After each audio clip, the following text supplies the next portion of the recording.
You are watching the Vodka stream.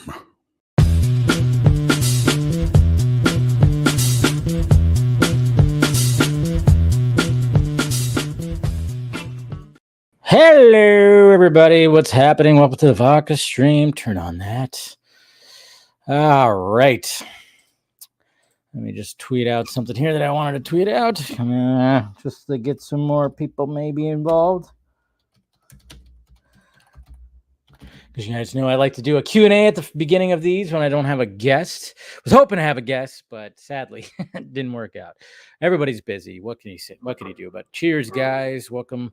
It is another Friday, and the vodka is flowing. The vodka is flowing, so hopefully you guys are doing pretty good. All right, off the bat, I don't want to start off with a little bit of a downer, but, a little bit. Somewhat, but I do, before I take my first little drink here, I'm going to be raising my glass and cheersing my Nana. My Nana passed away this morning. May she rest in peace. Finally, she has been fighting for a bit, and, we got word earlier this week that she probably wasn't going to make it, and then I got a call from my dad. It's my dad's mom, and she passed away this morning. Going to miss her dearly. Last grandparent that I actually have. So it was just like, it was. You expect it, but then once you actually finally get the news, it does hit hard. So it's been a little bit of a rough day today when it comes to thinking about her and thinking about just memories with her, going to restaurants with her on her birthday with live mariachis and her just having the time of her life every time, dancing with her, the many Christmases at her house, and just such a strong woman, such a caring woman. She always was all about you need something, what do you need, doing all this, always wanting to do things for others. So I just want to raise one out for my Nana. I love you, and may you rest in peace. So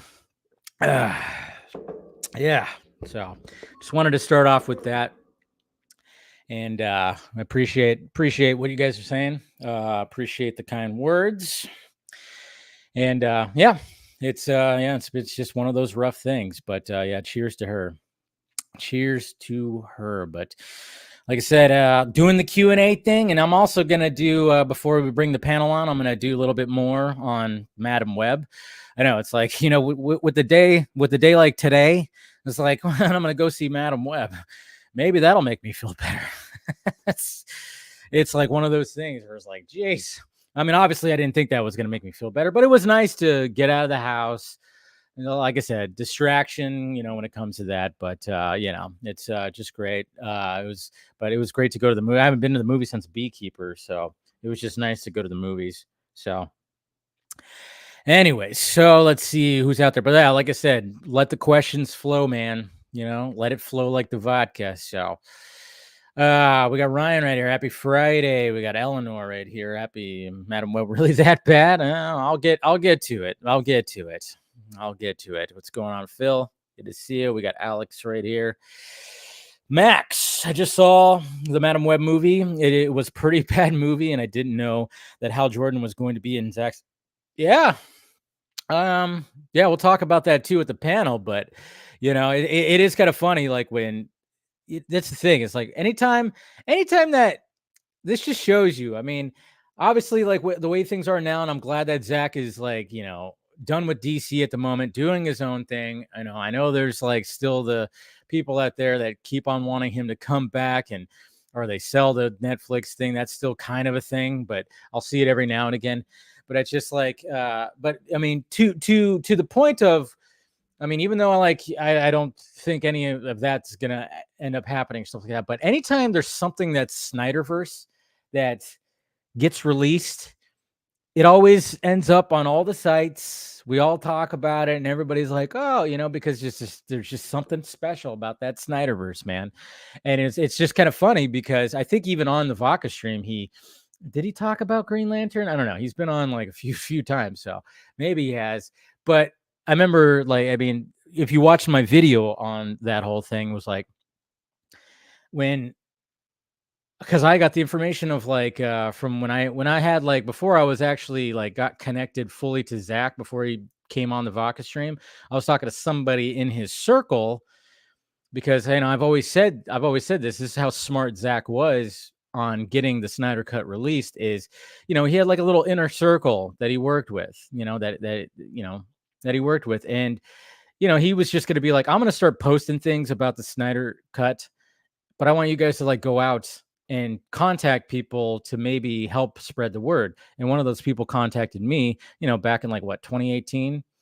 Yeah, no, it was like, I think it was actually the end of 2017. I think it was a couple months after Justice League. I got an email from this person saying, you know, basically saying you're right about the, you know, when I got when the fog lifted in my brain, because I know like some of the chuckleheads that don't like me in the fandom always like to bring up that I praised Justice League when it came out, because I was one of those fans, and a lot of people were, that we were just wanting this thing to be magical, and we wanted to believe that this was Zack's movie, or at least, you know, somewhat Zack's movie, even though we know deep down we didn't.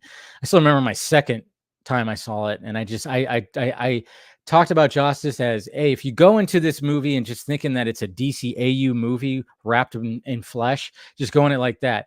But then, yeah, and then probably like a week later or something like that, my first video was like full on, all right, fuck this movie kind of thing. So yeah, I think then this person reached out. But it's funny because there was talks with this person about HAL Jordan Green Lantern, and I asked him, I was like, what who would be his Green Lantern? Was there like any kind of casting or anything like that? And he flat out said, like, you know what, there was thoughts of Ryan Reynolds coming back.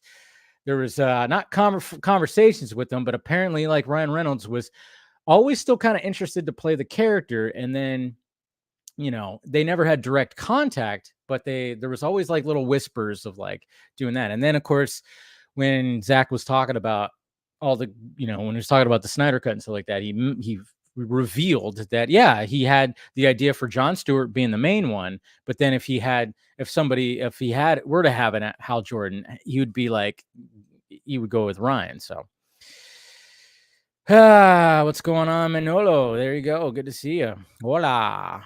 Hey, there's Brother Film Junkie, guys. That's Brother Film Junkie right there. That's right. What's going on, Jeff? Brother Film Junkie here in the chat. What's going on, Droga? And then, yeah, thank you, guys. Thank you for the kind words. Yeah. It sucks. It definitely sucks, man. It does. It does. And I appreciate it. You know, hopefully see some family this weekend and everything, and, you know, do all that. Tony Movie Chappie D9 Neil Blomkamp fan, is Madam Web worse than Morbius? I would actually say yes. I did not think it would be worse than Morbius, but it is. It is. I've seen Morbius twice. I don't want to see Madam Web again.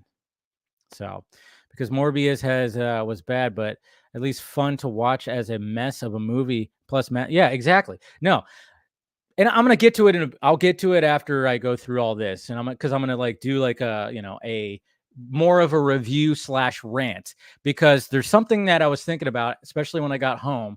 There's something I was thinking about when it came to Madam Web that I didn't mention in my first reaction. I mean, I ranted off in my first reaction, but you know, so there you go. Thank you, Night Slayer, and then of course, yes, we love Nana. Yeah, thank you, Tiz. What's going on, Lane? Yeah. May she rest in peace, man. And then thank you, Jason. Yeah. I appreciate it. Thank you, Caden. Much appreciated. And Max, thank you. David, good name. Thank you. Yes, she's in a better place now, because she was a strong woman, man. I tell you, very strong woman. And, you know, we were hoping that she was going to start, but she lived into her 90s. You know, she lived into her 90s, and you wouldn't even thought that if you saw what she looked like and her energy and stuff. It's only like the past couple of years that it started catching up to her. But man, like well into her like late 80s, she was just like energetic and just and just a beautiful woman too. Just a beautiful woman, man. I'm glad I got her genetics. That's for damn sure. Got my liver from my grandpa. Anyways. All right. Sorry for your loss. Thank you. Thank you, Tiz. Appreciate that. Well, I'll get to it. I mean, you could go see my first reaction review, and then I'm going to give more review. I know it comes. Yeah, it's one of those where it's just like, yeah, it has been definitely in waves today. It definitely has been in waves. Appreciate that, Eleanor. I saw someone said that Madam Web is this generation of showgirls. I don't know about that. That's a little weird comparison right there. Well, Dave, I was called racist the other day after I said Pedro Pascal didn't look like Reed Richards, so there's that. Yeah, I mean, that happens. Well, people do that. I've been called racist too for things as well, and it's always funny.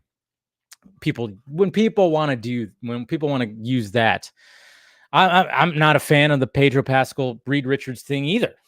I was never a fan of that. When that first got reported, I was not a fan of that.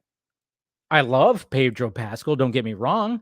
Mandalorian, Last of Us, and anything that he's been in, it's great. But I was just like, damn, he's really gonna play Reed Richards. All right. So we'll see. I mean, maybe it's gonna be something pretty awesome. So what's going on, Tet? Oh, it was so freaking awesome. It was so freaking awesome that I couldn't stay in my chair because I wanted to leave. To me, the Snyderverse is a wonderful trilogy, and that's how I'll. Yeah, exactly. You know what, David? Thank you. That's what I've been saying when it comes to where we're at now, and then when it comes to like the campaigns from the more crazier side of the fandom, because those guys don't like me, of course. But I always go like, you know what? Yeah, I have displayed signed by Zack Snyder. I have displayed over there with all like my McFarlanes, and most of them being from Zack Snyder. But I have all my McFarlanes on a table right over there, displayed out, and right behind it, I have the trilogy for Zack Snyder's Justice League, signed by Zack, and just kind of just going like, we have like 9.5 hours of this universe that we could still watch. Like, yes, of course, would have loved to have the complete story, but I can't complain when I have 9.5 hours right over there. That trilogy, man. Salud, Mr. Trevino.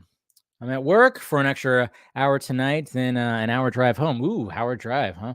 So happy to have the Vodka. Yeah, dude. I'm here to entertain for that extra hour. Hopefully, getting some overtime and that drive home.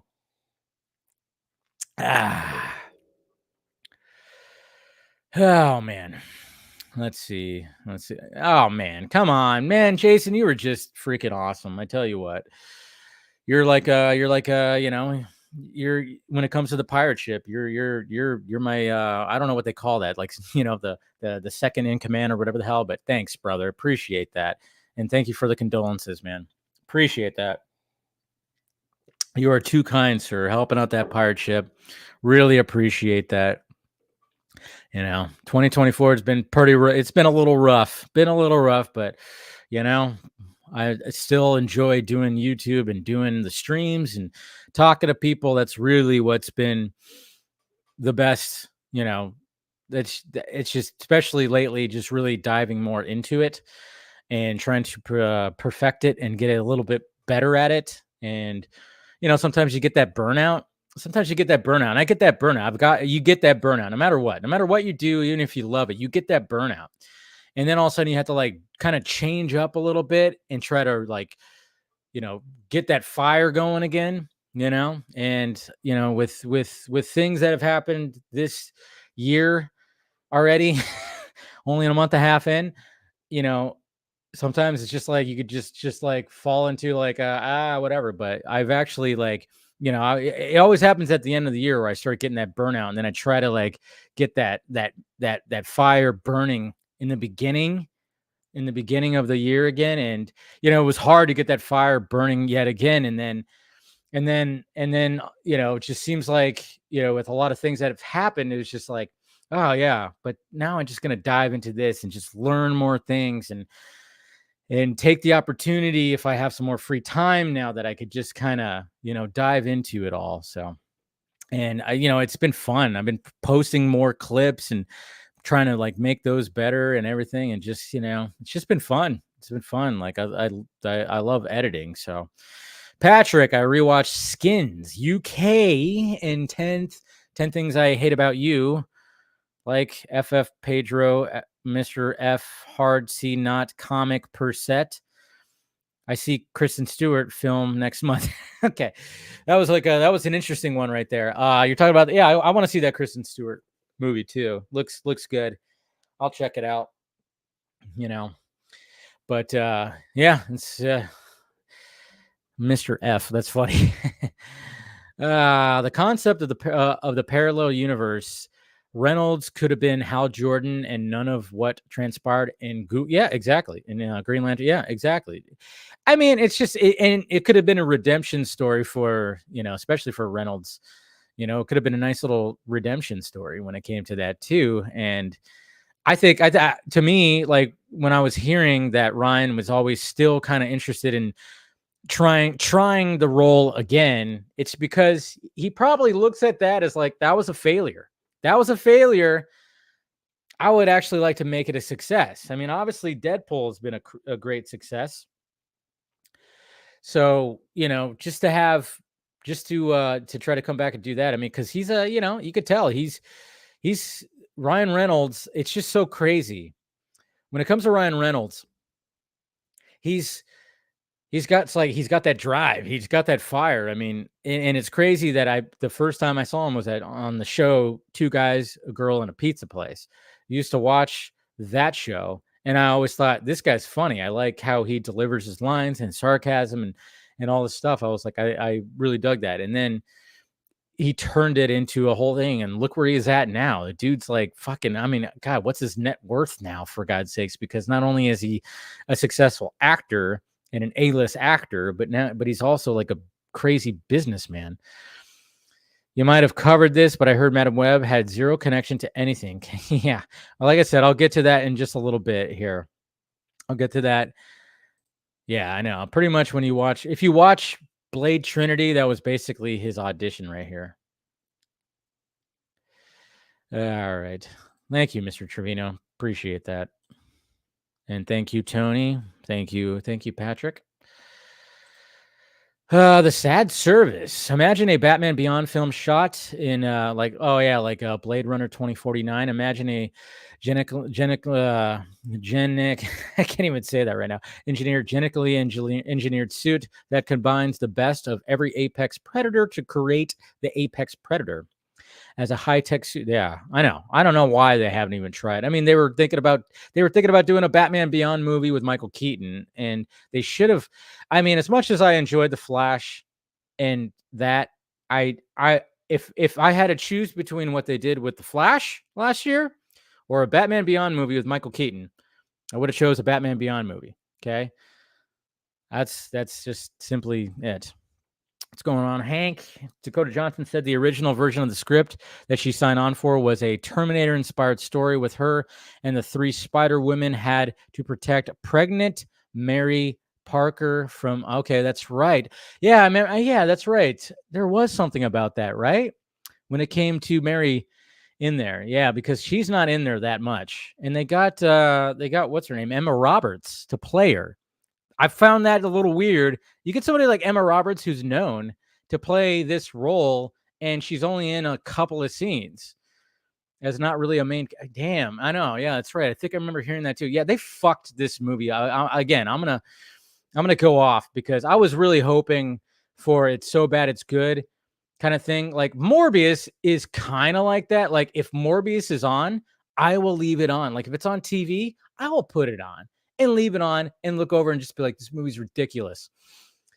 But Madam Web was, Shane, did you know the voice actor David Kaufman, who voiced Danny Phantom, also voiced? Yeah, we actually talked about. I think we talked about that on DC Fanimated, if I'm not mistaken. I think we actually did. So, who wanted to kill her to prevent Peter Parker? Yeah, there's that. Jeez, First Mate. Yeah, that's what that was. So there you go. That's what it is. There's Mama Film Junkie. Hi, Mom. Love you. Yeah. Rest in peace, Nana. Cheers, Mom. Good to see you, of course. And we're gonna, see you on Sunday. Have some dinner. I just drew Martian Manhunter as Dr. Fate. That's pretty interesting. What a Madam Web show. What? Yeah. What's going on, Mr. Everts? I'm no Jason M, but every little help. I appreciate it, Ben. Much appreciated. So how about that X-Men try? I know, right? Yeah. That I know. The X-Men are back to that, the old style X-Men. Of course, there's people complaining. It's woke. I love it when everybody, the side of YouTube and the side that goes like that wants to say everything is woke. They're calling X-Men woke, and I'm like, X-Men's been woke for so long. It's like they were the idea of woke. Of course, it wasn't like in your face kind of, how some of the things are now, where it's like in your face and blah, but it's always been that. I think it's because like one of the characters is like a non-binary thing, but I'm like, man, there's been characters. Okay, who cares? Those guys they just go way too hard in the paint when it comes to that shit. What's going on, Bradley? Good to see you, Bradley. I think weren't you at the Vegas Netflix thing with William? That I saw you in a picture. What's going on, Antonio? If you smell for a Vodka stream, it's cooking. What's up? Man, somebody's having a get together. I just heard some big time laughter right there. Xfear, always love your streams. Do you think we will ever get any of the Spider Women in the MCU? I highly doubt it. They look good in the costumes, but dying to see Silk in live action. I don't know. Maybe if they maybe because I think that's what a lot of people were like, holy crap, let's look at these, look at them in the look at these ladies in the in their costumes. Zack Snyder think any Madam Web was somehow worse than I thought it would be in every way. I know. I was hoping that it was going to be better. Is this possible? No, I think they're done with that. I think that was a pandemic thing. I think that was just a pandemic thing. I don't see them doing that again, which is dumb because it's like, to be honest, that first DC Phantom was so freaking awesome. Second one wasn't as awesome, but they really could do something. I don't know why they wouldn't want to do that anymore. What's going on, Darren? Sorry for your loss. Thank you. Always been a fan throughout the years. You're an awesome dude. Yeah. Thank you, man. One of these days we just get you back because you wrote the book that I have right over there on my shelf. Talking about that Snyderverse journey. So you came in, Uncle. Well, congratulations. Let's see here. All right. Is Tobey Maguire's gonna? I don't know. That's a good question. I wonder if he's gonna do that. So, yes, I was there. Yeah, okay. Good to see you, man. I'm sorry for your loss, so I appreciate that. Oh, okay, yeah. Well, so you lost one too. Yeah, I know. It's what happens, man. It's crazy. All right, so keep on asking questions, guys. But it's time for me to now. Let me see. Let's see. All right. Yeah, somebody's having a little party right now. I'm hearing commotion out there. Anyways. All right. Keep the sunglasses on too. Keep the vibe going. Take a little sip because for fuck's sake, man, Madam Web.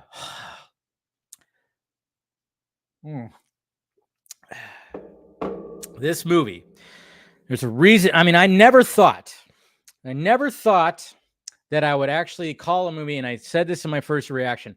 I never thought that I would say a movie as a high school video production project with a budget. It just came to me because that's exactly what this was. Again, I don't know what the fuck they were trying to go for here. There's no way that you have somebody like Dakota Fanning and even like Sydney Sweeney. There's no way. Adam Scott. There's no way you have these actors sign on for that. And I feel bad for them because I'm like, is this what they signed up for? What is going on here? Because again, everybody's always going like, okay, comparing it to the other Sony Marvel movies, especially Morbius. And yeah, I was like, could it be worse than Morbius? But yeah, here we are. It's worse than Morbius. You know why? You know why it's worse than Morbius? This is why. Because Morbius, even though it got chopped down because Sony chopped it up, you could still feel like there was a clear vision in there somewhere. Even though it's so ridiculous and, you know, it has some over-the-top things, there was still a clear vision. There was still a director in there with there was still some soul to it. There is no soul in Madam Web. That's why I called it a high school video production project with a budget. There's just no soul. I'm like, what are we trying to achieve here? It's just, you had one of the worst villains ever. This Ezekiel guy, what the fuck was even going on with that? And I'm telling you, that his voice was just like, I don't even know what's going on. The dialogue coming at him, and it's like, and you know, okay, so we know why he is going after the women. But at the same time, maybe at one point, the script was actually going after Mary Parker, who was pregnant with Peter, which, again, they just pushed that to the side. They just pushed it to the side. So that would have been so much better, of course. And then, so you're trying to establish Cassie Webb, and it's like, all right, you're doing that. But again, dialogue is really bad. And like when Dakota Johnson just felt like she was I mean, you want to talk about just a one-tone, you know, performance. It definitely was that. So I'm kind of wondering exactly how much, I just want to know like how much was actually reshot and repurposed and everything. And if things got way repurposed before they started shooting, because Dakota Johnson was just very robotic. And I like Dakota Johnson from her interviews. I haven't really seen too much of things with her in it, so I can't really gauge her performance to this, like from other things off the top of my head to this performance. But you know, they're trying to do and just like when they're trying to establish like what her character is, there are moments where are really boring, and then when they try to do like these action moments, whoever was holding onto the camera was like, we're gonna do this, we're gonna swipe, there was like one shot in particular that I was actually impressed with. It was a shot with a car and it whipped around that had glass on it, and the glass like whipped across and it like kind of hit the camera, and it was like a really close, that was like, wow, that was a good shot, probably the only good shot of the whole movie. Because there were so many times, especially when it came to Ezekiel Spider-Man guy doing his thing, they were like trying to do a thing where they were flipping the camera and doing all this stuff like while he was doing it, and it's very jarring and you get almost dizzy. But they were trying to do all this stylistic kind of cinematography, almost Michael Bay-ish, but Bay knows, you know, he's crafted the way that he does his thing and it works. It was like they were trying to do this thing and it just was not working. It was so fucking jarring. And like I said, the Ezekiel villain, one of the worst villains ever in cinema, one of the worst, because it was so over the top. I'm just like, what the fuck? It was so over the top. His voice was not threatening. It was very annoying. And there was a lot of redubbing of the voice, even with the other characters. You could just tell, you could hear the redubbing of the voices, and you could see almost a repurposing. And like I said, it was like the three girls, power to them. They had chemistry, but they did not have chemistry with Dakota Johnson. And I think even Dakota Johnson even kind of like, I can't wait till she starts singing about how horrible this whole production was. And this is going to hurt her career. I'm just saying, this is not this wasn't a good career choice for Dakota Johnson. I'm just saying. Ellen is laughing her ass off, probably. Remember that whole Ellen interview thing where she called her out? Ellen is now going, she's watching Madam Web.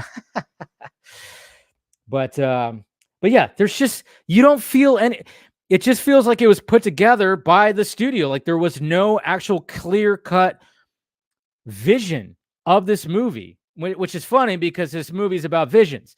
And even the premonitions that she has were confusing. Like I was like, okay, what's happening here? Okay, she's having a vision, but she's not. And then it's like, there's just like things like, even like with that, got confusing. They try to stylize that and it just didn't work.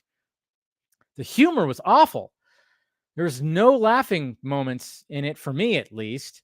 Maybe there was one that was kind of okay, but and then there's things that happen and then we go, this doesn't make sense. This does not make sense. I don't know, man. It was just, I was hoping it was going to be like, because I could accept Morbius being so bad that it's just comical, but hey, it's over the top, it's whatever. I could watch it again. I could stand and watch Morbius. I don't ever want to watch Madam Web again. It's that bad. And it's because these studios fucking suck. And they got to stop doing this shit. And you're putting out an inferior product. It's embarrassing. It's embarrassing.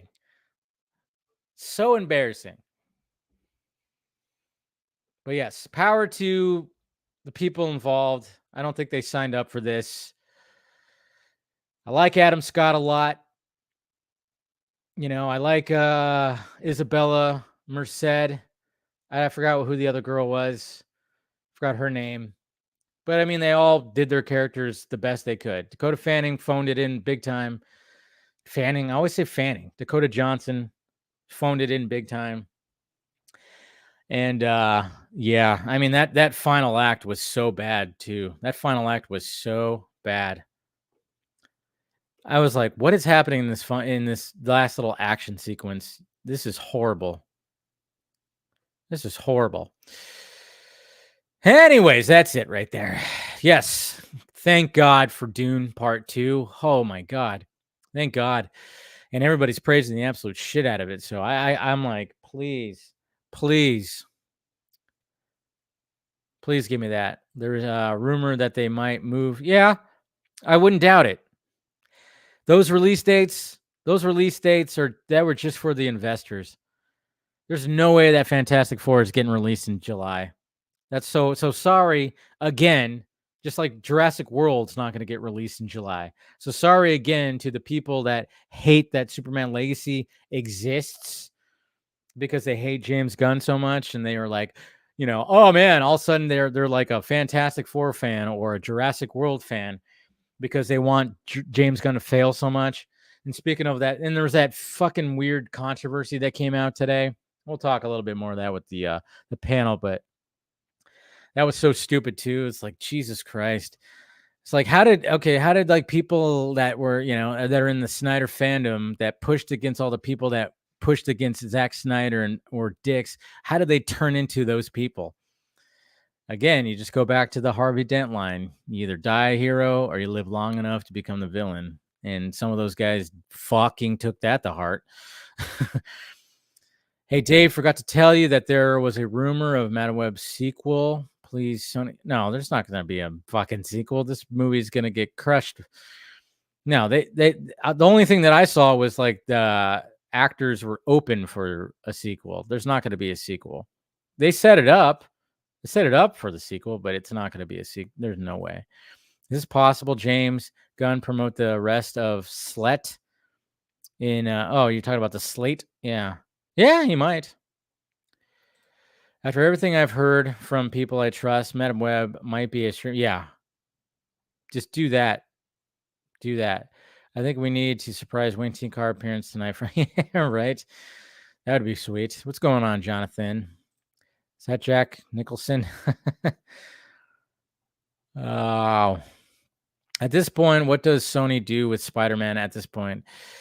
If this villain thing isn't working, then just bring back. Yeah, I know, right? Wouldn't that be? But then, of course, I wouldn't trust it. And And I could totally understand if Andrew Garfield doesn't want to come back because he knows that Sony's going to fuck him over again. Would you want to come back? Sony fucked him over with Amazing Spider-Man 2. Okay. So why would he want to come back? And then seeing how Sony has been treating their Spidey universe, besides, of course, the Into the Spider-Verse stuff is amazing. But all the live action stuff has been a shit sandwich. You think he would actually want to come back and have anything to do with them? I don't blame him if he does not. People have seen Dune 2, is loving the movie, saying it's the best sci-fi. Oh yeah, it's gonna be magical. It's gonna be magical. The first one was magical. I'm gonna watch the first one, so I'm gonna watch the first one again. I should say I've already watched it like 5 times, but I'm gonna watch it again before I go see Dune Part 2. Cannot wait. Do you think this is a situation of studio interference? Yes. Like what WB did? Yeah. I don't think it's that drastic. I don't think it's never going to be as drastic as Justice. I know a lot of people like to compare like that, when it comes to Justice League, but it's not going to be, it's never that level. That was a whole fucking different beast. There's original. No, I don't think there is. No, I don't. I highly doubt there's any kind of original version or anything like that when it comes to this.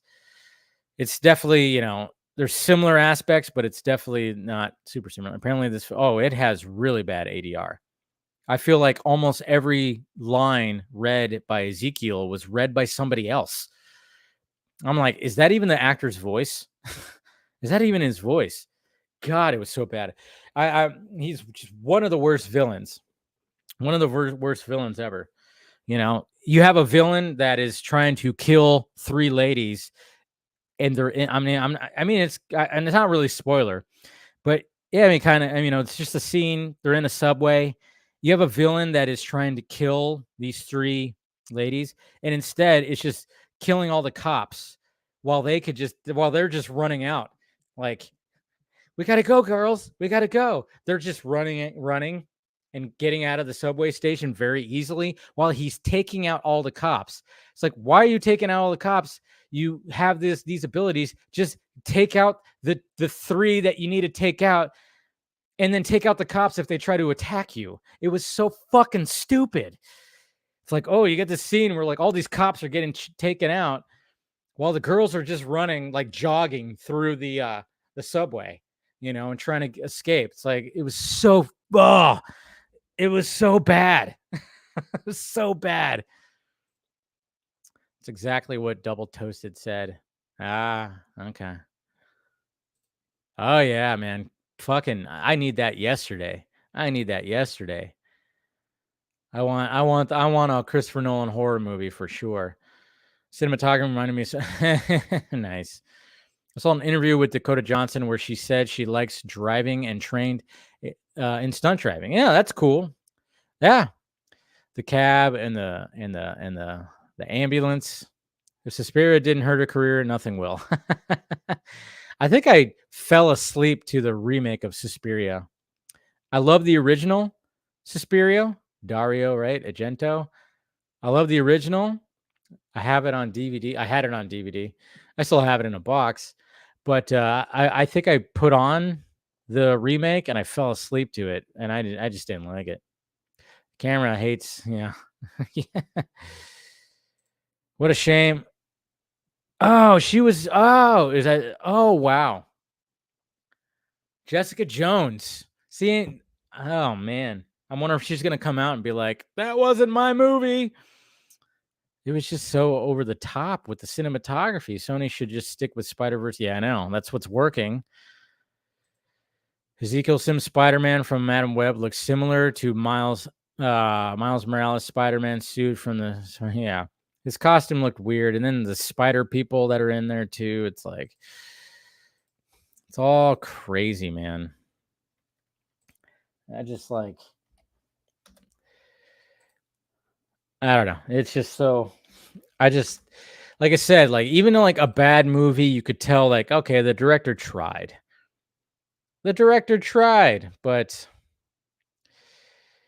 no, it's like this was just like a group project from a high school class. I don't know. It's just very fucking weird how it played out. I really don't even understand it, you know. Sorry, I'm sending out the invites. Too many freaking. Let's see.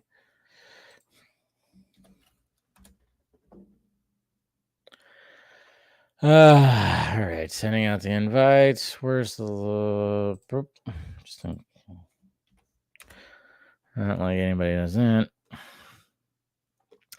All right, and then I got to send out one more. Hold on a sec. Hold on a sec. What? What the hell? Okay. Sorry. I was looking at my email. Got distracted. It happens. Let's see. Link. There we go. It's going to be, the box office. Everybody, go see that Bob Marley biopic. I wanted to see it. It looks good. Probably catch it when it's on streaming or whatever the hell. But, go see that. And that's going to actually win the box office, which is cool. I'm like, go for it. Please do. Feel all right. We're jamming. And I hope you like jamming too. I think the audio is cutting out. It might be just you. I don't know. Is anybody else saying my audio is cutting out? Probably not. Sony should just stick to the Spider. Yes, they definitely should. All right, I already read that one. Crazy how studio apparently messed up Morbius. They cut out so much shit. It's like, why do they keep doing that? It doesn't even make sense. It's like, what's the worst that could happen? It's like, hopefully they learn their lesson. We can only hope that Craven and Venom has already worked previously. And I think they just trust like Venom's going to work, even though you could tell the second one got even messed with too. It's like, stop interfering with this stuff. It's not working when you interfere. Let the freaking filmmakers do their thing. Just let them do their thing. I don't know what the hell is happening here. It's like, it's not working. Haven't we learned when studio interferes way too much that you produce an inferior product? So just let the filmmaker do his thing, because when you start doing that and it starts feeling like a Frankenstein movie, we got now Madam Web as well. You would think that, I know, it's just so ridiculous. I'm psyched for Dune 2. I just watched the first one again last week, and I'm going to watch it soon before I go see it, watch it again. I haven't watched it in did I watch it last year? No, I did. I think I watched it last year. We're going to need to watch it again. Sony needs another Sam Raimi type director, and actually, yes. Watch Craven end up being like spectacular. It's rated R. And it's just going to be like crazy action packed. Probably won't be, but it can't be any worse. It can't be any worse. The bar is so low. It is so low now, because I was rooting for Madam Web to be like, okay, I like the story. It's, and blah, blah, blah. And maybe it's so bad it's good, kind of like a Morbius situation or something like that. But no. Oh, did I forget to send that? Well, I did. No, I didn't. Okay. Sony should not just stick to the cartoons. They just need a better. Yeah, that's true. I have Miami Vice and Nash Bridges on Blu-ray. Nice. I like some Don Johnson stuff right there. I remember watching Miami Vice when I was a kid. But never really got into it. I always forgot, because everybody looks at Miami Vice as like cheesy and blah blah blah. But man, I remember just going back and seeing clips. I mean, it's a very serious drama. I mean, and then the Michael Mann movie with Colin Farrell and Jamie Foxx. I love that movie. It didn't do well. Nobody really talked about it, but I thought it was a fantastic movie. I thought it was very well done. I really enjoyed that movie. I really like to see Zack Snyder's take on the Phantom. Ooh, that's a Watchmen style or a Watchmen-esque film. That'd be interesting. He probably would take that on. Would have cast a young Clive Owen. I don't know. Oh, you're talking about for the Phantom? No. Billy Zane, baby. I remember watching that movie so many times. Who was the girl in that? Was it Christy Swanson? No. Who was the girl in the Phantom? All right. Well, I was almost done with the vodka. Where the hell are my glasses? All right. Hold on. It's like usually I have my glasses right there. All right, let's start bringing some people on. Hey, it's been a while, but we got Dawson showing up right here. Hey, what's going on, buddy? And then we got Chris and we got Paul. Hey guys, how's it going? It's going pretty good. How you guys doing tonight? doing okay. Yeah, can't really complain. I just got done talking about a movie I saw. I mean, that's Gee, I wonder which movie that was.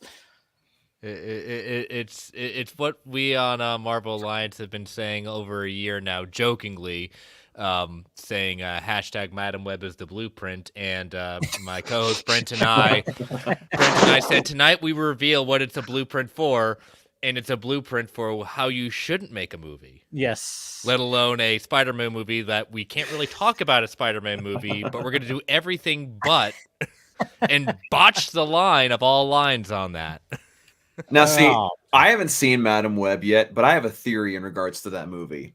And my theory is that they knew from the beginning that it was going to be an absolute bleep show. They knew from the beginning that it was going to be terrible. But here's the thing. They want to try to retain the rights to these specific characters in the Spider-Man universe. So like, hey, we need to make a movie. How are we going to get a return on this without putting too much effort in? I got it. Let's put some of the most well-beloved heartthrobs on the screen with Dakota Johnson. She was in the 50 Shades of Grey movies. And, of course, you have Sydney Sweeney. Duh. I mean, there's a lot of people that love her just for her looks alone. So like, oh, you know what? We're not going to break like 500 million, but you know, we can get a good first weekend because people come in here and they'll swoon over them and they'll just kind of overlook how crappy of a movie this is. We can retain the rights and make a quick buck off of it. You know what? You could be right. I mean, there's that whole thing when it comes to Sony and the Spider-Verse. And I mean, obviously when they have their Spider-Verse, like the animation, that's killing, sure. But when it comes to live action, it's just, I mean, you might be onto something just because, I mean, Paul, you didn't see this movie yet, right? No, I haven't seen it, but everything that I've read about it, everything I've heard, like, I mean, I kind of spoiled myself, but it's like you're spoiling yourself on Madam Web, so it's not really spoiling yourself. You're gonna cry yourself to sleep later tonight. I understand. Yeah, I've heard as far as positives goes that like Adam Scott is good in the movie in terms of like, you know, he's Adam Scott, of course. He's just a likable guy, and you know, that's pretty much about it. Like even people who are like decent actors, like I've heard everything from Dakota Johnson is like okay in the movie to also giving a performance of a community theater person like being forced to say their lines kind of thing. Pretty wooden. It's very wooden, robotic, one tone. Like it's just one tone. And like I said, power to the three ladies. They did well. Part. They have great chemistry. They play their characters, and they work with what they could work with. And they're fine, but they don't have good chemistry with Dakota Fanning. Now I'll tell you the movie I thought I wanted to see was the one that some of the scoopers had put out there, namely Cosmic Circus was putting out there last year that this was earlier last year that this was going to be like a Terminator-esque movie where there was going to be someone, in this case, I guess the Ezekiel character was coming back to take out Spider-Man from being born at that point. And I said, now that's an intriguing movie. That is. This is not that movie. This is anything but that movie. And he was just like one of the worst villains ever. Like, yeah. I mean, I don't mean to make fun of like the guy's voice, but he sounded like a little David Beckham-esque, and you know, it's just like when you have a villain, you need something. But he just the way that he was talking, like, and he was trying to be like this evil presence, and it was like, what? I'm not buying this from you, man. This is some bad ADR if I've ever seen. Yeah, very bad ADR. I was hearing that in almost all the reviews that the ADR on him, because he's a French actor, so you know, obviously it's not his English is not his first language, but that makes sense. Yeah, well, not only is the ADR like so bad that apparently it doesn't match like his mouth movements, that apparently even in costume, like when you're watching other Spider-Man movies, you can tell that like, oh, this character is moving across the screen and the sound is following him as he's moving or whatever the case is, you know. I mean, obviously you have to hear them, you know, during the battle to understand what they're saying to each other, like say No Way Home or something. But the ADR was so bad on this guy that he's literally like bouncing around the screen apparently, and nothing about the sound quality changes in his voice or like him saying something. Like it's just they didn't give a fuck. Like they're like, yeah, good enough, and just put it out pretty much. So that makes sense. Okay, because I went into this like not knowing like who these like some of these people were. I mean, obviously I know like the main cast, but when it came to him, I didn't. I only watched the trailer once, and man, this is reminding me of when Arnold Schwarzenegger played Hercules. You remember they dubbed his voice? Yep, like his first role. That's I'm wondering, is that really his voice? Yeah. Because I'm like, was the accent so much that they were like, let's dub it with somebody. Oh, I'm gonna have to look into this because I'm telling you, the voice was like, I literally went, what the fuck? Like, I mean, maybe it is, and like, I don't know. It's just you're probably onto something there with that. I might be. I don't know. But I mean, maybe it was, and maybe he was just like really trying to do like something different, and then I don't know. But it's really bad, and for trying to be a villain of like in this type of story where he's like out to kill the three, and again, if it was like all about killing, you know, Mary Parker to kill Peter Parker kind of thing, that was way more intriguing. And I think that was going to be the case because Emma Roberts was Mary Parker, and she's not like just some. She's known. She's a known actress and been in many things, and she was just kind of just like off. She was way off to the side, only in a maybe in the she was in like the first act. Nothing in the second, and then maybe in the third act a little bit where like, oh yeah, she's giving birth, and they just kind of push that to the side. I mean, I'm not, spoilers kind of, but not really. It's a bad movie. You're not gonna see them. You know, nobody's gonna see it. I can't recommend it to anyone. I'm not gonna tell you not to see. I'm just gonna tell you I wouldn't recommend it. Yes, I saw all these review videos, and I kept looking at my wife. It's like, you know what? I kind of just want to see a bad movie for like knowing it's gonna be bad. But and I don't know. It's not even. I said this on a review just a little bit ago, saying it's not. I can't even say it's so bad it's good. I'm a huge fan of the movie Knives Out, and it's just like when the line goes, "It's so dumb, it's brilliant." No, it's just dumb. No, this movie is just it's just bad. I was so hoping that this movie was going to be so bad it's good, but it's just so bad. And what my co-host Brent went on a rant because of one line. He said, I involuntarily flipped off the screen when this line came across. It was, with great responsibility comes great power. He says, I involuntarily threw my middle finger at the screen at that point. I was like, oh yeah, that was so cringeworthy. They're so afraid to say the line. They're so terrified of it. They're a studio that owns the rights to Spider-Man, and they can't do. I want to know what that deal is with Marvel Studios now. This movie just begs the question of that they have problems. So I've heard that there's a scene where like, I think it's between one of the girls and Dakota Johnson there or something, because they're talking about Ben Parker, and they say something like, oh yeah, Ben says being an uncle is going to be great because it's all the fun and none of the responsibility. Dakota Johnson's character, who can see the future, was like, yeah, good luck with that. I literally my side hurt. I was like, oh fuck. Yeah, there's Dakota Johnson has a line even before that saying, well, you've never been shot in Queens before. I said, ooh. But when she says that line that you just said, Paul, at the end, she has this suspicious smirk when that's what he thinks. Yeah, and I'm just like, man, Madam Web, you're getting mean with people you're supposed to be liking here. Oh yeah, it's so bad. Anyways, we're gonna bring on a couple more people. We got William, we got Axel. What's happening, guys? Hey, guys, how we doing? Yeah, we got two drawers right here. I know, Dawson. I see you're drawing. What do you got going on right there? I'm working on a challenge. Masters of Anatomy is a resource, like different like poses and such, and they put out challenges every now and then. I've seen that around. It's pretty good. Yes, so they have a challenge of like these two poses, and so I'm working on like a Spider-Man Moon Knight team up sort of thing. Oh, I like it. Yeah, just to see how that turns out. That'll be cool. Yeah. This morning I drew a Martian Manhunter as a Dr. Fate, and Nice. No, yeah. When you said that, I was like, "Wow, interesting take. I like it." Yeah. I like it. With not Birds of Prey, sorry. With Madam Web, I don't know what I was thinking.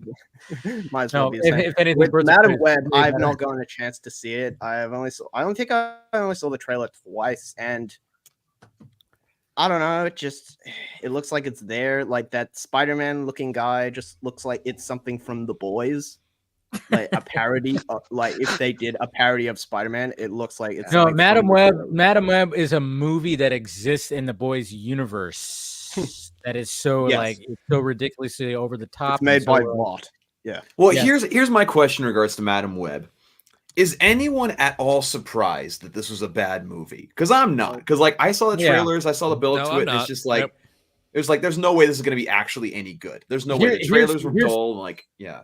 I got a sense that no, like well, hold on. Let me just say this, Will, and we'll get to you. But here's like because I saw a lot of people like like say that like we all knew it was going to be bad. It's like but at the same time, like I said, just like how bad and. Like I said, it just doesn't feel like there is a clear vision at all in this movie. Like I can watch an all ball movie, that B-lister, who makes all those movies, there's like U-Ball? Yeah.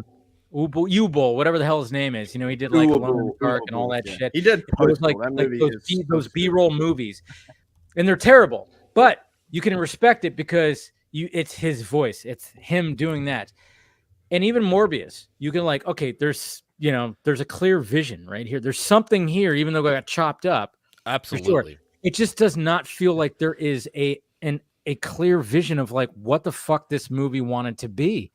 Like I just like I was like, what is this like really trying to be? It just doesn't feel like it's anything, and everything just feels convenient first off, and they're trying to do all these fancy like transitions and cinematography work that it just feels like again, like it's a high school video production that are just like, you move the camera like this. When, Ezekiel flips, we're going to flip the camera and it's, it's going to be cool. But yet it's just like, holy shit, I got motion sickness going on right now when it comes to I remember when the first trailer came out, people were comparing the movie to Final Destination. There was a Final Destination moment that never happened. Oh, okay. Oh, yeah, with the truck. Yeah, yep. I was rooting for the truck at that point, but it never happened. Anyways, what were we going to say, William? You got the sense that there was another movie that was supposed to be there, and the reason why it doesn't line up is because of the decision making that they made later on. And here's the problem with that, and they because of I guess availability of certain people didn't line up with the time. They pretty much butchered that movie into something that really doesn't flow or make any sense. Had you seen, I'm not saying it would have been like Scorsese, even if you had the right movie, but you can tell a lot of the overdubbing, a lot of that is because that's not what those people were originally meant to say. And a lot of the scenes that don't line up are because they don't line up anymore. And at that point, you should just, go back to the drawing board. But the problem is with Sony is it doesn't hurt them. Sony just had one of their most profitable quarters that they've had in the history of the company. This movie only cost $80 million. They already have 2 deals in place to make their money back. So, they're laughing all the way to at the worst break even. So here's the thing though. You need to excel beyond that. So that's what pisses me off though, because like I said, I like Dakota Johnson. I haven't seen too much with her, she's not a good leading actress. I will say, at least going by this. I like the three ladies. I mean, I'm one of those that have said like, Sydney Sweeney. I know she's like the new like up like big thing and like she's like upcoming, and I still haven't been convinced yet. Yeah, she's gorgeous and whatever, but I haven't watched like Euphoria. She should play Squirrel Girl. Oh God. And then then there's that. but then I'm like, this hurts her career. Then you got Isabella Merced, who's very upcoming, because look at her filmography from now on.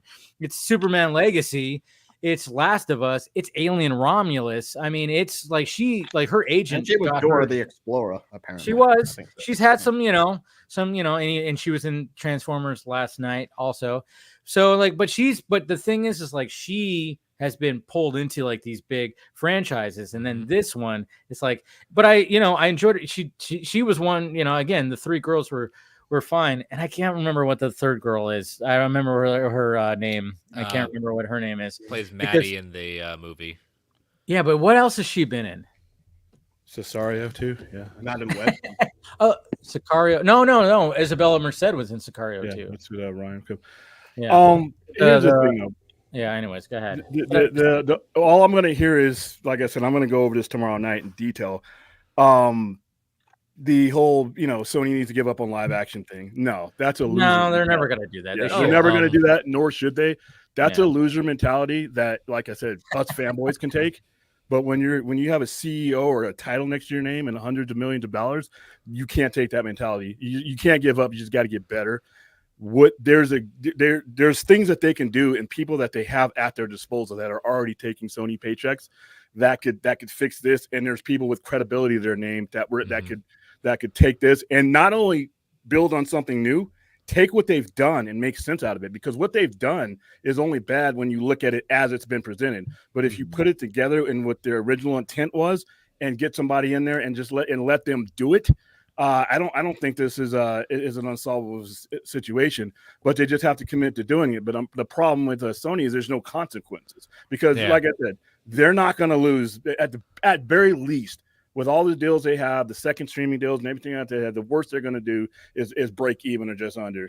They're never giving up the rights to Spider-Man. So I see people type that in the chat. Yeah. Come up with something that's like not fantastical bullshit. Actually something that's productive and actually can move the franchise forward. Not things that are never going to happen.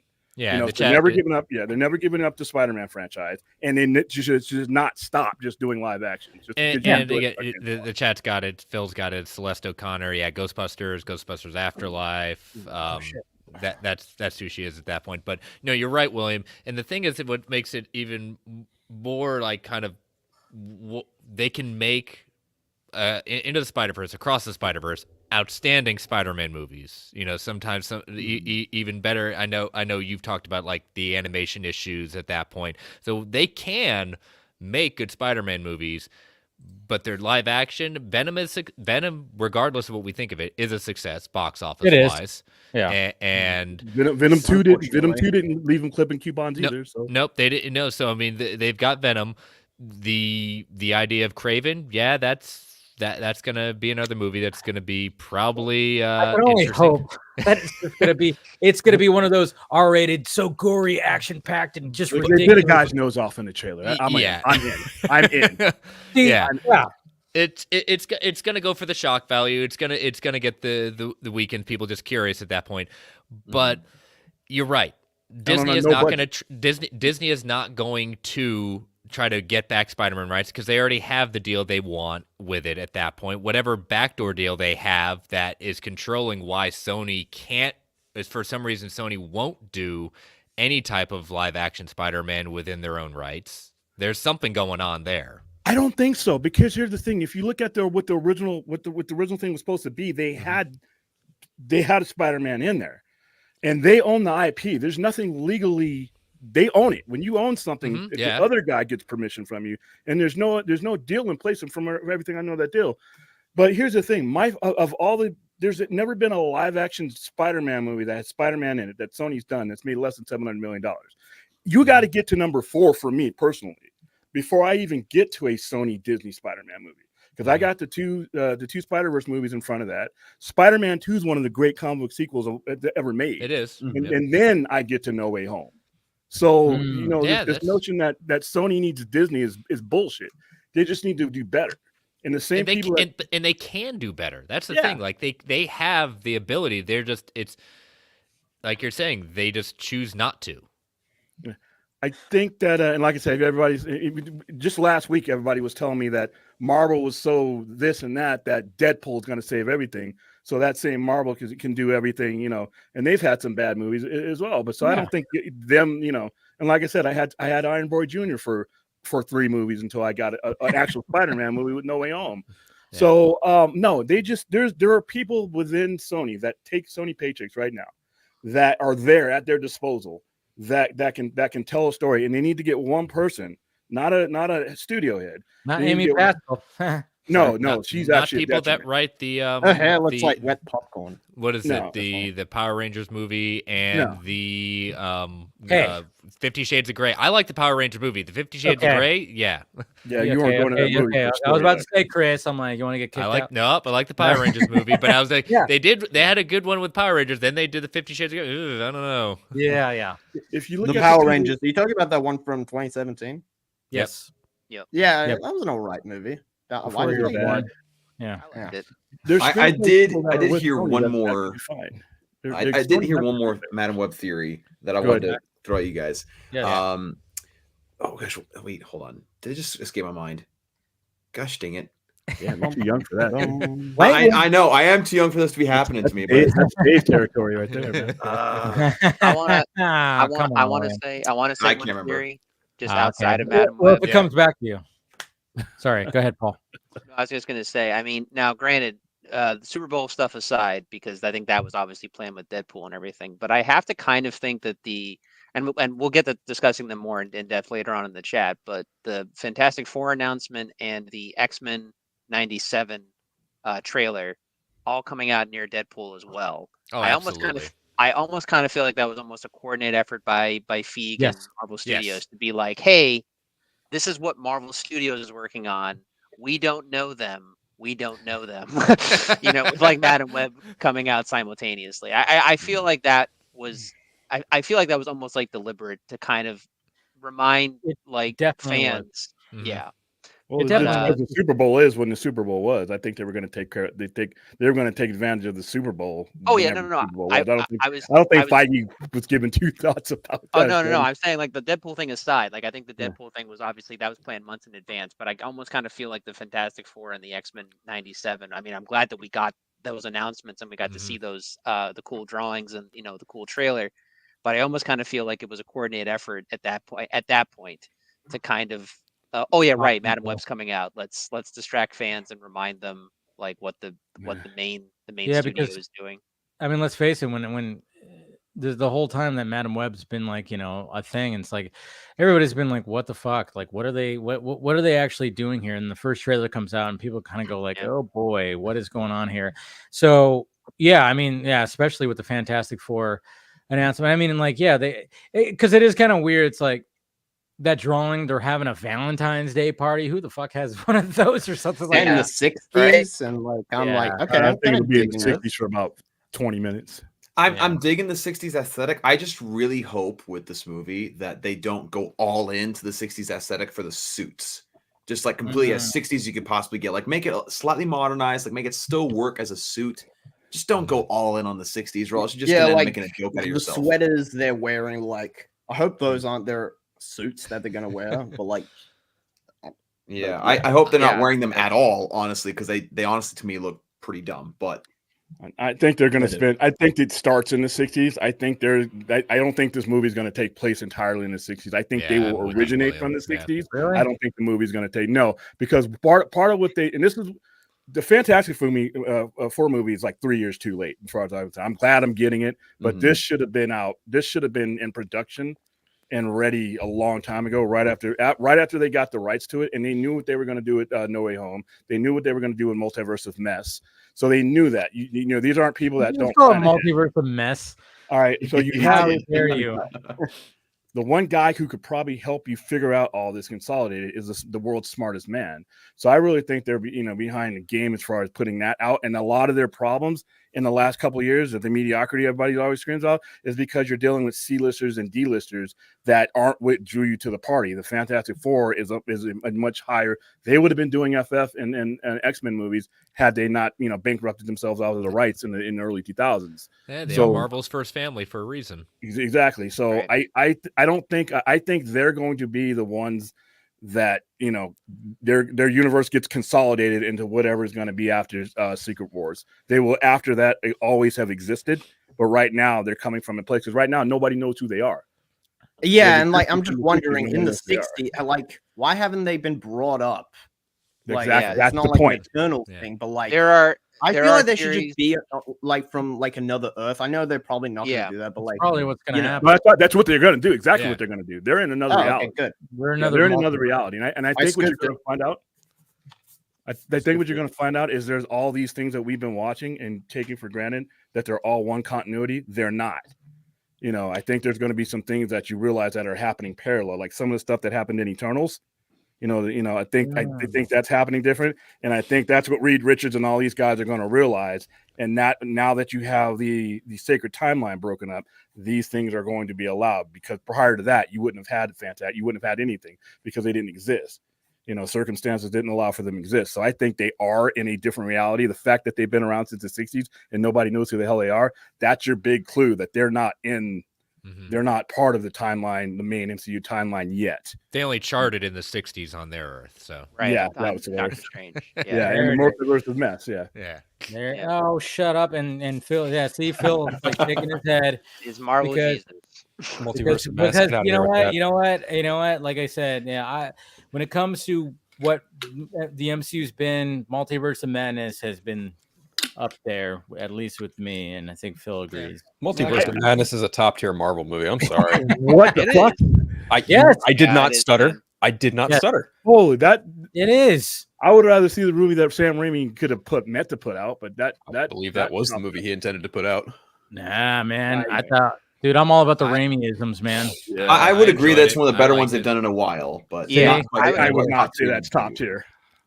I would say in terms of Phase 4 and 5, Multiverse of Madness is more of the cream at the top. If you're talking about all of the MCU, I could see there being an argument that it's not as high. Okay, I can get that. That's where I'm at. That's where I'm at. That's fair, Paul. Yeah, but I mean, that was a movie that like you knew that this is a Raimi film right here. It's a Raimi film. The visuals. I mean, I didn't like the post credit shit. I didn't like Kid, which I'm still waiting to see. I know. What's gonna be. Like, I remember when the movie came out, people were like dogging on like the transitions, and I'm like, that's Raimi. Same Raimi. Literally Raimi. Yeah. They're running down the hallway with Christine. That's pure Raimi. Oh, so and then like turning around and waiting for zoom into the eyeball and shit like that. It's I ate all that up. Yeah, I love the mirror sequence where she went through the mirror, or like the she's coming through the reflections. There was good parts in that movie. Yeah, dude. And then when he fights a supreme version of him, and he uses like notes. That was cool. Oh yeah, notes, and he's just like taking them out, and he just. I'm like, come on. It was the most creative Marvel's been in a while. Right. Yeah.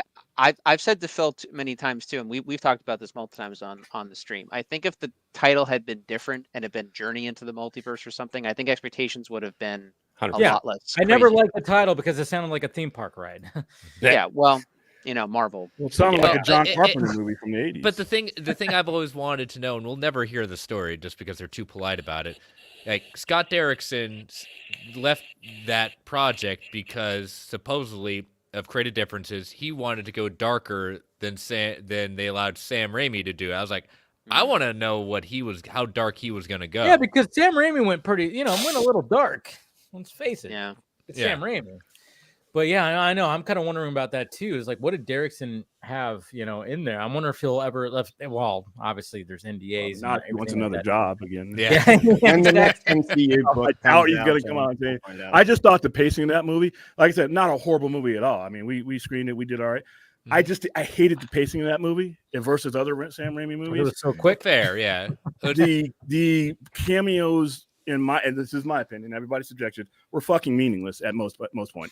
They established something, but it was to the point where you could have done that other ways. And at the end of it, it just kind of led to what, I got more of the multiverse with watching the 2 seasons of Loki, as far as like how they explain what's going on, than I got out of that movie. Not a horrible movie. I wouldn't call it top tier Marvel by any means. But I would put it, if you want to say just in that phase, okay, yeah. But overall, no. Yeah, no, I think that's what we're kind of really like saying is like, I mean, like Yeah, I mean, I would put it up there, rank it up there. You know, I don't when it comes to like the first Doctor Strange. I mean, they're close, but at the same time, it's like, yeah, the first Doctor Strange, what Derrickson did and establishing the character, I really enjoy that. It's a great origin story, and visually, it's just like Jesus Christ, I feel like I'm on shrooms here, and then Raimi took it. I just love the fact that Raimi took it to like a different level, and he added his fingerprints on it. So you have the finger, and that's what's great about both Doctor Strange movies is like you have the fingerprints of these directors that had a clear vision, and they're distinct, and you see them actually had directors. Yeah, I know, right? Unlike Madam Web. Sorry. Who even directed Madam Web? That's the thing. Is like I never saw any videos of the entire staff of that movie should their resume doesn't say. Granted, an $80 million movie, so it's not like we're talking about a lot of money spent, but even still, the resumes of the people who did the screenplay and the directors don't say they need more work. I remember the theory that I mentioned before. Go Dawson. Here's the theory. So you have all these great actors who were brought in. Yeah, all these great actors who were brought in for things like, Morbius or Madam Web and Venom, even though Venom, I do enjoy those movies. There's a theory out there that suggests that a lot of these actors don't know the difference between Sony's Marvel and Disney's Marvel when they're asked to do a Marvel movie. Yes, okay. That's facts. They're just I got a Marvel movie. Absolutely. Remember that Marvel movie. Okay, cool. I want to be in it. I want to be a part of it. Like, remember that guy from Morbius who thought he was playing Blade? Well, he's from Tyrese something. Tyrese Gibson. From Morbius. Yeah, Tyrese Gibson. You thought he was playing Blade? Yeah, I think he thought he was playing Blade. I don't remember hearing that. I think I remember hearing something about that. No, because he was playing a specific character that he was supposed to have like his arm be like robotic or something that in the movie or something. I forgot which character he is. He's one of the cops. I don't think he thought he was playing Blade. I don't know, but his character was supposed to have an arc, and his character didn't have an arc. It got chopped down. He was supposed to have like this robotic arm, or kind of like a Winter Soldier type arm or something like that he was supposed to eventually get. But that's actually from the source material, I believe, his character arc in there. And I think Tyrese actually expressed this fucking shit got chopped up or something like that. But yeah, and he was in interviews saying, "Oh yeah, we're going to be in the MCU at that point." I remember hearing stuff like that. I even brought that up too. I brought that up when it came to all the actresses tagging Marvel Studios. It's like, yep. Oof. So yeah, but it's just kind of sad. It's like, how do you not know that if you're in the biz? While nerds like us are like, your agent because they're not nerds. No, they just they hear the idea of Marvel, but even still, we knock on Madam Web at that point. One, it is not the worst movie. Not even the worst comic book movie I've ever seen. It's a bad movie, but I'm not going to be that hyperbolic to say it's the worst movie. Yes, I put Morbius above it, at that point, because I've got Matt Smith doing that amazing dance move at that point that cracks me up every time I see it, So it's not down there with Catwoman and Steel? What's that? It's not down there with Catwoman and Steel? No. Okay. I figured it's a beat led. It's down. Yeah. It's yeah. Okay. It's funny because I think S.J. Clarkson at this point is like, damn, I should have done Star Trek 4. They're taking forever to make that. I mean, hell. Yeah, I mean that's always been. You got plenty of time. But I remember in the chat, Phil, you said that she, right? It's a she. Yeah, she did Jessica Jones. She did Jessica Jones, and I'm like, fucking hey, I love Jessica Jones. What the hell? What happened? and that's where I think, like you said, William, who's responsible for this? There was a movie that she directed. The writers are very suspect at that point. So what's the responsibility of this? It's the executives of Sony who's ever chopping this up. And what really needs to happen with those guys is they need, like I said, not a studio head. They need one person over this particular corner of what they're doing.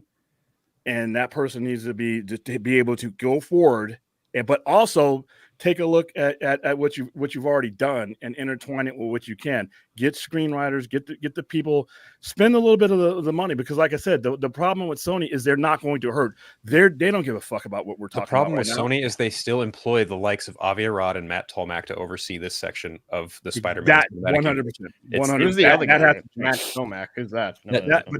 He's Avi Arad's right hand, basically. Yeah. They are responsible for what happened with Amazing Spider-Man 2. Yeah, this happened subsequently. sequel to Spider-Man. It's like as long as they don't lose money. He's responsible with Spider-Man 3, like for shoving Venom in, like because he wrote that episode from the 90s cartoon. He wrote the Venom episodes, and he fucked up. Oh, he had a pretty solid rapport leading up to like the Spider-Man first 2 movies, and then he like enforced that Venom be in 3, and that's kind of where everything started going downhill. He got fucked up Amazing Spider-Man 2, and like, but we were meant to get like so many of these spin-offs, like a Black Cat movie, and then like a Sinister Six movie. So, I would like to have seen that shit, and an Aunt May movie. Jackpot! Oh my god, Jackpot! Oh god, the Aunt May movie. I forgot about that thing being. With Marissa Tomei, people would go see it. Based off of Marvel. Good selling point. I definitely would. I would. But I'm with Dawson in that basically I agree that general audiences don't know the difference between Marvel Studios, Disney, and Marvel in association with Sony. So this is a brand damaging movie. Right, and that's why I definitely am in the belief, other than the Deadpool stuff, that the Valentine's Day Fantastic Four thing and the X-Men '97 coming out like is kind of meant to be sort of like distracting people and being like no this is what we do. This is what we're responsible. This is already established. This is what Marvel is. 14 years. What we're meant to be. My main concern though, if we're talking just about the movie, is like, when you really step back and you're really thinking about this as a comic book fan, right? Like, I'm not hardcore into the Spider-Man lore. I know obviously like basic things about Spider-Man and stuff, and I've read a decent amount of Spider-Man for sure. But like, knowing what Madam Web is as a character, like, you could have done really anything with this movie. I mean, even with a limited budget. And I say limited with like quotations because like 80 million isn't like nothing, but Madam Web is a multiverse level character. There's a lot that they could have established, even without having to directing anything towards the Tom Holland Spider-Man or even Andrew Garfield Spider-Man, whatever they wanted. Any Spider-Man could have been ambiguous. Yeah, exactly. I feel like that's what when I'm watching it, I feel that that's what they were going to do. Yeah. Because if you look at certain scenes versus others, that's what they were going to do. Whatever made them relent because they couldn't line it up because they've drew too much of the story from the 2003 timeline, you could have easily fixed that with some better storytelling on the back end, because there's certain things I didn't need to see in that movie that they stuck with, and certain things that they could have added that would have made this whole thing. You could still do this. Like I said, you get a mainline producer, you get and some better screenwriters, everything else. You could literally take all these movies and you could put them together and go forward with that. You just and they need to stop relenting. Once you made your choice to hire this person or your story's set, that's when you second guess. Not once it's done and you gotta you're starting to reshuffle, because like I said, that looks like a rock video back in the mid 80s that they just chopped up and spit out and put on Night Flight. William, I'll do you one better. There was more Madam Web in Across the Spider-Verse with Madam Web not even being in it. Like, because that's exactly. That is so depressing. And I think that they meant to use that, but they just, because you can tell that there's certain parts that's what they meant to do. And my question is, okay, who's second guess? And the person who's doing the second guessing, that's the person who needs to be forced to step over here and sit in that office. Go to the kids' table.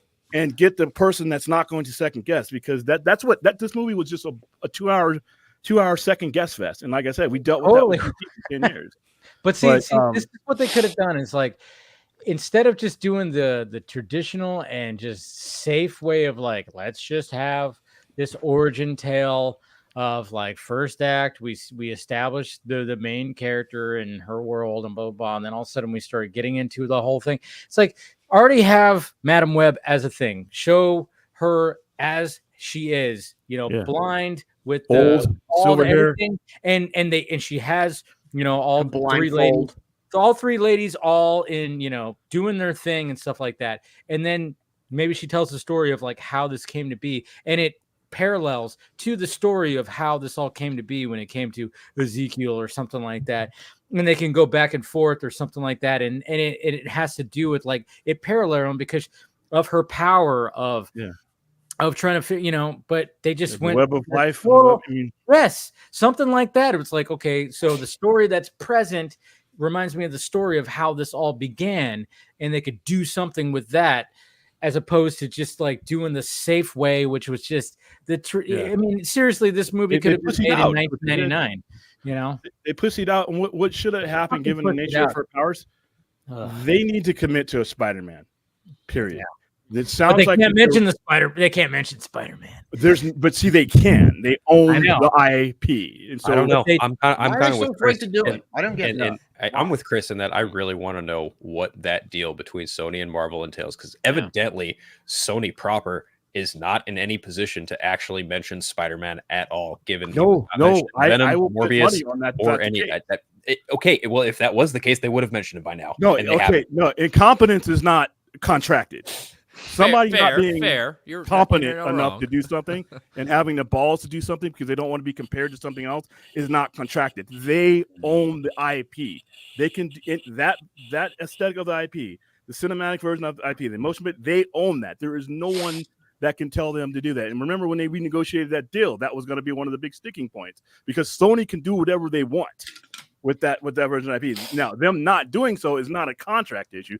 That's just you're being a pussy. You don't want to put your Spider-Man out there because you're afraid it's going to be compared to something else. But you got to get over that. Go big or go home. And they sort of half-assed did it because guess what? Guess who's in the fucking movie in one of the last scenes? So if they can't, do anything with that character, they sure as hell gave you the inclination that they plan to do a lot more than they did in that movie. Otherwise, you cut that scene out. You see what I mean? It doesn't make any sense. The thing that is most hilarious to me about this whole Madam Web situation is I remember when the trailers came out, we saw like a glimpse of the suits. I said to myself, ain't no way we're seeing more than 2 minutes of those suits. And they look boom, AI. One of the main things. You still saw less than 2 minutes, even less. Yeah, that's 40 seconds. That is even apparently more. Madam Web doesn't wear that red jumpsuit or something in the movie. Is that true? At the end. That's a very okay. Yeah. Chris, are we spoiling it? Or? People who have seen it, do you realize they use the same shot twice? Yes. Yeah. Yes. Oh yeah. Yeah. The same so shot, like when from, you see that shot that everybody's seen where they're looking out the window, the three girls, they use that shot again, but then of course with Madam Web, and there's an entirely different background. I was they fucking used the same shot twice to show that group shot. Sorry, spoilers, everybody. Who gives a shit? Not a big movie, I don't care. Lazy. That's so. And I they just changed out the background. Oh my gosh. Yeah. I want to make a suggestion here because I don't know how the movie business really works, like in the nitty gritty and who needs Sony executives apparently don't either. Okay, well that's good to know. I can't laugh at them too hard. Look, that's true. You're right. Look at Marvel Comics. Granted, it's a book company, but like at Marvel Comics, you have one editor in chief who looks over all of the books, but they had specific editors for just the Spider books, right? Right. You have a group editor. I'm just saying I don't know how it all works. I don't know who gets paid what. I don't know who has say over who. But I'm not saying they need like a Kevin Feige type of situation, but maybe they could have someone that represents the Marvel Studios brand who goes in and works with Sony hand in hand to be like, okay, here's what we're gonna do.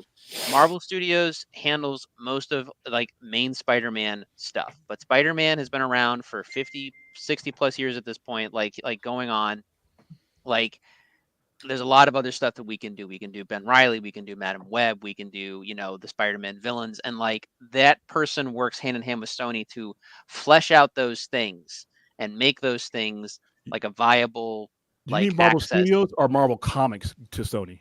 Well, no, I'm just saying I was giving Marvel Comics as an example, but I'm saying maybe you do that with the movies. You have an editor who works a liaison, in tandem, more or less. Yeah, liaison who represents Marvel Studios, who goes to them and says basically okay, this is what they're doing with main Spider-Man in the MCU, but we can work on all of these things and flesh all these things out. You could have done a manageable Madam Web, decently budgeted movie. Totally. And made it about. You could have had Helen Mirren get blinded and become the Madam Web and stuff like that. But you don't need Marvel Studios to do that. You could do that better. Just do a better job within Sony. Because Dakota Johnson knows how to wear a blindfold. No, but William, I am agreeing with you because I'm saying what you were saying earlier, in a sense of they need to get better. What I'm suggesting is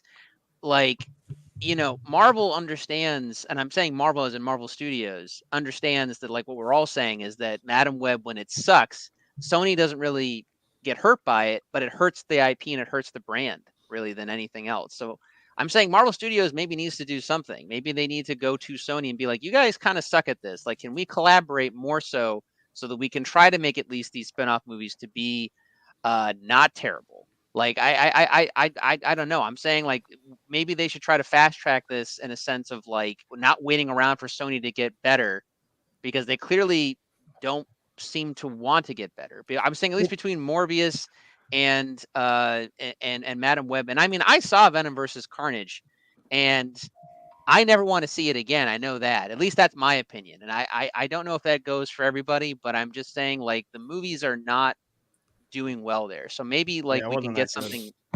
Maybe we can get stuff now. Huh? They're definitely not up to snuff. No, I'm kind of with you. I recently rewatched Venom Let There Be Carnage, and I will just say I prefer Venom 1 to Let There Be Carnage. First Venom I prefer as well. So. Definitely. Yeah. I could only imagine how that first conversation with that Marvel Studios liaison would go. Just looking at somebody going through his window. Yeah, just be like, so what happened there? What'd you guys do the there? Sony guy's going to say, get the fuck out of my office, is what the Sony guy should say. Here's the thing. Hold on. I completely understand what you're saying. I don't think they need a liaison with them. I just think they need to hire those guys. You just need to hire the better people. You don't need to just depend on another studio. Hire the right people within your infrastructure. And to that point, within your infrastructure, it's almost like a repeat of what happened with Fox and X-Men and Fantastic Four, where you had literally the same people working on the same movies over and over again. You hired the same writers to do Morbius and Madam Web, and look at what happened. It's the same deal with Fox. You had Hutch Parker, Simon Kinberg, all these other people working on the X-Men movies, and then they did Fantastic Four after Josh Trank walked away. It's like, what are we doing here? Where's the problem? Well, the people making the freaking movie. That's where the problem lies. The fact that Simon Kinberg was involved with X3 and fucking Dark Phoenix is ridiculous. That should not have been a thing. Dark Phoenix. No, I know. But that's like... But so in tandem, I'm agreeing with you, and I'm agreeing with William. Like, yeah, it's like, why are they allowed to stay? I don't know. Like, do they owe somebody a favor? Like, are they owed a favor? Really ironic blackmail? Maybe you want some really ironic. I actually prefer Dark Phoenix to X-Men Last Stand. Okay, I've only seen Last Stand one time. And I haven't talked to each other for a little while, but I haven't seen Dark Phoenix. Yeah, to be honest, I actually enjoyed The Last Stand. Yeah, it's got issues, but I enjoy that trilogy. I know people get there's things in it that I like. I don't. Yeah, there's I have huge nostalgia for those movies. Look, don't get me wrong. Dark Phoenix Juggernaut. You know what I mean? Is a freaking train wreck. Okay, Dark Phoenix is 100% a train wreck. I think I've even told Paul this. It even has a train wreck in it. So. Exactly. That was the point I was getting to. It's a train wreck, but it's a train wreck you just can't help but look away from. Okay, I will give you, like, you know what's kind of funny, because this is where a reshoot actually worked. The shit that they reshot, like the action sequence when fucking Magneto was fucking up those guys and shit like that. Apparently that was a reshoot, and I'm like, all right, that's when a reshoot actually worked. But overall, that movie was so forgettable, and Jennifer Lawrence had like half the makeup she had on before. Like, I know, right? For the previous ones, it was just like, holy crap! And then even the trailers, you could tell it was just a completely different shade of blue. It's like, what are you doing? Yeah, they just like she was like, she spent half the time in the chair. And then why didn't they bring back those costumes from the end of X-Men? Exactly, Axel. Why? Exactly. Like, yes, I know those costumes from Dark Phoenix are like from Grant Morrison's X-Men, but like they were ugly as fuck. They look like onesies. We went back to what we did in the first X-Men movie, like you said, Axel. We had the comic accurate costumes coming in, and we were still in an age they always tease the comic book accurate costumes. Like in the end of First Class, you had Magneto in the red, sort of, and then in the Wolverine, or I swear, I guess sort of. It's an alternate had the same conversation not even like a week and a half ago on Instagram. Were we gonna say, Paul? Yeah. I was agreeing. We talked about this on Four Nerds the other day. Yeah, that's true. We did. Yeah. I was gonna say the same thing as Axel. It's a tradition with the Foxman films where they tease the costumes at the end of a movie, and then the literal next movie, it's like they have amnesia and they forgot that scene happened, and then like they just start the same bad costumes all over again for some reason. And just like I mean I have like. I really enjoyed like the first Fox X-Men trilogy. I know people give a lot of shit to those because like Bryan Singer. Yeah, they're good. They're fine. But like people separate. And I don't know. I just feel like people are just giving them too much shit now these days because like, because Cyclops wasn't the leader. I'm like, yes, I agree. He should have been the leader, and he shouldn't. And like, yeah, I know he was like killed off too early because he's still wrong. But yes, I agree. I'll say this. In like the Last Stand, people are gonna like.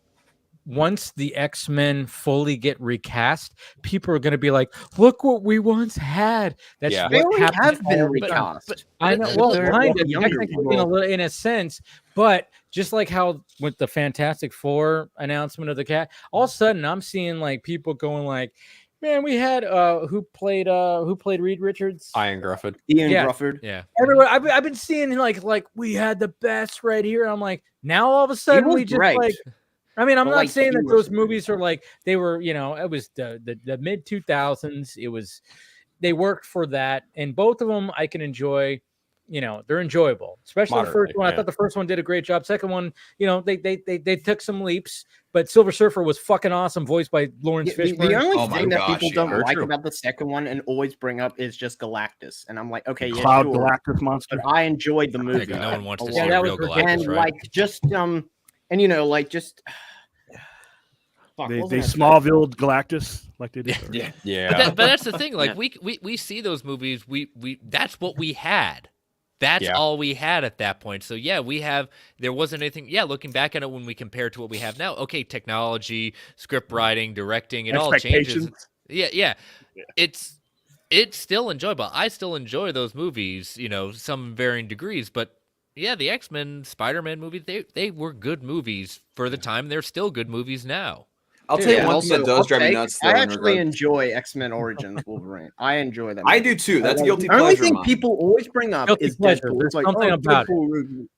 Yeah. But, like I enjoy that movie. Yeah, they fucked them up. Look really funny and like in some scenes. The first third of that movie is enjoyable. The opening scene of X-Men Wolverine Origins is fantastic.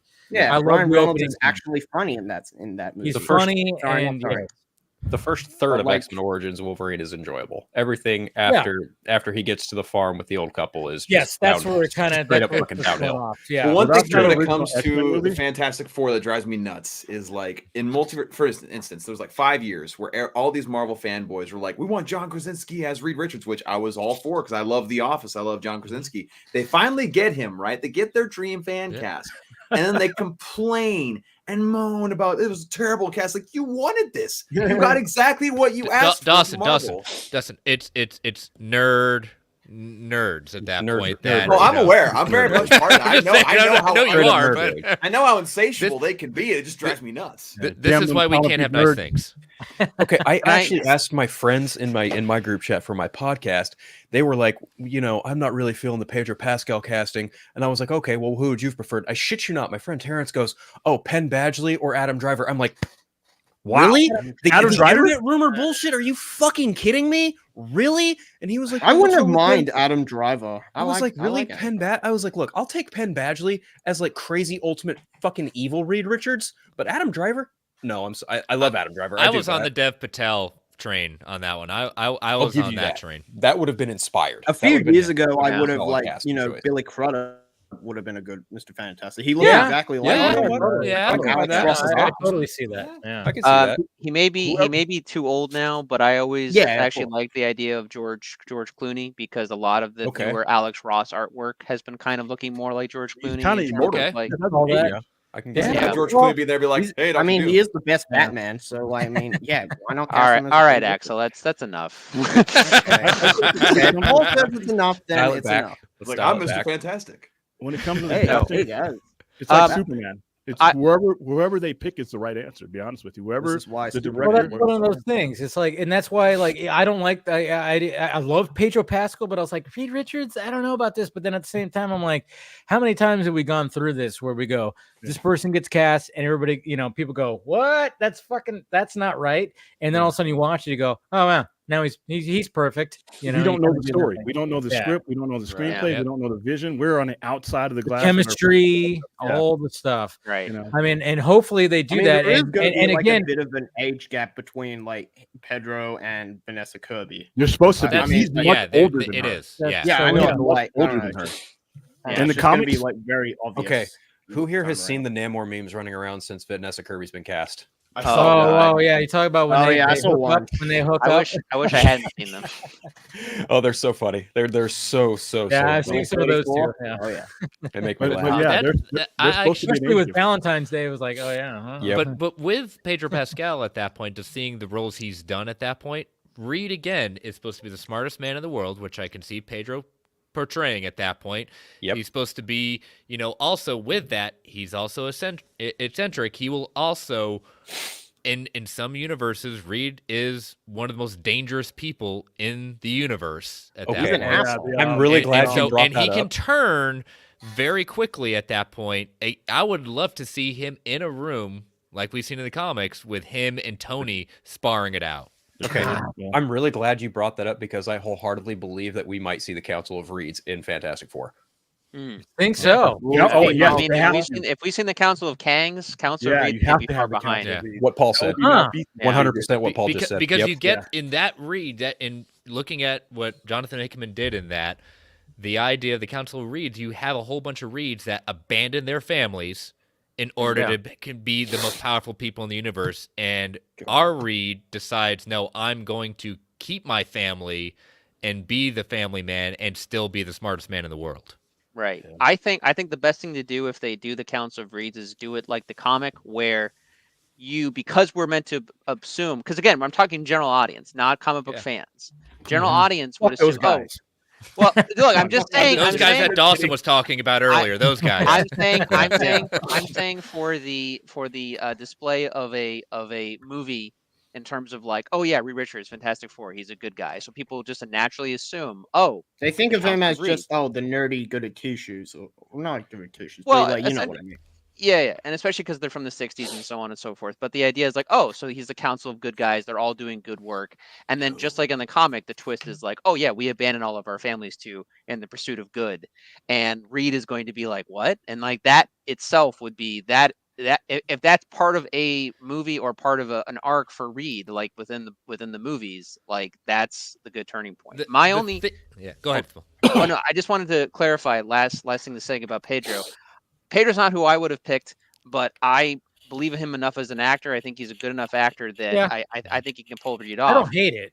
Yeah, but my only thing is, and what I hope they try not to do too much is the only problem I have with a lot of the MCU, and again, I like the MCU just fine, but in terms of what I love about the Marvel comics as opposed to the movies is that they kind of take off the edges of a lot of the characters, sort of. And the thing with Reed is that he's a somewhat cold person in a sense, like, and he definitely, if he was to be tested, he definitely was on the spectrum.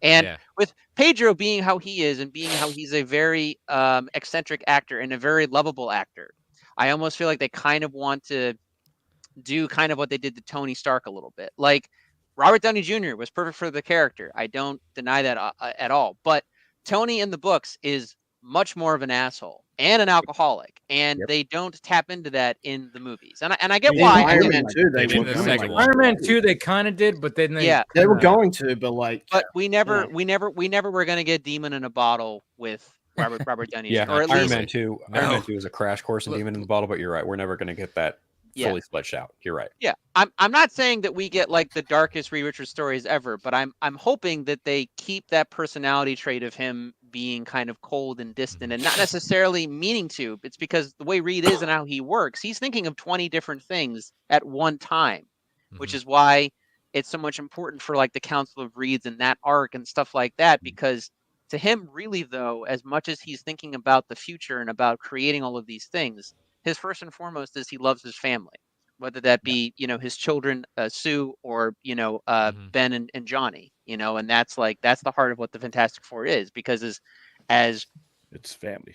Like it's the first family. And that's the thing that's important. We make it's the old joke in the sense of the best Fantastic Four movie is called the Incredibles. Exactly. And so one of the things they have to get right was why they call it Marvel's first family is that just like a family, the chemistry. The chemistry, they fight. We have Ben Grimm, who at a time was pining after Sue Storm before Reed got involved, and now his best friend Reed Richards is now dating the girl that he wanted at that point. You got Johnny Storm and Ben Grimm fighting all the time, doing everything like that. Like they have to. I'm not saying they have to do The Incredibles, but they have to see what made that movie work, and that in there. What they did, they can put. I don't need an Incredibles in Fantastic Four. I'm just saying that kind of dynamic. You need to have that in order for Fantastic Four to be truly done right.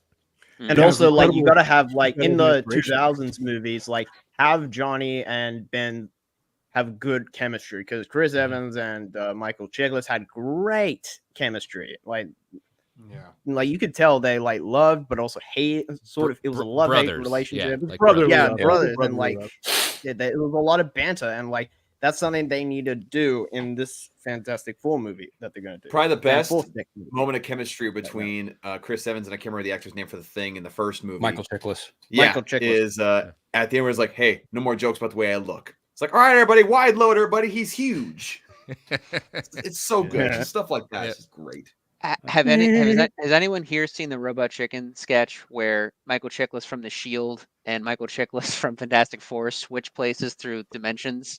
And yes, yes, I have a long time ago, but yes, I vaguely remember that episode. Yeah. Like I think Michael Chiklis, they just think he's turned back into Ben Grimm, and he just shoots Doom through his helmet, and then puts the gun down, and then it goes back to like the Shield universe. And then it just opens on a bunch of drug dealers like hearing like all of this like thumping and pumping, and then all of a sudden like the actual thing comes through the door, and like he starts clobbering all of the drug dealers.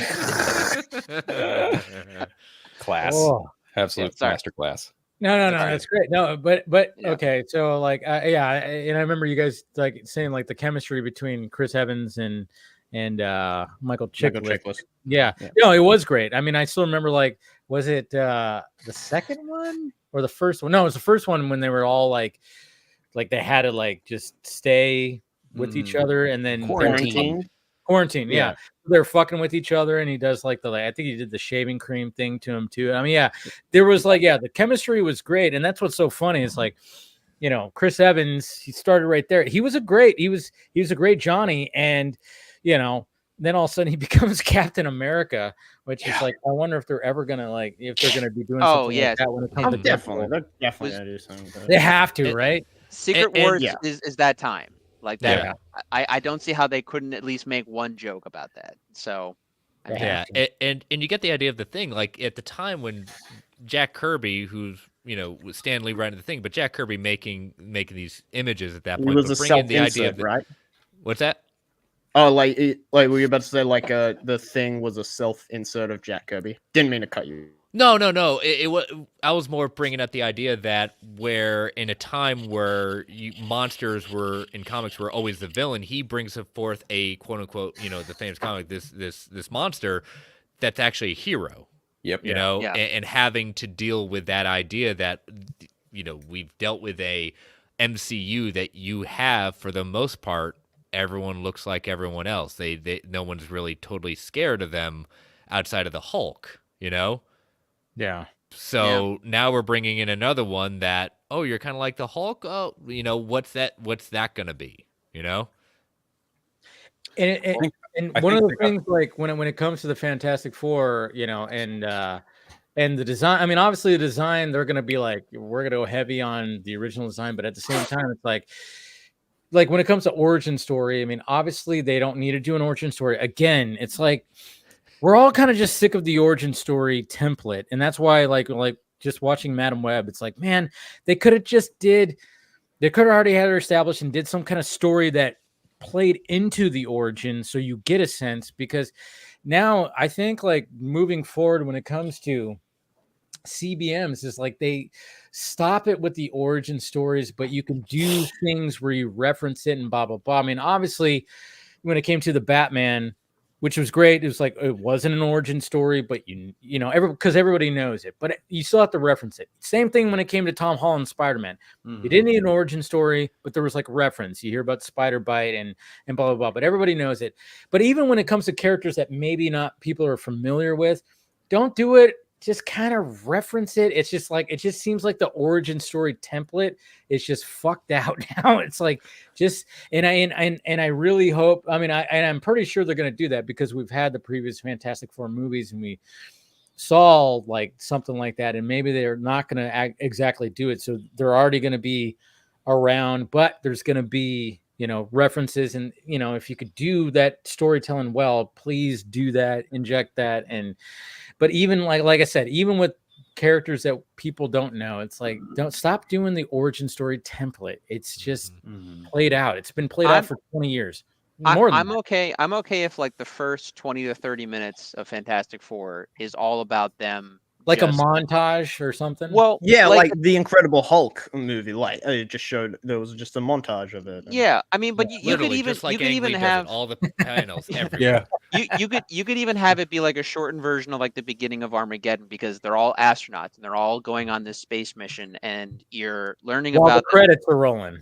Maybe. I mean, you could just even have it just be about Reed and about Ben Grimm, who are supposed to be friends anyway, like talking about their past and about their childhoods and about, be like, man, I don't know how to feel about this mission. Well, hey, man, we've got all this scheduled out. We've got all this figured out. Johnny shows up, and then like, Sue's part of the team too. And like, so, they can go back and forth in that, and just make that about like this close-knit friend group, basically, like being all these astronauts and doing this one mission. They don't know what the mission is, or like where, like what, or like what the like the possibility of there being a failure is in the air, but it's like, oh, it's the space age, we got to figure this out.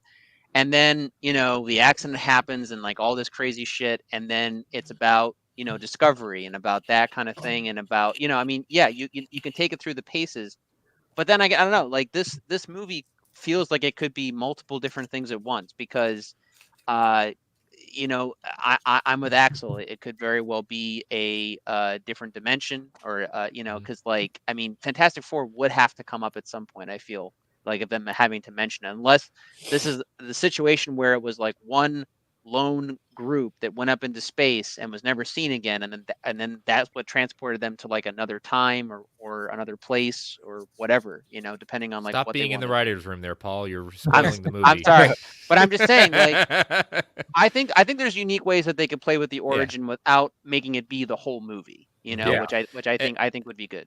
And I know, like, we're all waiting to see when Dr. Doom is it, but I can highly, if you want to see an amazing and outstanding look at the quote-unquote origins of Doom, the Book of Doom by Ed Brubaker. Yep. If great Fantastic. 5-issue, you want to talk about a mind screw job at the end of that, the final issue of that miniseries, man, that would be a real cool way to introduce Doom. For sure. That's going to be interesting. And then there's been rumors that it's going to be Galactus, and they're going to tease Doom. But then again, and like I said, it's all scooper shit. Who knows?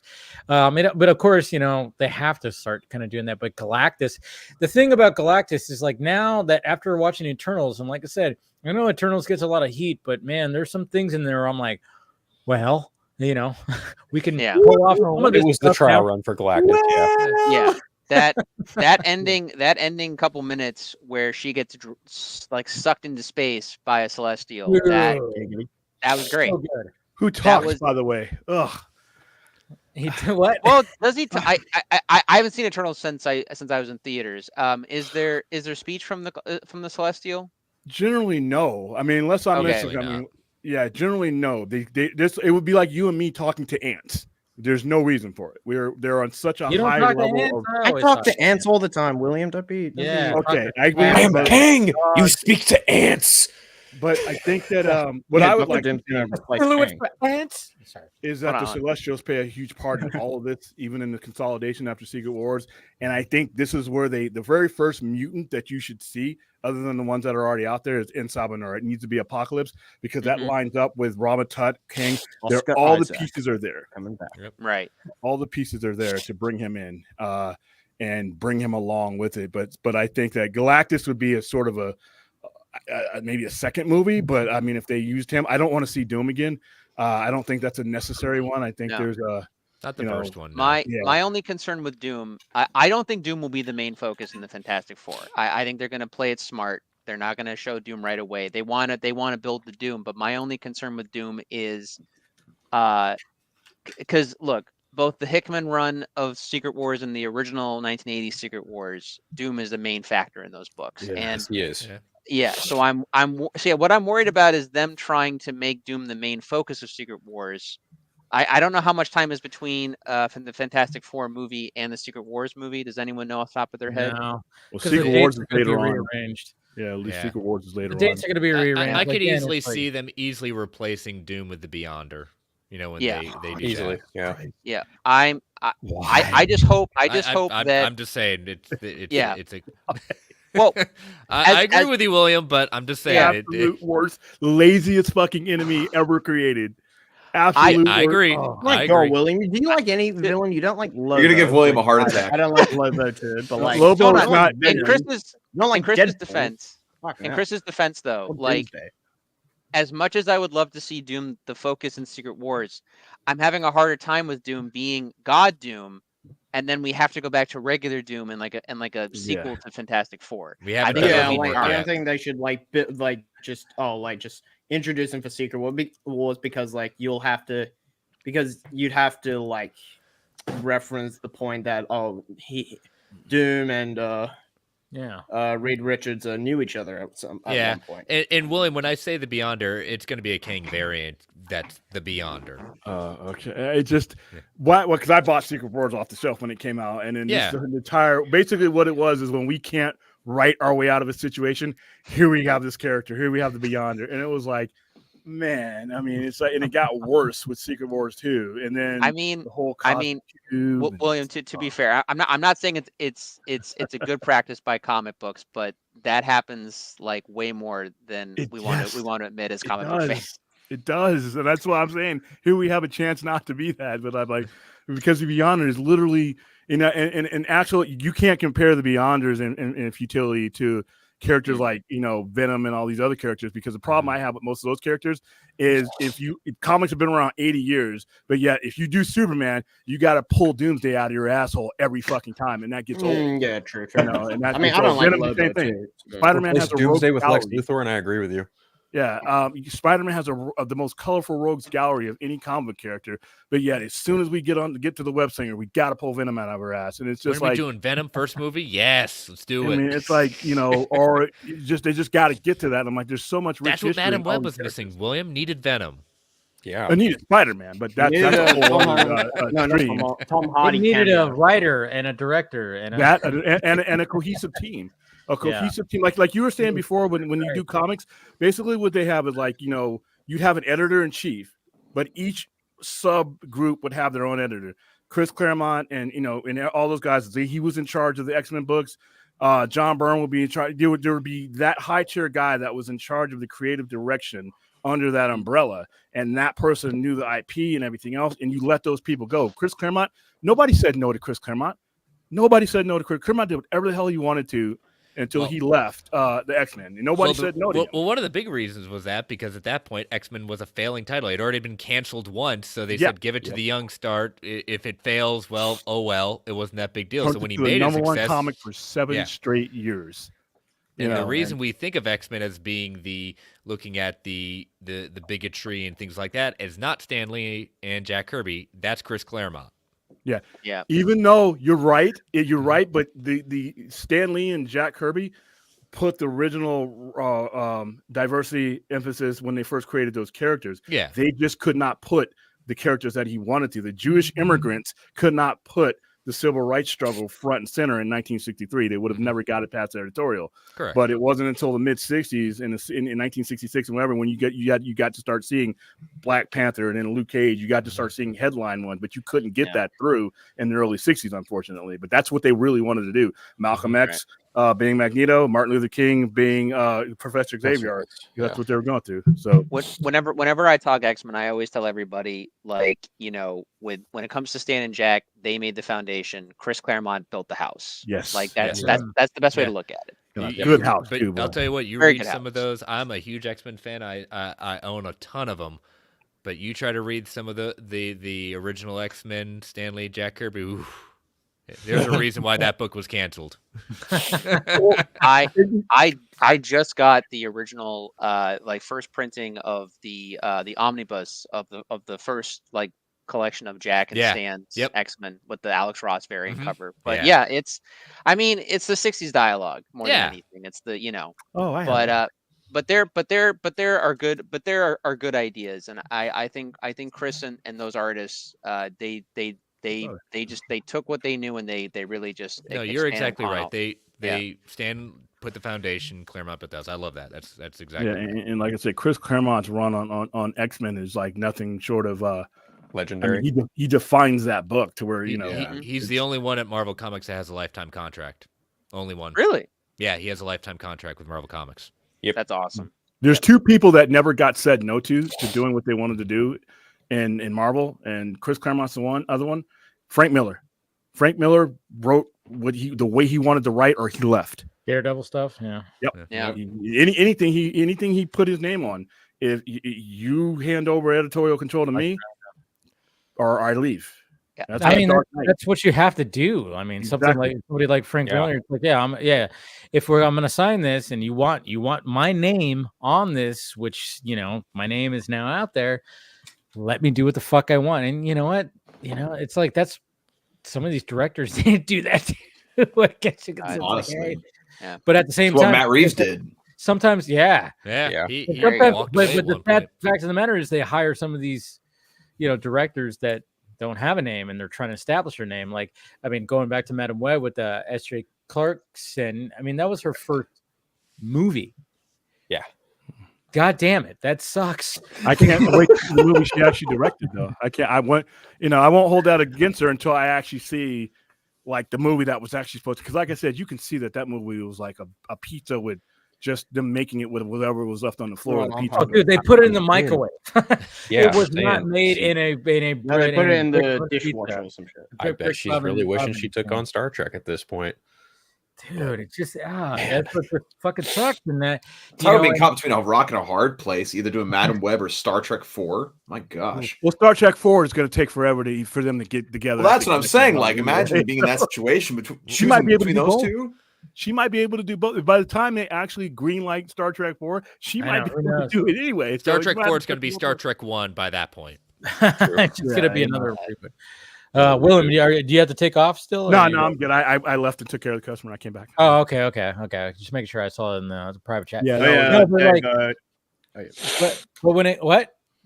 Oh yeah, Dave. Could we just pull up those drawings I did? Oh.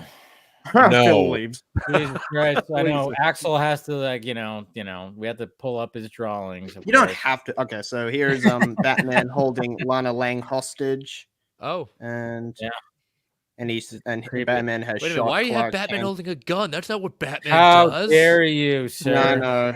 And so like he kills Lana Lang and Clark, and here we have Dr. Fate, like John Jones as Dr. Fate. Oh. Can't really tell though. Well, kind of. Yeah, well, yeah, you got the green skin. Yeah. And then you have this version of the Justice League. You got Wonder Woman, Captain Thunder, who is Victor Stone, Oliver Queen, Tula, and a Red Lantern. That's different. Yeah, I like it. It is different. Yeah. There you go. Dig it. Yeah. Nice. I like the fact that the Batman, you chose the old the first chose the old going that way. One of these days. Well, I mean, we're gonna get the Cape Crusader, and it's gonna look like that, which I cannot wait. I kind of wish the Batman had that cowl, like because I don't know. I just wish. Oh, they've throw stuff out. That would look ridiculous. Yeah, well, it's a comic book movie. Who gives a fuck? Apparently, a lot of people, because the cottage industry of criticizing. People do give a fuck. That's the thing. And if they had those ears, I don't know about those ears would work. Well, Wolverine's gonna have those ears, and let's get to Kelly Jones. They're not really ears. Let's go that route. Wolverine is not. It's not really part of. It's not ears. It's part of the mask. Well, I know, but still. Yeah, so it's different. So, but at the same time, it took them years of credibility to do that. By the way, they couldn't do that in the original. As you gain credibility with the MCU, you can pretty much do whatever the hell you want right now. So you wouldn't been able to do that 20 years ago. Yeah, that's why it took so long. I mean, that's the thing. It's like, yeah, that's why they joked about it. Like in the first X-Men, he's all, when Wolverine finally gets his costume and they get into the jet, and he's just like, he's all, he comments about the things, and then Cyclops goes like, "What do you want? Bright yellow spandex?" Yeah. So yes, I do. Right now we do. Now, but at the same time, it's like back then, 1999, 2000. Well, it was like 2000. 2000. It's like what do you do? Like, you can't. You just got to go like what translates, And then of course they teased it in the Wolverine deleted scene. Yeah. But the fuck's sake, that's the way to do it. Black and tan too. It's gonna be the brown and tan. Yeah. It wasn't even gonna be the bright. I mean, that's the thing. It's like so long. It took this long to finally get this, and then even because we haven't really talked about the Deadpool and Wolverine. Because I remember last week we were like talking about like, oh, the rumor is going to be called Deadpool and Friend because Cooper put it out there, and we were all just kind of like, I don't know if that's going to be it, or maybe it's a joke because of stuff. Mm-hmm. But then of course it ended up. Why wouldn't it be Deadpool and Wolverine? It's like, yeah. So I'm like, yeah. I was laughing. I'm like, yeah. People got fooled by a fucking scooper, even though there's people that go like, fuck the scoopers, but then. If it's something that they don't like the MCU, they're just going to be like, look at that. They're fucking up. That's what I hate when it comes to social media is like when people hate a certain thing, whether it's James Gunn, whether it's Zack Snyder, whether it's anything, they will be like, fuck the scoopers until the scooper gives them something that they could be like, want. And they will even believe in like Rotten Tomatoes scores. Like, oh, look at this James Gunn movie. Well, the thing is that people on the internet have a leniency, of course, to lean towards their initial bias, and regardless of what they see, any sort of reasoning will not break through to them unless it slaps them in the face, and even then, sometimes they refuse to see it anyway. Yeah. I don't know. I kind of like what Hugh Jackman shared for the title of the third movie. I like Wolverine. An asshole. That was great. I think that'd have been perfect. That was beautiful. And that's the thing. Like the Super Bowl part I was at, like most of those are general audience that people, and they were like, "Oh my god!" And they looked at me. It's like, is Hugh Jackman best? Yeah, Hugh Jackman. Oh my god, I'm gonna see this movie. I mean, that's exactly all they needed to do for the general audience. Yeah, would I have liked to see more of Hugh Jackman in it? Sure, but. We know we're getting that in the second trailer, but it did what it needed to do to get the general audience excited again. It's funny too because I was wondering, I'm like, how much of Hugh Jackman's going to be in this trailer? And because I was thinking, I'm like, because what we have to remember, like us right here, we see everything every day, but the general audience does not. So we already saw the reveal. The costume, we saw the set photos, we know how much he's in there. That's what I found so great about that trailer was the fact that it was all about bringing Deadpool into the MCU with the TVA and everything, and then they just teased at the end with the shadow and everything. And I remember even seeing people like, why do they do it like this? We already know what it all looks like. I'm like, okay, you need to log off and talk to people in real life. Touch people, grass. Wait, Twitter isn't real life? What? Yeah. That's the TVA part of it is my favorite. That's what's going to get me. I personally, and I know I'm in the 0.5 percentile, I can't stand the character Deadpool, and I'm not a big fan of the franchise.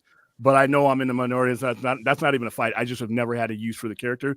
But the TVA for me, I love Loki. I think Loki is some of the best stuff that they put out. Totally. And capitalize. TVA, I'm in. Capitalize on it. We're gonna have Miss Minutes and everything. Come on. Yeah. Oh, that's who I want to see interact with Deadpool. Miss Minutes and I need that. He might shoot her. He probably. That's okay. I need to see it. She's kind of annoying. So you know. I'd be like, oh, you're cute. Boom. But William, I definitely agree with you as far as like Deadpool as a character because don't get me wrong, like I totally understand the Deadpool fan base. I get why he's a popular character within the books and why Ryan wanted to adapt him to movies. But I think the movies have done the best job of kind of synthesizing it down to a tolerable version of the character too. Because you have to have the character be doing something for 2 hours. And the way he is even in the books, like I've tried reading the Deadpool comics and they're an acquired taste because depending on which writer you go for, it's an acquired taste. And like with the Deadpool video game, he's just an idiot. Like it's what I call my opinion the Will Ferrell effect. Like Will Ferrell, my personal opinion, it's rare when I see a Will Ferrell solo movie that I can really make all the way through without saying that's too much Will Ferrell. But when you team him up with someone like other guys and you team him up with someone he can play off of, a lot. Like Talladega Nights is one of the rare ones that I can watch it all the way through and enjoy. 100%.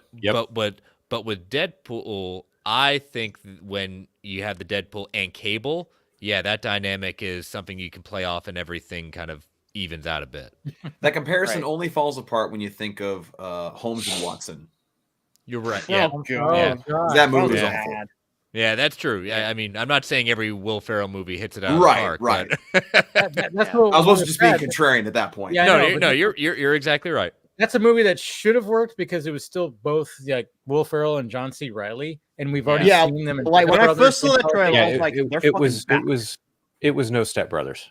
Yeah, it was it was like, hey, we already know that people are gonna want to see this, so let's just do it. And then it just was like, wow, you guys just thought you could just do this. What did you film this in a week and write it? Funny.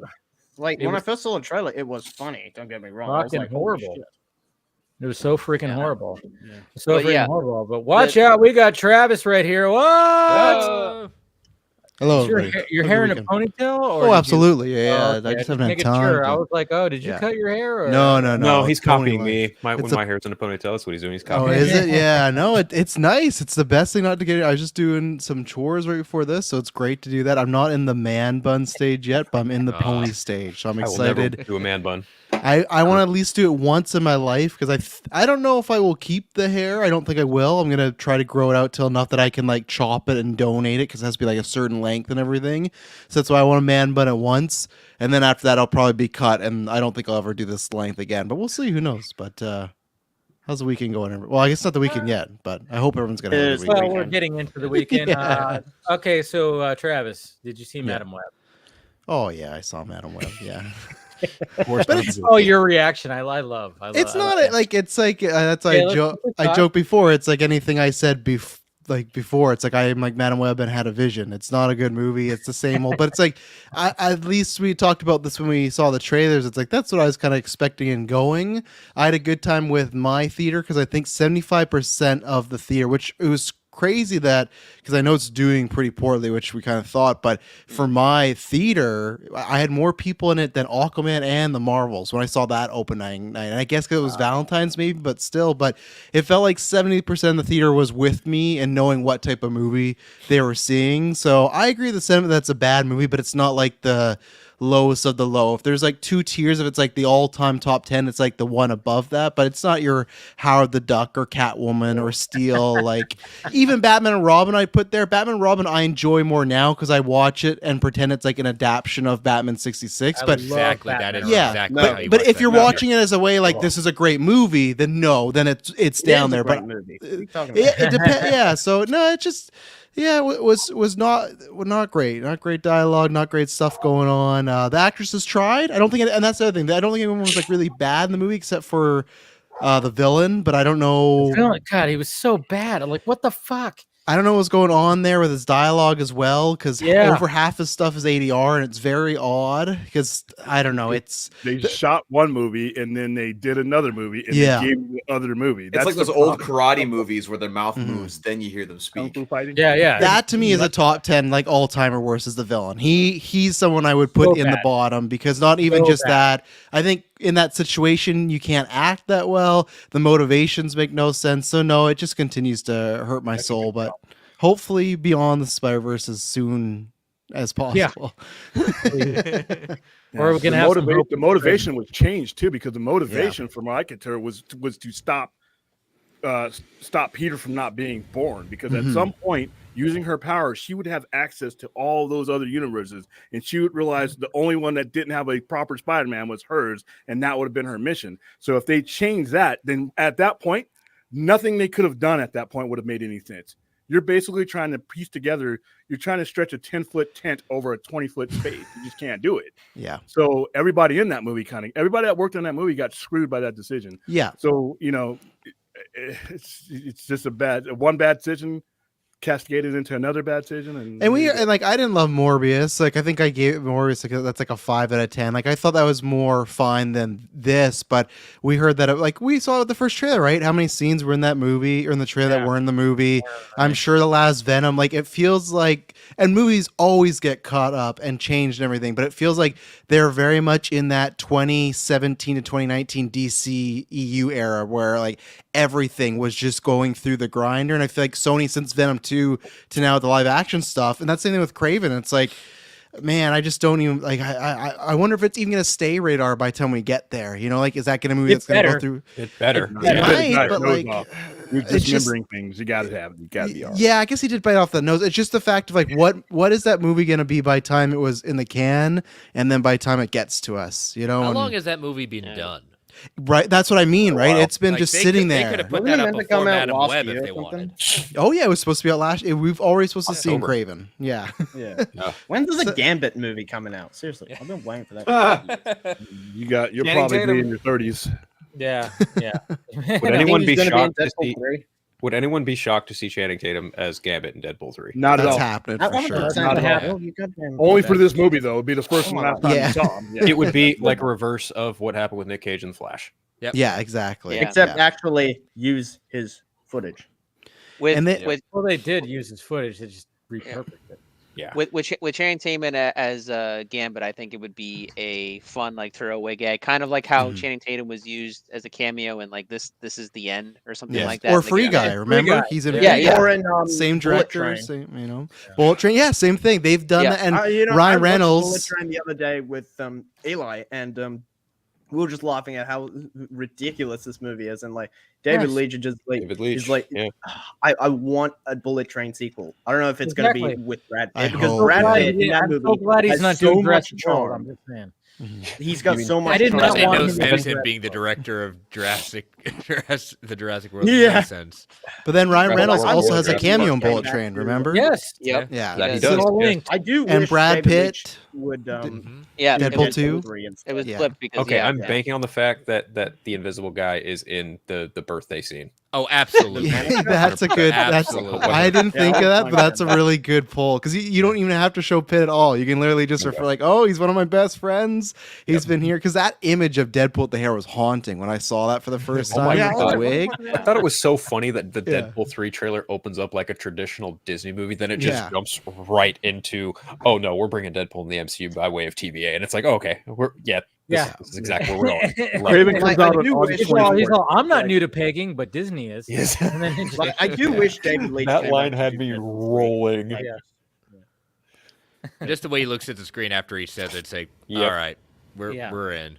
We're in here, and then when he's like looking at all the screens and we're seeing all the different, MCU and he stuff, salutes with Captain America. He salutes like Captain America. It's like, I mean, it's just Marvel, this movie's gonna be fucking the way outrageous. he talks to Matthew McFadden. He's like, I see what you're stepping into, Sensei.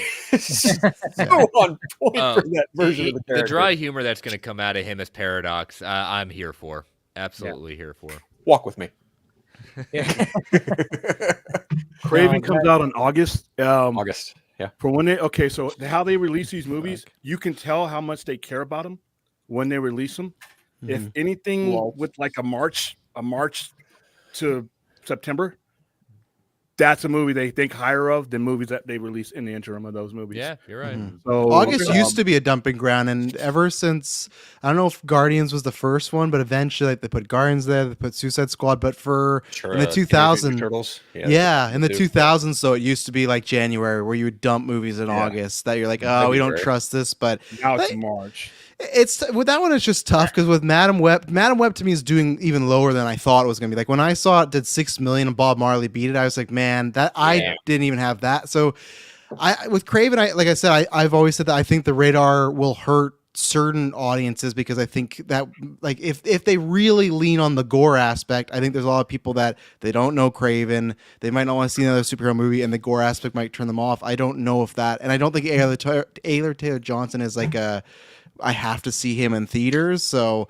I expect that one to do pretty similar to this. Venom 3 is the one I'm curious about because I think this will do more. I think Craven will do more. Plus, remember an August date this time around is different than any other year because a lot of stuff that would have been released in June has been pushed to August because of the strike pushing in the schedule. Mm-hmm. So you're looking at a movie that they probably, without the strike and without everything else involved, would have been released in the June, July-ish area, which means they really think higher of it than they think of anything else. You can kind of tell what they thought about Madam Web because of the one trailer and everything else. Once they screwed it up and they took a look at it, they're like, we don't even recognize this movie anymore. Just go ahead and throw it out there before March, because that window, you look at what's being released between March and the traditional summertime. That's when especially like a movie like Dune, which is supposed to be in December or November, is getting put. I mean, so got all these movies are getting pushed. So August one would be, equivalent to a summer one. So plus, like I said, they didn't spend any money on any of these movies. So it's not like,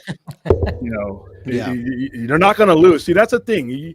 When you lose money, that's when people get fired. Unfortunately, that's the only thing that really causes greedy people to fire people is when they lose money. But when all the money stops getting counted, not the box office, but when the money stops being made is when it stops being counted.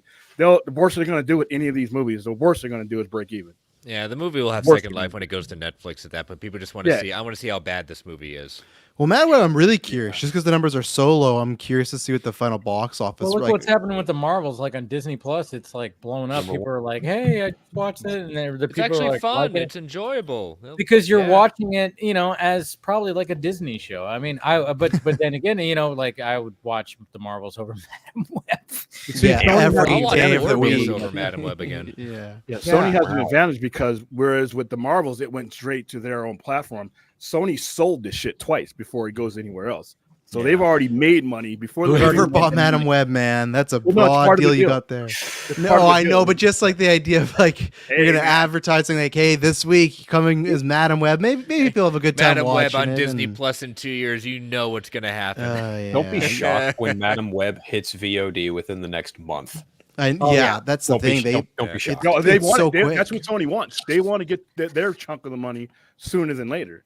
I mean, you're going to see 30-day windows eventually for movies, for certain mid-range movies. Not like a Dune 2, but like the high leverage, high risk movies where they want that money back and they want that higher percentage back as soon as possible. You're going to start seeing 30-day windows, regardless. Because after that first 2 weeks. We already saw not that it's like this audience, but like Mean Girls next week is out on VOD. That just came out under a month ago. Like they made their money. That's beginning of January. So quick. It's so quick now. Yeah. So I don't know. Venom 3 is what I'm more curious about because that's the first two have actually done, they did well. So that's where I'm curious to see, okay, does that audience still show up, or is that another one like the Marvels, like Aquaman, where it's like people aren't showing up like they used to, and they'll make what they make, they get what they do, and I'm curious to see if they're still gonna do El Muerto and the Hypno Hustler or whatever. They're not doing El Muerto ever. But they said in Variety last month it's still in pre-production. It's still in development. You know why? It's going to be in development hell for a couple of years, and they're going to finally say, like, "Oh yeah, we're not doing it anymore." You know why what they're going to do? What they're going to do is going to have El Muerto and Hypno Hustler. That's going to be the combo movie. Without Bad Bunny, but I think they were saying that because didn't Bad Bunny release like a video that had Spider-Man in it recently? Is he still attached to the project? News to me. No, he's not. He left. He released a video that had Spider-Man in it. There was like something that came out. Yeah, I remember. It was the Raimi Spider-Man. Yeah. I remember. No. I think Sam Raimi is in his music video. I think that's what it was. I don't think it's I don't think Spider-Man's in the music. I think it's something to do with Raimi. A video for him, I think. He's done a lot. He does a lot with WWE and stuff. He's kind of all over the place. I didn't know his following until he was in wrestling. Spider-Man is in the music he's video. A draw. Yeah. Is he? He's a draw. That movie, it could be dog shit. It would have still made money because he's a huge draw. I think it would have made more than Madam Web. Yeah, he has a big audience. I mean, plus once again, he had a video that came out, and I'm looking at the images right now. Jesus Christ. But like, look right here. He actually had Spider-Man. So I'm kind of wondering if maybe that's the reason why. Like he's falling down. There he is, Spider-Man. He's falling. Oh wow! What the fuck? Yeah. Okay. Holy shit! That's why I think like this whole thing is like, oh, it's still in development, because because he had Spider-Man in his music video right there. Peter- So That Peter's would have having been a a good better time. video if it had Madam Web in it. I'm just saying. right. That is hilarious. Oh my So goodness. does he have to Why pay are there Marvel traffic for lights that, there? or like? Oh yeah, I was he had to get a wondering that. license. He had to get a license for that. There's no way that. Oh yeah, they ain't gonna let him do that. You know, Sony ain't doing anything. Shut up. for free. Yeah. Cheap Okay. bastard. Wow. That's Yeah. shocking.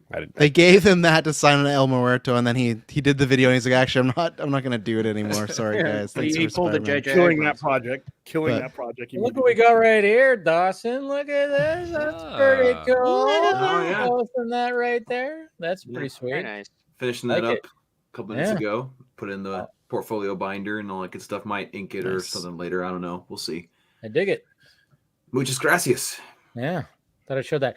But I know you got a dip, and then Paul, you got a dip too. I know you guys. Yeah. Yeah, Yeah. it's getting close to 1 a.m. my time. Yes, So, I know it's late Poor over East there. Coasters, man. Damn it. Sorry.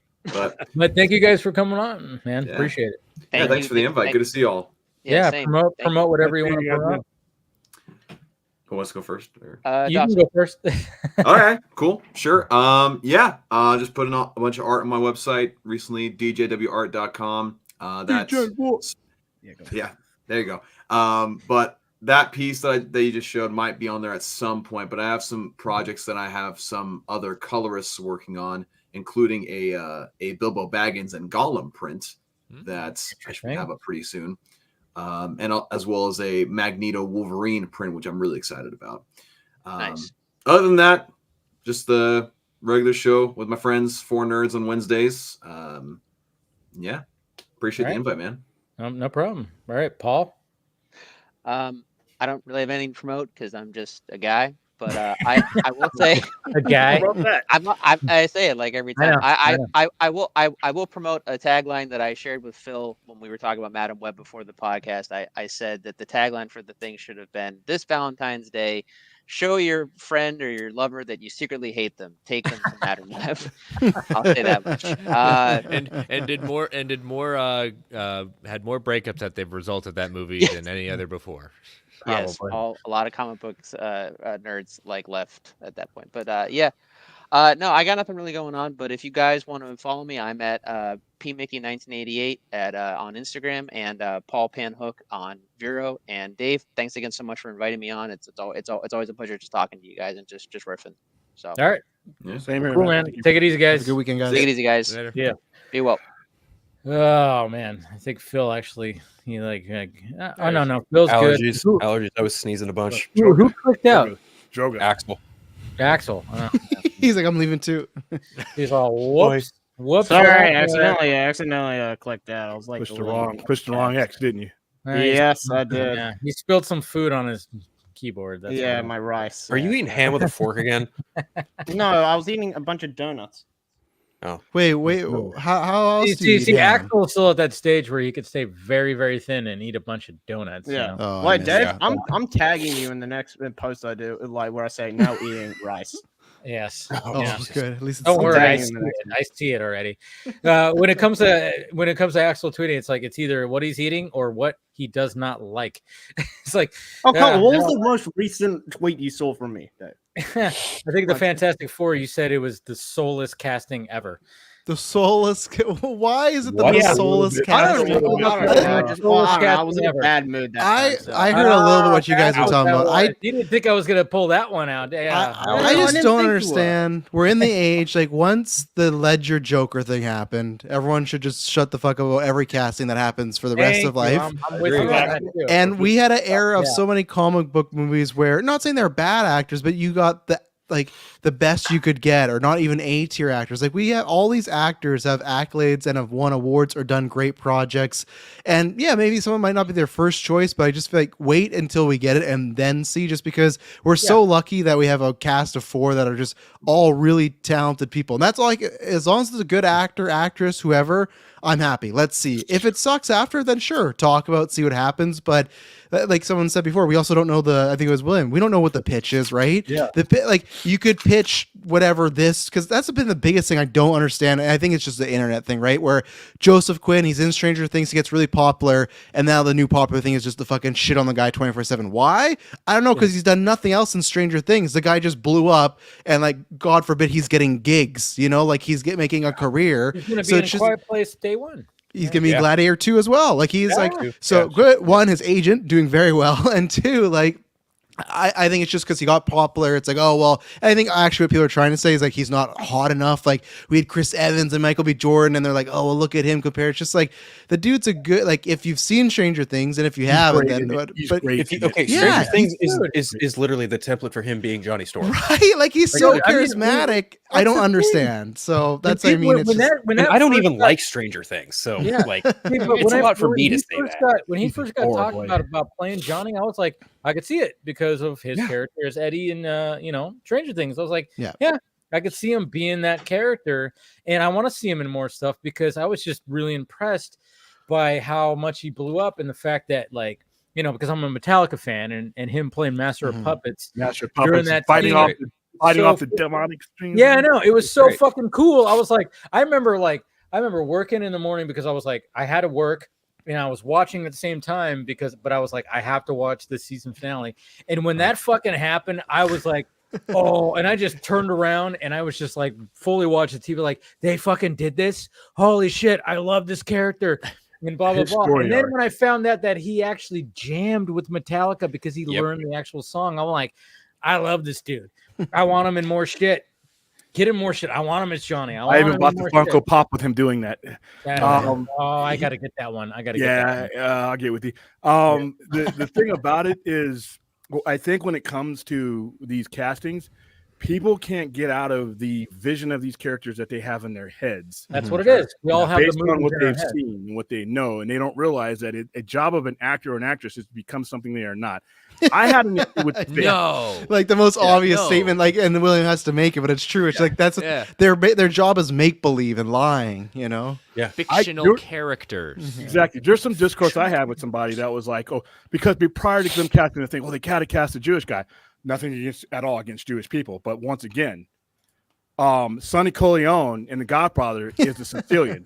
James Caan is Jewish.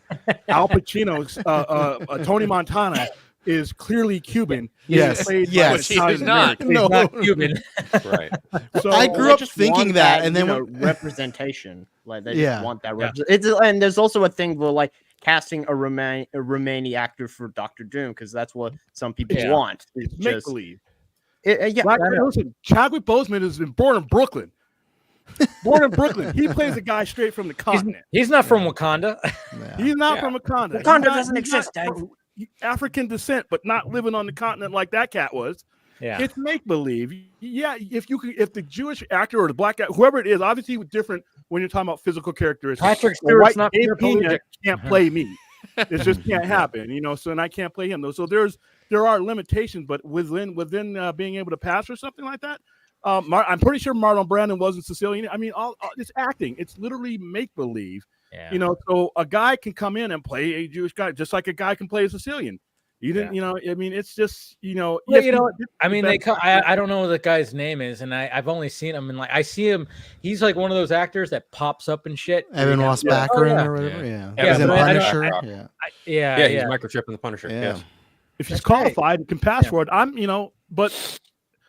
Like I said, I just it came up and I'm like, why does this ever come up in any of the other things where the people portraying people, or John and what's the dude Boyega? Didn't he play in what's the one that played in Detroit? Detroit. Yeah, it was Boyega. Yeah. Okay, he's from London. Right. Yeah, he's playing an American cop. Yeah. His black experience is not my black experience growing up in the UK. We have different backgrounds, right? No, that makes sense. He played a black cop born and raised in Detroit. It's make believe. Yeah, and there because I definitely get what Axel was saying, and then I get what William's saying too, because I want to be in the place where it's tough with race, and the other thing that's tough too is when they say, okay, when we have gay characters, homosexual characters, they have to be played by homosexual actors, and I don't necessarily need to have it that way because I want to be in a case where like Lee Pace, I'm on the Lee Pace bandwagon for Batman.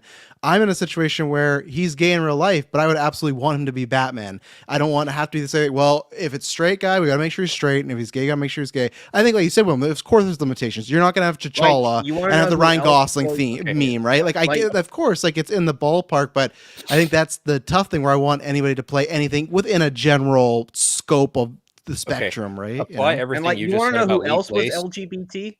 LGBT? Kevin Conroy, and and everyone accepted it. Apply So everything you just said. I don't know much regards about Lee Pace, but like, motherfucker. I don't even know who he is. Go ahead, Bill. Apply everything that Travis just said in regards to Lee Pace's Batman to Matt Bomer as Superman. Absolutely, yeah. Bingo. One of the best castings we never got. I wish it would have happened. Yeah.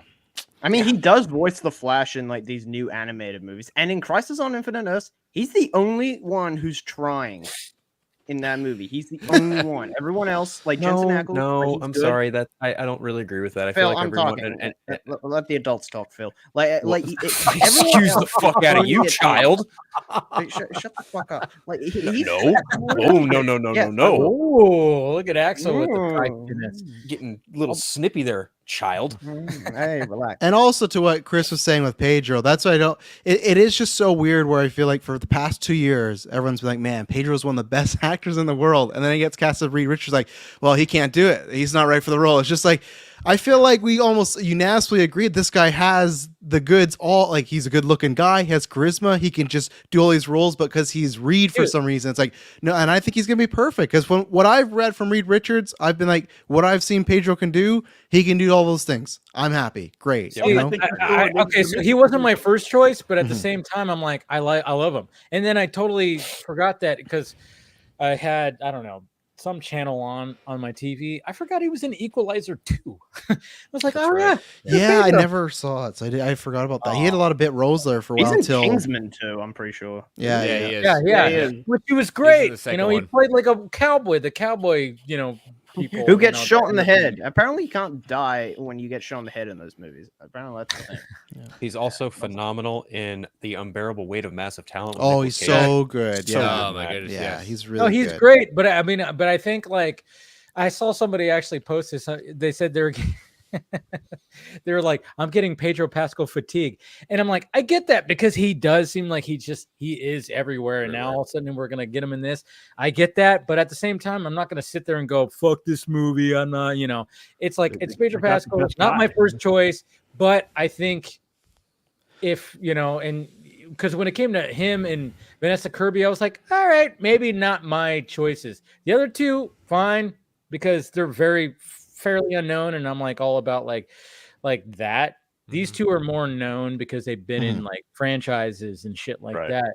So, but I'm like, so I'm just kind of going like, okay, I like the cast, I like how they did this. I'm okay with it. Not my first choices when it comes to that, and but when people just immediately just like go fuck this, and I'm like, why? Because of casting? I mean, we've been here before. It goes to the idea is like it's the same thing even in sports. Like people are going to be turning against the Chiefs just because they've won the last 3 out of the 5 Super Bowls. Okay, they're quote unquote like the Patriots. Like Pedro Pascal, he's being real smart about it. Okay, now I'm in Marvel. I'm in Star Wars. I'm doing Last of Us. All right, I can do whatever pet project. And he did want. DC, right? Like, also people don't like DC, Wonder Woman, but still, it was a smart career move to be like, and sequel to Wonder Woman 2. Sean Gunn was cast as Maxwell Lord. Yeah. People are like, oh my god, this is such a downgrade. Like, I didn't even like his performance in Wonder Woman 84. And even last year, like, what was he in? He voiced Mando. He was in Last of Us. What else was he in? Yeah, exactly. Again, the Nicolas Cage movie. No, that was the year before. That was 2022. Yeah, that was 2022. Yeah, it was. It was. So that's my thing when people talk about. I guess it's because he's getting cast. He's in the news a lot. He was but in it's just Game of Thrones as well. So yeah, but again, it's just like he's in like what 2 to 3 projects out of the thousands of projects we get every year. It's like if you're that fatigued, don't watch. And 2, it's just like he's not in that much. Like I don't think he's in that much. I don't really count Mando. He's a voice. And like, I think we also know how movies are made in the sense like he only has so much time, so he can only accept so many different things. No, I totally get it. It's like, hey, fucking round it up. If they want to have you in it, do it. And you know what? I'm looking forward to it no matter what, because I'm liking the vibe that they gave, and it's something new, it's something fresh, and I'm like, all right, cool. I just, again, I'm wondering how much they stay in the 60s. But we got somebody joining in right now. Old Ben. Hey, I'm just happy we're doing man. Look at that background. Look at you. Hey, listen, hold on. I got a problem with this dude at the bottom, because nobody should look like that at 50. In fact, I really, you brought him on while you had me on, and that's so exactly, now he's drinking from the Pedro Pascal well of juices over there. There you Pedro's go. about to be 50 That's what it is. is. Look at him. His lighting's all pretty. Probably had some makeup put on and everything else. No, I don't. I just came about an hour ago. I started drinking already. Here we go. I just came back from getting some Mexican, so I didn't get dressed up. Just with a t-shirt. Nothing fancy. Well, you know what? I'm glad you're here, Ben, because obviously we've been talking about Madam Web. You didn't see it, did you? No, God, no. But I seen the reaction, though. Yeah, it's all been fun. So, I mean, there's that, and then of course there's the Fantastic Four stuff. But I did want to transition to some drama that happened to Superman Legacy today. But before we get into that, I don't know, like how your thoughts are when it comes to the Fantastic Four casting. I was watching you. I think it was on the last live stream, and you were talking about the competition between Superman Legacy and that film. And I was thinking the same thing you were thinking. They just cast these people to be on this movie. They haven't even said when are they supposed to start shooting? They just said summer. End of summer is the rumor. Yeah, so that movie is no way. It's no way it's gonna make the date that they quote unquote say that it would be what I said a week after Superman Legacy? 2 weeks. It goes Superman, Jurassic World, and then Fantastic Four. No. That's what it is right now. Yeah. I'm not a big believer in scoopers, but that one about the blade being pushed back, and then that film moving to that date, that one I believe. Yeah, because there's no way that Fantastic. Yeah, and where's the competition? People latch on to that stuff. They're like, oh yeah, it's gonna be a competition. It's like, no, like Superman Legacy has been well into development, and we've been hearing all the steps of what it's taking. They're table reading, like soon. Table reading this week. next week. It's going into production. It's like they're going to film that movie within the next few weeks. There's no way they're March is the start date. Yeah, right. And Fantastic Four is August. It's like, okay, we're gonna get very well developed and crafted Superman film, and then a shitty Fantastic Four film that's rushed. If Fantastic Four hits that date, then it doesn't matter who they cast. It's going to be a complete disaster. Yeah. But I really want another Marvel have a knack for start filming before even they cast the main actors. They've done that in the past, haven't they? Well, because a lot of it CGI, a lot of Oh yeah. Well, that's that's pre-pro. That's with every big budget movie. They get the CGI started before they even film. So you might just have your actors stepping in, like, you stand here, you see that tennis ball is? That's where you're at. But when it comes to Superman Legacy, to be honest with you, it's gonna make the money it's gonna make regardless of what movies are in the vicinity. Yeah. It's gonna make the money it's gonna make because you have your first 2 weeks. And whatever the biggest thing that Superman Legacy has against it is the decision making's up to that point. It's not going to matter what movies are around it. It's going to make Superman Legacy, whatever dollar amount you think it's going to make, that's what it's going to make with or without those movies. I mean, it's also going to boil down to how they market the film, how much they show off, when they show it off, and honestly, like when they show off the David Cornsweet in the suit, I think is probably going to happen early March. That's my thought too. Blow up the internet. But I've always said the best circumstances, they get 500 million. Somebody should get promoted with a bottle of champagne because once it's Superman, it's not the number one moneymaker that they have. So you should expect 500 million. Matt, if you, like I said, 500 million, somebody needs to get an extra zero added to their name. I think coupled that with James Gunn's success with his films, I'm also conservative with what the movie's gonna make. Is between 5 and 7. Yeah, that's the safe point. Anything beyond 500 million is gonna be anything. Yeah, I agree. Yeah, because you got to, in general, when it comes to Superman, where the country is, and same thing with cells. Superman is what we aspired to be over a certain amount of time. Batman is the reality of the cynicism that we are. All you got to do is look around you, and you see more Batman around you and that you can relate to than you can the immigrant story that used to be the main focus of what Superman was. The world is different now. We relate and we cling on to things. And Superman, even the best Superman movie, at some cases, it's just not going to be like what Batman is. I also wholeheartedly think that if they keep the budget for Superman Legacy under $200 million, $500 million would be the clear winner. 100%. Yeah. And there's a flip side to that too, because it's minimum's 160, 170 has got to be budget, because like I said, you get what you pay for. So yeah, you're right. If they don't try to put out a $90 million Superman movie, then in a 160 to 180, then you'll be fine, because you cannot make a pick and save movie in a Neiman Marcus era of comic book movie making. You'll get. I look at like Wonder Woman and the first Aquaman movie; they were made for just well under 150 million. The first Wonder Woman movie, I think, topped out at 147 million for its budget. And you can essentially in Aquaman too.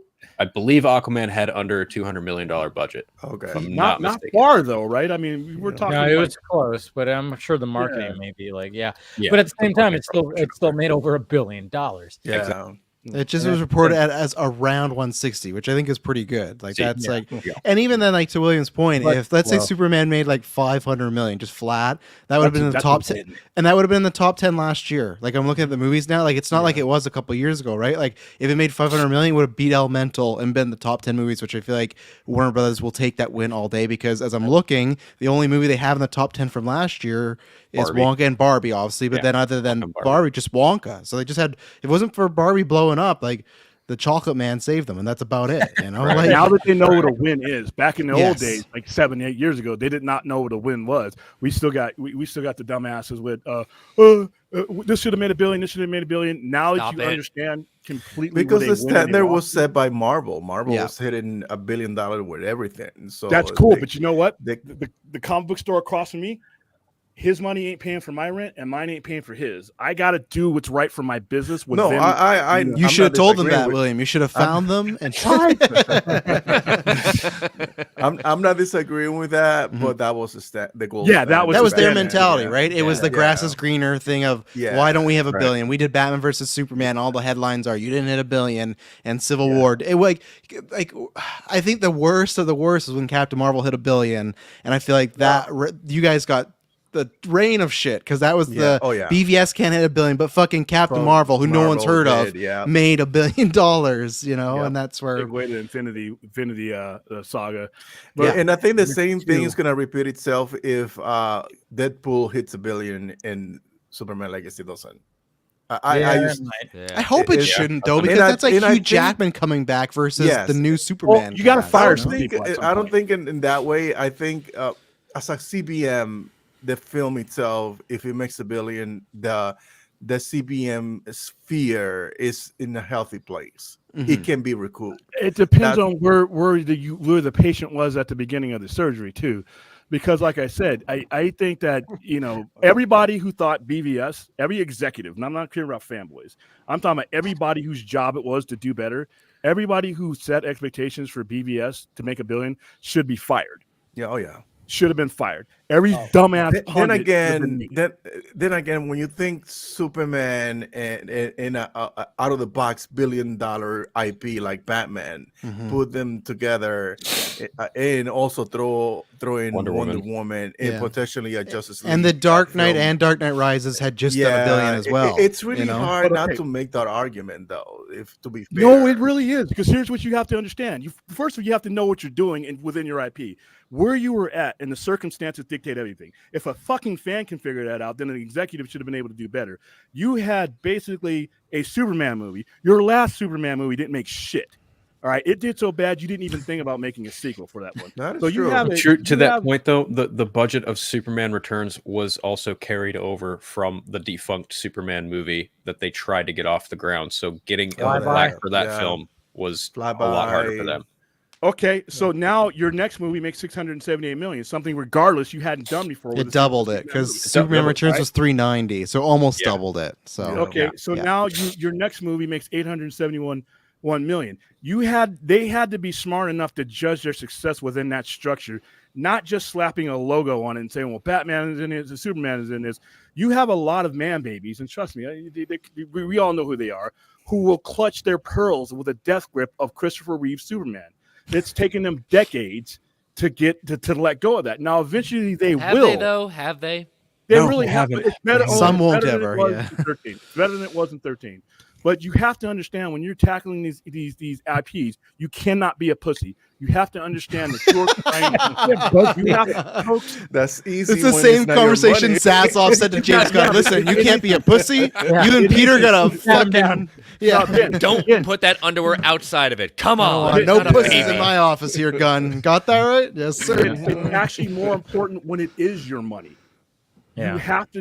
You can't, because you're a publicly traded company and you're giving people fucking stupid expectations. What's going to happen when you set dumbass expectations? Your shareholders are going to come to you and say, "What the fuck happened?" Same thing and this is the biggest thing that James Gunn has to worry about. Well, who's going to be running the company that Green Lantern to become with? Now, but two, what kind of conversation did he have? What did David Zaslav have with these stockholders? What's the expectations? He give them bullshit expectations? Yeah. Because if he gave them $1 billion bullshit expectations, this is dead on arrival. Yeah, and this is why I think every DCU film is gonna be within that 100, 150 budget.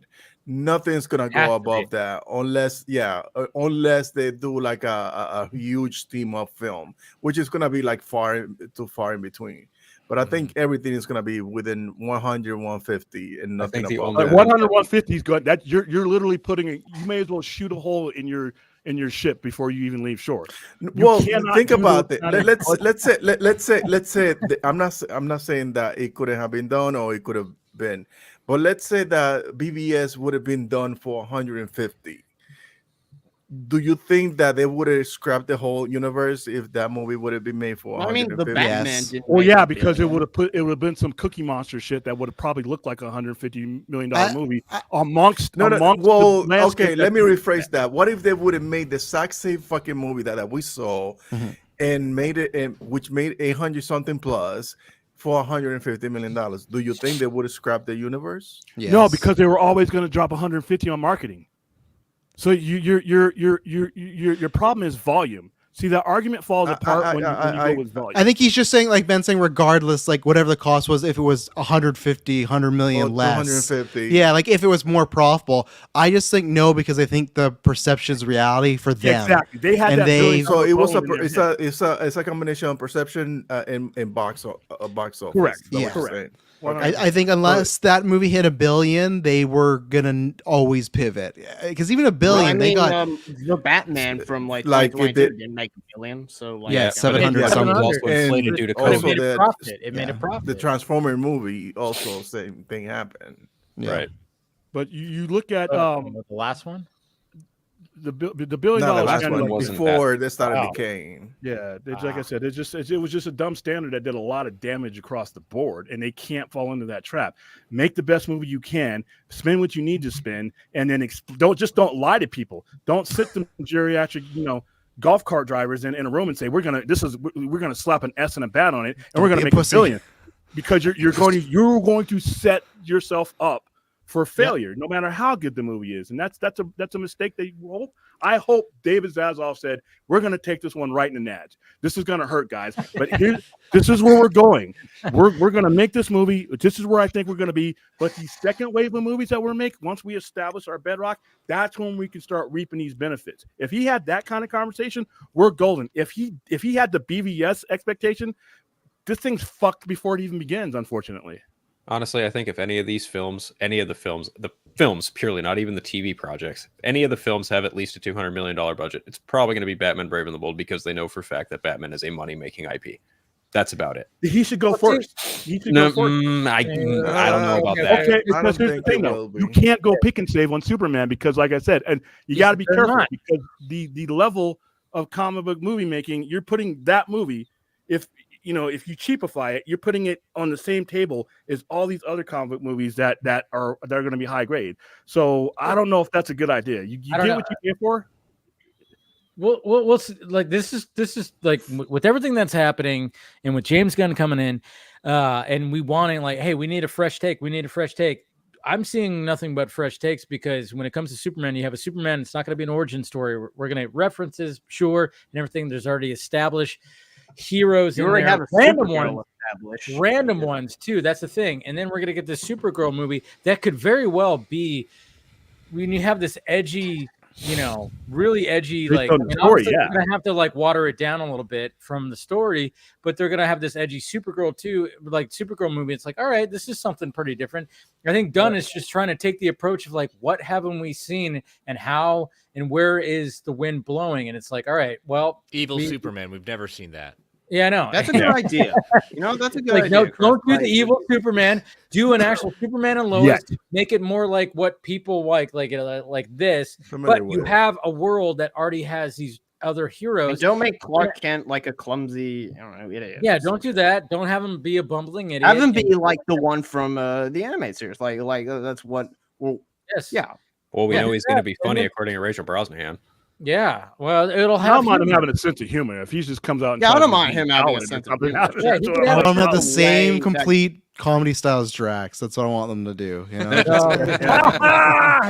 Actually, the animated, the new Superman and the new Superman animated series. My Adventures of Superman gets him perfectly. He's like the perfect amount of idiot and the perfect amount of funny and the perfect amount of serious. But what I was getting at is like, okay, what do you do new for Batman? And then you go like, well, let's do Batman and Damian Robin. And the general audience is going to be like, okay, we already know Batman and Robin, but you sell it as, oh, this is Batman's kid that is Robin, and they go, what? Not only that, you don't have like a light jokey Robin. You have a very serious assassin Batman who's a killer, right? And it's edgy, and it's like one of those where it's like, oh, this is going to be a hard PG-13. Also, it's like, so I'm like, I mean, is it going to work? Who knows? We're going to figure out if it works or not. We're gonna figure out if it works or not. But at the same time, I'm like, love the fact that it's like, all right, we want something new and fresh when it comes to these characters. And Gunn is coming in and being like, all right, well, we're gonna do a Superman, not origin. He's already established, but not totally known by the world. And then we're gonna have all these other characters that are involved. How established is this Superman gonna be? Because probably about 3 years. Okay, but like, because he's already meant to have like a Supergirl or some shit. So like, well, he's also doing The Authority, which is like a straight out of left field concept, which something like that hasn't been done since Watchmen, honestly, and that's going to be kind of interesting to see how that movie comes together and who decides to get at the helm. They should hire Zack Snyder to do The Authority. I really don't want to talk like Adolf Hitler right now. What's going on? What? Just talk like Hitler right now. Call me Hitler. Yeah. Or Superman Legacy makes 250 and then it's all over and we just start again. Oh my god. Then they make Batman Brave and the Bold completely standalone and everything starts there. Oh, we don't even get there. They're just like, Matt Reeves, you got the keys. Not part of my universe. The most important would happen. But the thing is, though, on the player field is not even James Gunn. It's who's going to be sitting in David Zaslav's seat. Yeah. That's not him. If it's not him, none of this stuff is happening. Yeah. But I'm sorry. Go ahead, Dave. No, I was just saying, but what I love is like, yeah, Zaslav, he's got his time is limited, I think, when it comes to all this. It seems like that's the case. But hiring James Gunn, in my opinion, smart, because he learned so much over at Marvel Studios, and he goes, all right, what can I apply over here? What can I do something fresh? And it seems like that's what he's doing. And then this whole thing of like, yeah, him building up the hype with social media and answering questions and debunking things. I mean, does he have to answer everything? No. But at the same time, look what happened today when it came to Bassam Youssef, who apparently had a role in Superman Legacy. And he said, well, with Pierce Morgan, right, was basically saying like, oh yeah, I think like I got my role, removed because of my political beliefs about, the Palestine and Israel conflict that's happening, and that's obviously an issue that's been happening. And then a lot of people were just going like, wait, hey, James Gunn, where are you at? What's going on like this? And James Gunn obviously did not answer real quick, but then all of a sudden there's an article that came out and then try to clarify all this. Now, naturally, if you hate James Gunn, you just think he's a liar. Fine. But at the same time, I just love the fact that James Gunn is trying to put out these fires right off the bat because Zazie Pants ain't doing it. He ain't gonna be doing it. James Gunn shouldn't have. There should have been a publicist from Warner Brothers Discovery to make that statement. To be honest with you, so?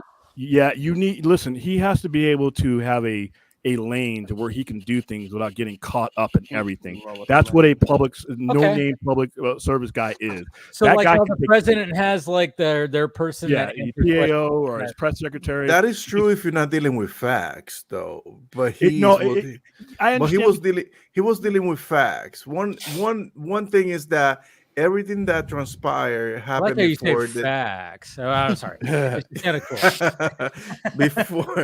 before the whole thing happened, right? So he never got the job to begin with. It was an offer to him. So the changes that were made according to the reports, because I don't want to say that it's just coming from me. So according to the report, everything that transpired of him not getting the role and the script changes all happened before all that tragedy that happened in Palestine. All that shit happened before that. So it's not possible for him not to get the job because of his views on what happened in Palestine in Israel. Right. So it has nothing to do.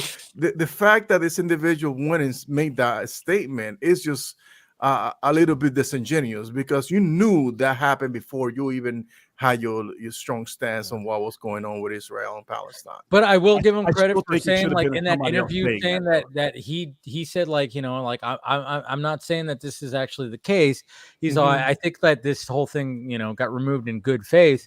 You know, so he did kind of like soften that thing a little bit, but I think, you know, he just feels really strongly about that, and it's just that the thing is that what I feel strong about is that he said it, but when it happened, none of all this drama was happening at the time. Yeah, you see what I'm saying? So like I feel like he was just throwing some little extra into the interview when he shouldn't have, and people just ran with it when he wasn't.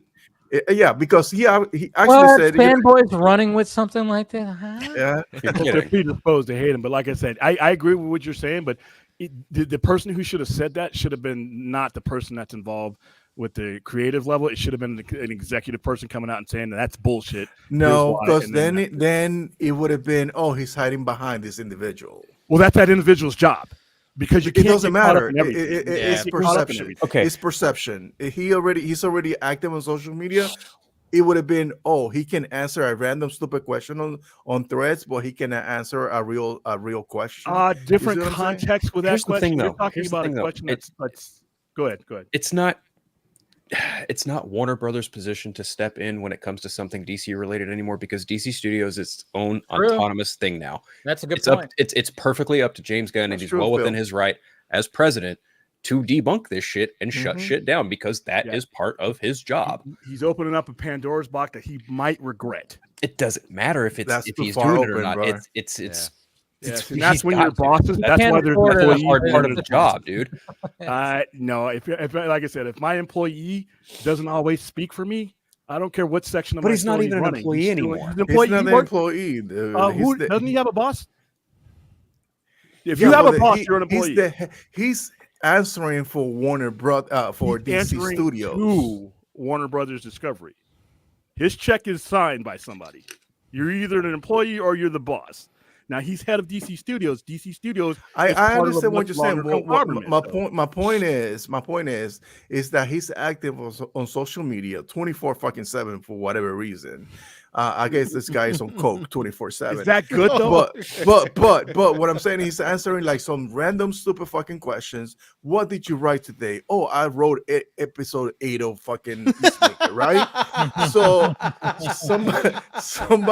somebody ask him a real question. Yeah, somebody ask him a real question. Hey, this is going on about Palestine. This individual that was supposedly part of the cast of Superman Legacy. And if he goes silent, then it will be even fucking worse. He has to address it because he's virtually on because if he doesn't, he's no 24/7. better than Walter Hamada or anyone else who was prior in that job. So Ben, are you saying then would it our company either? Would it have been better than if for Williams' pitch to have a spokesperson? Would have been better if that was from day one. He was studio, like he never did the Twitter thing. Exactly. Like if he had that in place. Now that he's down this path, it's too late. Now he cannot switch up now. You know, him answering the conversation about, hey, what kind of artist or what did I write, and within the context of a creativity like that is one thing. When you're talking about literally, which is something that's a human resources issue, when it comes down to it, fuck no. I'm sorry, you're an employee. You don't speak for the whole, because it's not just a DC thing now. When you're talking about something that is happening within a company, that's a broad thing. When you're talking about what kind of cover I put on this comic book and who I'm casting within it, that's something different than a creative thing. Well, but that is so easy to say from here, but in reality, when he's being attacked constantly for every little fucking thing he says, hey, he's a grown ass man. He is a grown ass man. I get it. I agree. He's no pussy. I'm not saying that he shouldn't take it, but what I'm saying is when he's constantly being berated and attacked all the time, and he's also active on social media 24/7. He cannot pick and choose what he decides to say on social media. When this is an important, when he's talking random shit on social media, answering dumb, stupid question, he should be asking the real questions too. And he did today. What if all this time it was his wife that was handling his social media? Oh God, Sean Gunn. Sean Gunn answering the question. But some of the things. Sean Gunn. I'm okay with him responding, but it's like, how many times do we have to say, "Hey, I heard the rumor that the Batman's already cast"? Like, we don't need to answer that anymore. Yeah, right? He doesn't need to answer 75% of this stuff. Yeah, Fuck it, I'm gonna ask him right now. I don't know any company I've ever. What are your views on the war? I don't know if any company I've ever worked No. for. What do you think about Morph in X-Men '97? Yeah, anything X-Men's gone woke, How come James? he's coming back? I thought he died in '93. But see, yeah, like I said, I did delete threads. Now you're lucky. Fuck. No, but I think like when it comes to James Gunn, it's like this was always going to be part of the gig, and from what I heard, it's like him answering every little thing is not the greatest. And I'm kind of wondering, like, come March when production starts, how much is it going to start? I don't think it's going to get worse. I think it's going to get less. I think it's going to get less. But at the same time, it's like you have to utilize social media to hype up this movie because. But not this early. We're in February. Like I know, but at the same time, you still got to hype. You got to build it up, and it has been built up because, again, what are we talking about here when it comes to July of 2025? When we hear about Jurassic World and Fantastic Four also being released, we're going like, well, wait a minute, is that going to really happen? Because we've been hearing all this stuff about Superman Legacy, and everything is already like set in place. We got the actors, we got site locations, we got with the guy who's composing the movie. We got all this stuff that's been released on social media to show that this movie is already like the pre-production is already there. And then you got Fantastic Four that finally just released the cast. Yeah, we got some concept art. Yeah, we got some. We got a little concept art. Jurassic World doesn't even have a director. We have a writer, and they released a name like, "Hey, remember the writer who wrote the first one? Help write the first one? Guess what? He's that back." one I believe because I believe those rumors that they just want a shooter. Like they just want someone to come in quick. Like the guy that did fucking the last Fast and Furious. Like I actually put more stock in Jurassic hitting it than Fantastic Four just because I feel like they're gonna rip into it. Just go quick, go. Because the rumor is it's supposed to be like a lower scale Jurassic World. So if it's just some guy like Louis Leterrier or whatever comes in for a couple weeks, shoot it, and we get this another shit Jurassic World movie. Fuck. But the thing with even James Gunn, even just responding in this sense, like we recognize where DC Studios is at this point, and where the DC brand is. They have to establish themselves. They're doing something, so it's like it's a catch-22. Does he has to answer everything? No, he definitely could ignore some things and continue to answer what he has to. I think it's James Gunn, so he likes having fun. He likes trolling people at that point. That's always who he's been, so he has fun with that. Yeah, and yet he's answering some things, and he it's not even just hype. It's just like, I'm trying to be quote unquote transparent to buy back the goodwill of the people that are questioning, will this succeed or not? Yeah. But yeah. And like I said, he doesn't have to answer every little thing. And I even go like, dude, James, why are you answering him about Okay, this? I just asked him a Honestly, question. I think like that's gonna die down the closer we get to the production of the film, because obviously he's gonna be busy shooting the fucking movie, so he's not gonna be on his phone 24/7 or whatever. But at the same time, I'm like, I mean, how many times have we talked about how, because DC just they need like not rebranding, but at the same, they just need to help the brand because of how shit it's been held up. And like, how many, I mean, who brought it up? I don't know if it was somebody here, somebody brought it up that it was like, if like they had like a weekly show on YouTube or last week, that was you, right? Yeah. So like, just, I mean, they have to like, I mean, this is, but that's not going to affect anything. Like that's why I guess where I push back when it's like the building hype, because like the people because the people on Threads and Twitter aren't going to make this movie a hit. The people that James Gunn's answering, like when you take the population of Twitter and Threads, and when that's gone to the real world population, the people are going to pay to see this. They're not going to care that James Gunn just wrote episode 8 of this, or he's looking forward to whatever Swamp Thing. Like I think it helps a little bit for us, but I think it's not going to. I think almost like what William was saying, the same amount that Superman's going to make, it would make the same amount if Gunn never said a fucking word about anything. It helps us that we love this to our heart, but there's nobody that it's those people that are complaining, go, oh, I hate James Gunn. Do you think they're still going to go pay to see this movie? Here's the thing about that, because my original idea on this one is not just YouTubers on social media.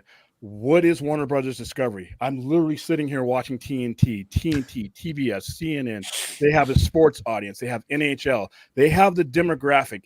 They have everything right there in front of them to attach themselves to the median demographic. Yeah, put it on YouTube. Put it on all these social media. Put it on YouTube and then put it on those channels too. Exactly. Like a little 15-second spot.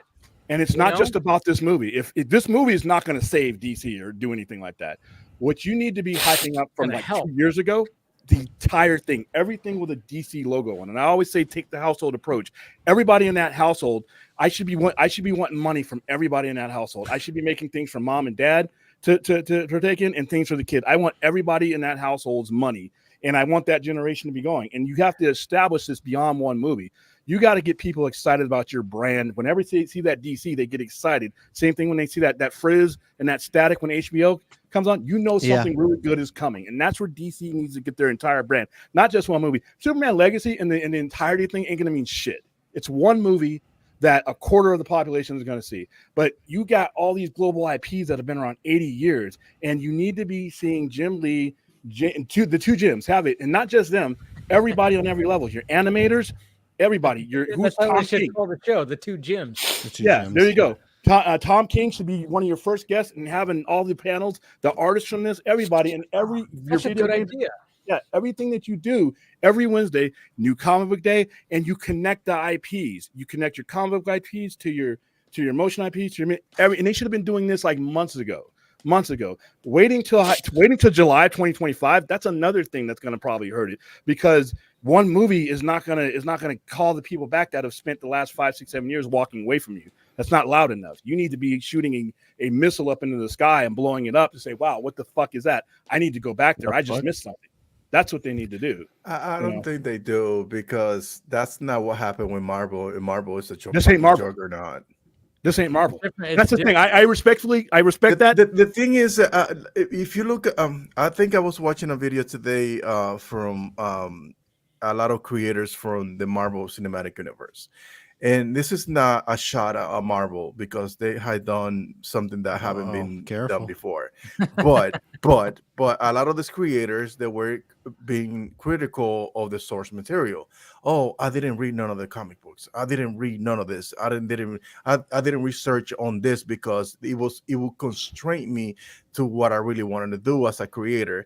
And I'm looking at the creative group that James Gunn is surrounding himself with, and they're all comic book writers, real writers, and filmmakers. So I think they are in a better position as far as starting a universe than Marvel was when they started off the universe. They are not. They are absolutely not. The Marvel is well documented that Marvel started on a whim and hoping for things to work out. If I had a time machine, they absolutely worked, but it wasn't a well-crafted. It wasn't a crafted universe from beginning to end. We're not in 2008. A lot of it was let's roll with this. We're not in we got to go with 2025 when these movies. I'm not disputing that. What I'm saying is that it's starting off this universe in a better note than Marvel ever did when they started the universe. Here's why I say no, because of the shit in the diapers that's been DC since 2013 till now.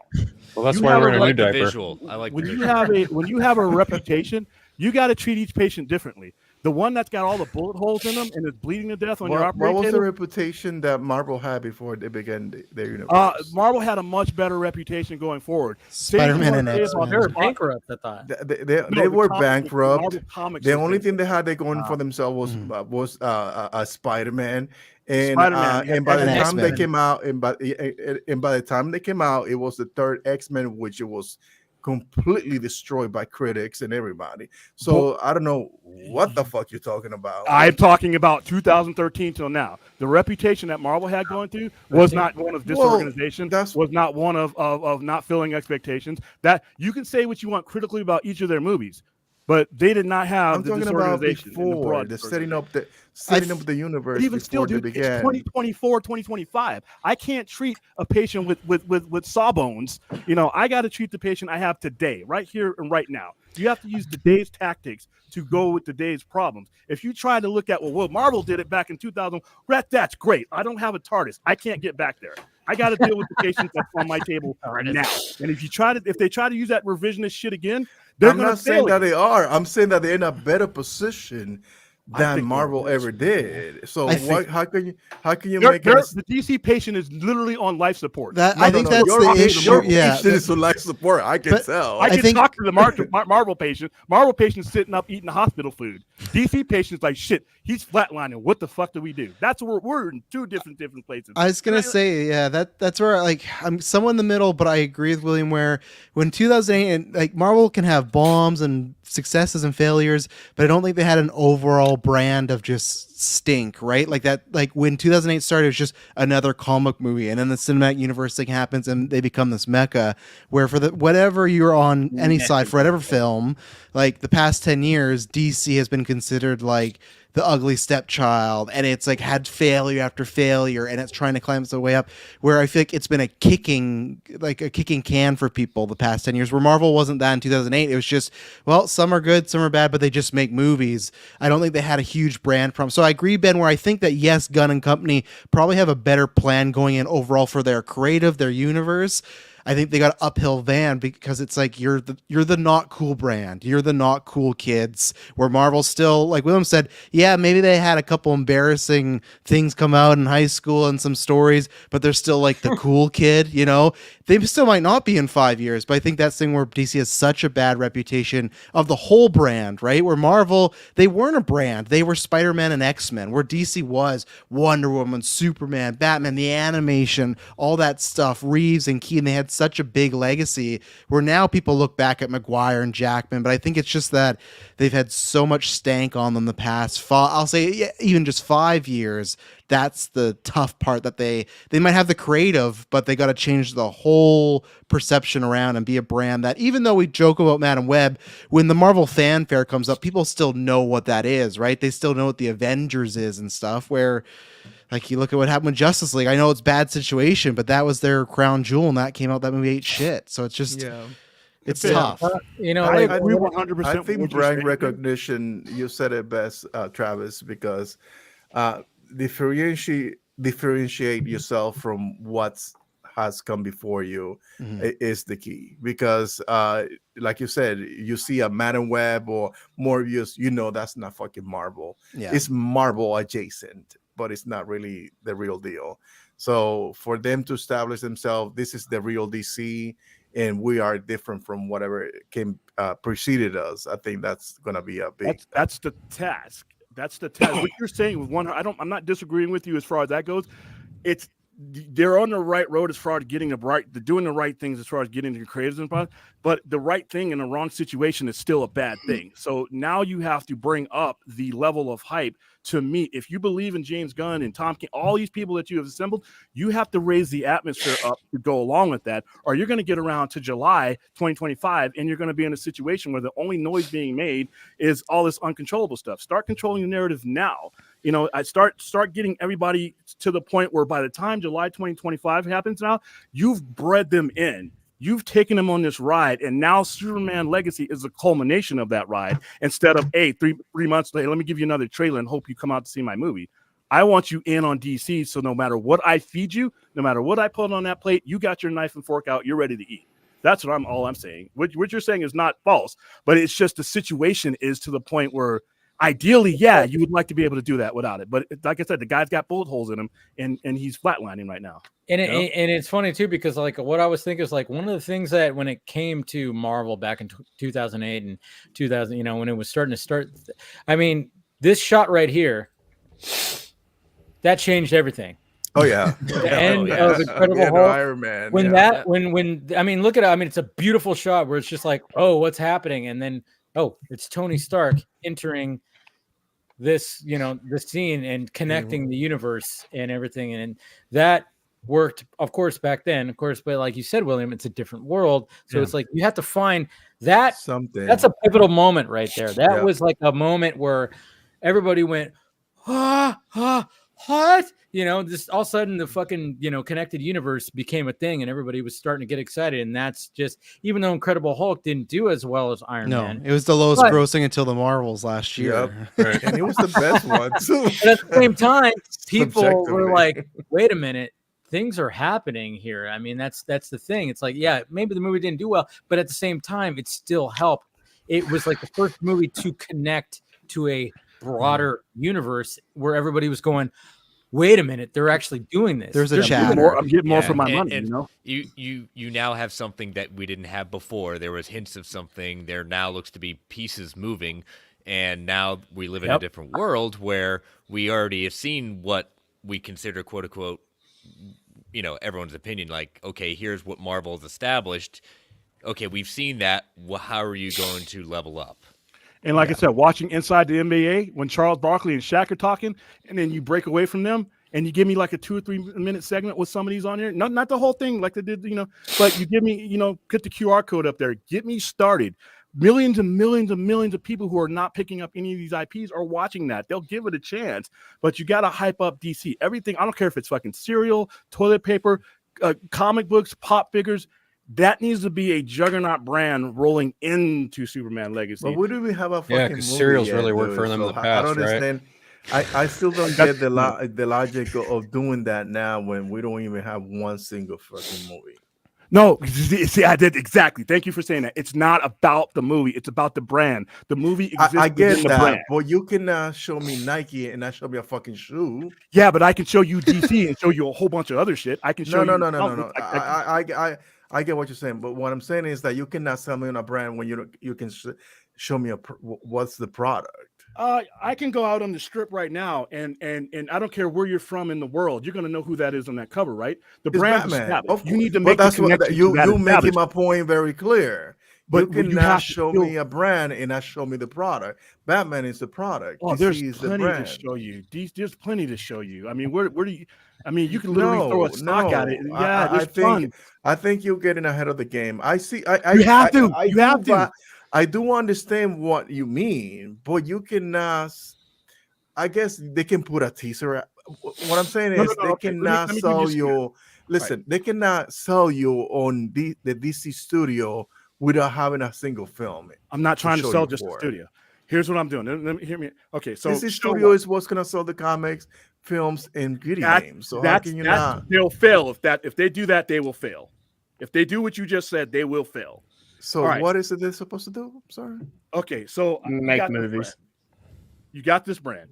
You have every demographic in your household. You have a library of content. You have everything else. You have an hour show on YouTube, but you can break it up to wherever you want to. So you have toys being made. You have games being made. You have comics coming out every week. You have an entire library that you can have access to. Not everybody's dead. Those people can come on your show.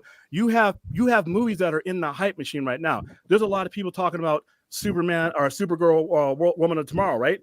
All right, right now I could fucking do a show and I'm a fucking nobody. Nobody knows who I am. I can do a show on getting you hyped about this and getting you. I know hyped who you are. I mean, I know who you are, William. If that helps. And now, okay, so now we talk about some of the other stuff that we've had. We talk about some of the stuff that's been a hit. We can talk Peacemaker. We can bring up people. You want people to when they see that brand, they know whatever you're about to throw them, they're gonna want to catch it.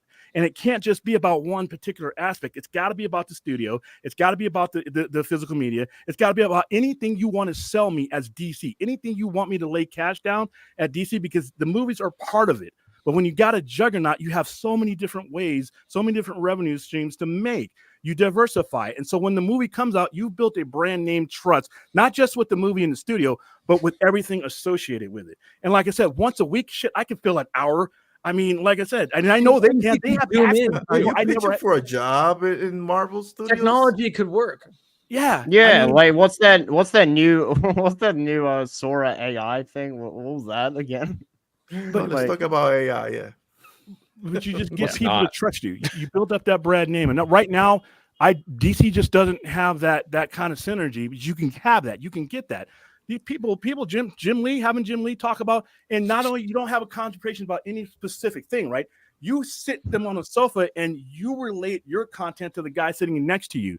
Now you're merging your audiences, and when you put it on a TNT just for a couple of minutes, and then you break through, you have all of these ways to put this out. Just, I mean, it ain't gonna cost them anything. Getting a guy on the screen, getting Tom King on the screen behind you, and talking about that. Smart. It would be smart to have like a DC weekly, and then you have James Gunn either in studio or Zoom in, because obviously the technology is there. You have Jim Lee, yeah. You have everybody, yeah. You just when McFarlane makes the toys, guess who's on my show when McFarlane comes up with a concept for some DC toys? You think I'm not going to have Tom McFarlane up there? Didn't they have that show on the DC? Axel, what the fuck? DC Daily, but yeah, it had no one of real merit on it. Yeah. So I don't know. I don't know. I mean, it couldn't hurt. It's free. It's not going to cost them anything. They have everything in. They don't have to pay for the TV time. They own the networks. These people are employed by them. If you're working for me at DC, and I say, get where you're coming from, but you really think Tom King is going to take time out of his schedule at least once a week to do something like that? No. I'm talking about get a collection of people. Not every week. I'm talking about you have a mainstay. You have the two mainstay people, and it doesn't even have to be, because obviously Jim Lee and them are busy, but you have them rotating in and out. But you have the main stage people. What's up? Who are the main stage people? There's a lot of people you can pick that work for Warner Brothers Discovery that are faith people. I could do Jim Lee, because you know what? It could take place from DC headquarters, from his office. I mean, yeah, but he's so busy though. Okay, we're not talking. Hold on, we're not talking about 10 hours. We're not talking about who that is. But does GA knows who that is? What's up? Well, that's how you introduce them to the GA. Once he's on TNT, did I know who anybody was on TBS before I saw him on a commercial for AEW? Oh, that's another one. AEW. You got a wrestling demographic that those are closer to your demographic of this medium than anybody. So you're saying it should have been The Rock? Yeah, that helped a lot for The Rock too. No, free. It cost. They spent $1.2 billion on 4 movies that were left for dead. When this is free. What's the worst that could happen? It doesn't work out. But you should be starting to hype me out. When I see DC logo on anything, I don't give a fuck what it is, I start getting excited. And you know what happens when you get people excited about your product? They give you the benefit of the doubt. You can stumble, and people will give you the benefit of the doubt. If that logic were true, why did I not get excited watching Peacemaker? Because they didn't market it that way. You're not. See what I mean? You put Dude, I'm just yanking your chain, man. I get what you're saying. No, but like I said, it's just like this is free. I've had to spend money on advertisement and use like that. I've been a part of their marketing machine. This is 100% free. These people are already under your employ. And you already have the networks. And fucking Warner Brothers, stop fucking copywriting your goddamn. I was just going to bring that up. Like if they copyright strikes everybody. my stream that I did on Wednesday because I didn't watch the new Godzilla Kong trailer. I was like, I'm gonna watch it right here, and sure enough, they fucking it got demonetized, and I even like disputed it, and I'm like, hey, it was a reaction, blah blah blah, and they're like, no, because Warner Brothers feels this way. It's like, yeah. Disney and Marvel do not ever do that because they know it's free fucking marketing. Like, what the hell? Utilize the space, guys.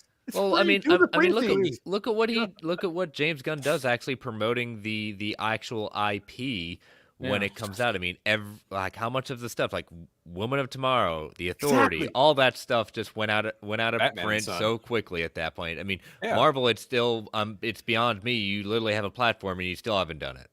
Yeah. He did that with just getting on Twitter and social media. Could you imagine if Charles Barkley is following him in or something like that, and you go to this, hey, now we're going to take you to this. Do you know how much hype you would have for this on top of that?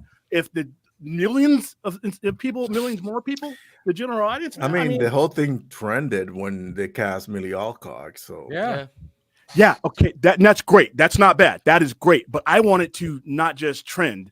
I want it to be branded because not everybody's. I want it to be brand name loyalty that you walk up to and like, okay, that's some quality. That I've heard about that guy. No, I totally understand what you're saying with the brand. I get. Yeah. Go ahead. I don't want to step on anybody. No. But I get what you're saying. I just do not understand how can you show brand recognition where you don't have anything to sell. Okay, I'll demonstrate to you. All right, so. Please show do. number one, Wednesday number one. Okay, so depending on what's coming out within 6 or 7 days of the show, right? The next thing is Creature Commandos. Go ahead.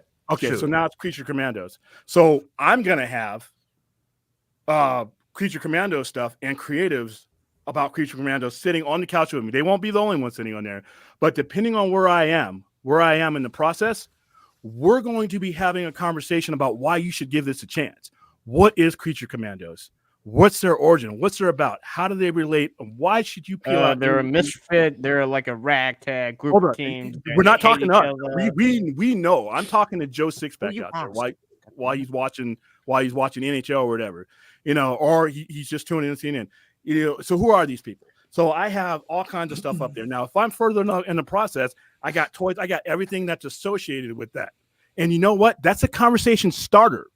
We don't have to talk about the whole 60 minutes about that. Once we start introducing these abstract characters, then you have a conversation. Nothing breeds money more than a conversation. Continuity breeds money, and conversation brings money. That's literally my lifeblood, and that's the lifeblood of retail. So wherever that conversation starts, you're in on the. When you go to a sports bar or a dinner table, something like that, you have 6 or 7 conversations on based on the same thing, right as you're sitting at that table or at that bar. But you have to get the conversation started, and people need to know that that's the kind of conversation you're going to have. So everything you have available on that, and when you throw it down the line, what's this going to lead to? Well, we can talk about that too. I could go with Woman Tomorrow like tomorrow, because there's enough conversation out there. The comics on digital, the comics everywhere. We can go through. Why did you choose this? Why did you choose this character? Why did you choose this story? That's 45 minutes right there. I'm only talking about a 45-minute to an hour show.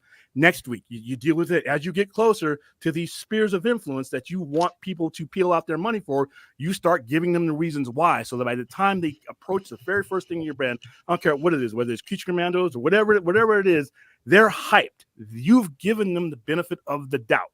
You had a conversation with me, and you know what? We're sharing a conversation. Let's continue that conversation onto the retail level, and that's an easy hour. Hell, they wouldn't hire me because my ass would be up there for 2 hours, 3 hours. We got a game to go to. Just within the stuff that's behind me, there's enough to have a general conversation, not on Twitter, not on Threads. Yeah, that's great. But with the other 97% that you want that are going to make or break your movie, you want to get them familiar with it. Oh, there's that James Gunn guy again with his silver hair and his hot wife. Well, and you start making these associations with whatever. It is no longer abstract now.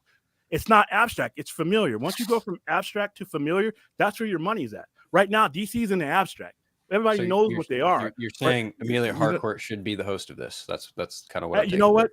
Whatever. There's going to be a guy out there with a really big degree and a lot of money that can look at this and say who appeals to this audience. because a lot of that. So when you air this is going to be what appeals to the demographic. And that's another thing. Warner Brothers has plenty of hot people, male and female, that they know connect to their demographic. Pick one of them. So now you're building a bridge from the nerd to Joe Sixpack. Damn. You know? I'm not gonna lie, like the whole like idea of like that, and like, you know, and then now I'm just like thinking about what's her name, Jennifer something. What's her Jennifer Holland? Yeah, Holland. Yeah. What if she ended up like hosting this whole weekly thing with Jim Lee? Now his wife. Yeah, and then yeah. Joe Sixpack's gonna look at a hot blonde and be like, "Okay, I'm in." Yeah. And then all of a sudden, like James Gunn, like zooms in from the set of Superman Legacy, not showing too much, but teasing, you know, and just, God damn, this is. I mean, to be honest, in the world that we have now, I'm just saying it's a good idea. It's a good idea. Yeah, that's free. It sounds like a great idea, but it sounds like we're gonna spend money on that. No. You already have the studios, right? You already own TNT, TBS. CNN, you own all these things. You're paying. That's already free. You don't have to rent anywhere. You don't have to pay. Everybody you bring in is under your employee. Unless you bring in a guest and you want to fly them out, you don't even need to do that. It's literally 100% free. The power bill maybe in your cable. So setting up a show, paying artists, a guest to show up, that's free. Not necessarily, because sounds a lot like DC Daily. Yeah, that's what I'm saying. Like we already had that. No, you had that done. And to be honest, that DC Daily shit didn't pay off at all. Doing something wrong, not wrong, but in that the infrastructure that they have, it was a streaming service. I'm talking about something, and that was never meant to meet a broad audience. What I'm talking about is talking about us, non-us. I'm talking about Joe and Jill Sixpack, not the people who cling to the DC product like we do. There's a Jill Sixpack? Yeah. I'm talking about the people that will make or break this, right? Title IX, and it's free. Everything they have everything at their disposal. So basically, it would be like if Jennifer and all of them would not be doing it for a paycheck. They're already getting paid. They're already paid. They're already part of your promotional deal. Yeah, promoting the brand. DC Power Hour sells promoting the brand. And then of course you can even have guests on there too, and make it like even like an interview thing. Yeah, Dave, you should go on this sometime. You should go on this sometime. You have like Tom Kim showing up. That you have the writer coming on there. Yeah. It's all about promoting the brand, and I think like if everybody would agree with that, it wouldn't be like the fact that it's like, I mean, obviously you would have to pay for the crew and the studio and stuff like that when it comes to building this thing, but it doesn't have to even be that expensive. You don't like nowadays. Because like with everything that's happening, I mean, like people like just with fucking their phones are just like, you know, they're making millions of views. They're fucking on TikTok. Yeah. You know, it's like you could just have something simple and everything, and it doesn't even have to even be that long. It could be like 20 minutes, not even a half an hour. But I don't know. It's just, I don't know. Just to me, I like the idea, and it's like and just like what I've been doing, like researching, you know, YouTube and how everything is right now, because, you know, and just kind of like focusing on like tips and things that are happening when it comes to these platforms. All the platforms are trying to be like more long form now. It sucks because it seems like every platform was like had their own thing, but now every platform is like, we're going to do the exact same thing. It's just what happens. The same thing. It's like there's no longer a cable company and a telephone company. They just do the same thing now. It's like, you know, they have TV and phone together. And it's like, so it's like, but just like utilize the space and put it on all the platforms of this. And you can have clips and you could do all this kind of stuff to hype up this, you know, all the new movies that are coming out. Utilize space because Marvel's not doing it. So you have somebody like James Gunn who utilizes social media to do all this. So why not just go even further with video content and have them talking to everybody? And like I said, nothing breeds cash. Answering fan questions. Yeah. You know, live. I mean, he should answer them on social media. He might as well. Yeah. You asked him who his favorite Robin is. It's Damian Wayne. Yeah. It's Billy that might. Well, he never said that. Yes, he has. Right, what we just said here in the last 20 seconds. That's your show. Be lying. We don't know. Like, fuck's sake. Oh, boy. That's your show. What we just talked about is your show. You can do that every week. You could do that. You would literally have to. The guy who's doing the camera would have to be like, "Guy, stop talking." because once that conversation starts rolling with different people, different points of view, and people what they have on like the show and tell, you would have plenty of content. And then guess what? You want to advertise that? Oh, why don't you run a commercial on one of your networks? Who do you have to pay? Nobody. Say every Wednesday you can go. You can either watch it during NBA or whatever you're showcasing. AEW Dynamite's every Wednesday. Start there. Saturday Collision. Start there. Rampage on Friday. Start there. That's 4 shows with the same median demographic that is going to see your movies right there. Free advertisement. Free publicity. I just think that waiting until Legacy to get me hyped about DC is very risky. You know, you got to start not just rehabilitating, but rehabilitate and get me like, damn, this gray haired guy's on the cut, him with his hot wife again. Hold on, I'm gonna stop what I'm doing because now it's prioritized. Yeah, you've carved a place in people's life now when you do things like that. You got to do that. I mean. And well, look at that Michael Rosenbaum podcast. I mean, how much did he reveal on there? And then everybody, I mean, how many times have I talked about it or people have talked about that podcast and what James Gunn said all on there? You know, it's just like, you know, it's like, I mean, it's only at 609K views. I was hoping it was going to be more of a million, but it's funny. But all the clips and shit like that. I thought it was going to be more. I know. See, that's the thing. It's like DC really needs to build up their brand. I was like, whoa! I thought maybe it would be over 1 million, but it's not. But you know how you can get over 1 million views on something when you put it on national free cable or TV. There's a lot more people that are going to be watching sporting events than to be fair. Go ahead. So I was just saying, to be fair, Michael Rosenbaum doesn't even like when I'm looking at all the rest of his stuff, he doesn't even break 300,000 views on other podcasts. So this was at twice as much as that. Yeah, he doesn't. So it was a big podcast for him, at least. Yeah, because I'm looking and chasing that clout. It seems that's what it is. But all the other podcasts. How are you talking without your mouth? They're what are you talking about? Why is everyone in the chat saying I'm frozen? I am not frozen. You're frozen. You are frozen. He did it on purpose. Yeah, he did. Am I actually frozen? I would say the only Jennifer Love Hewitt is like the next biggest podcast, which is I wonder why. I know, right? I wonder why. 285,000 views, and then Alan Richardson after that was 222. But yeah, James Gunn was his highest podcast right there. So it just kind of shows you like, oh yeah, we have been referring back. So you put that on a bigger platform, get the more views. So yeah, I'm just, wait. Oh, Brent Spinner.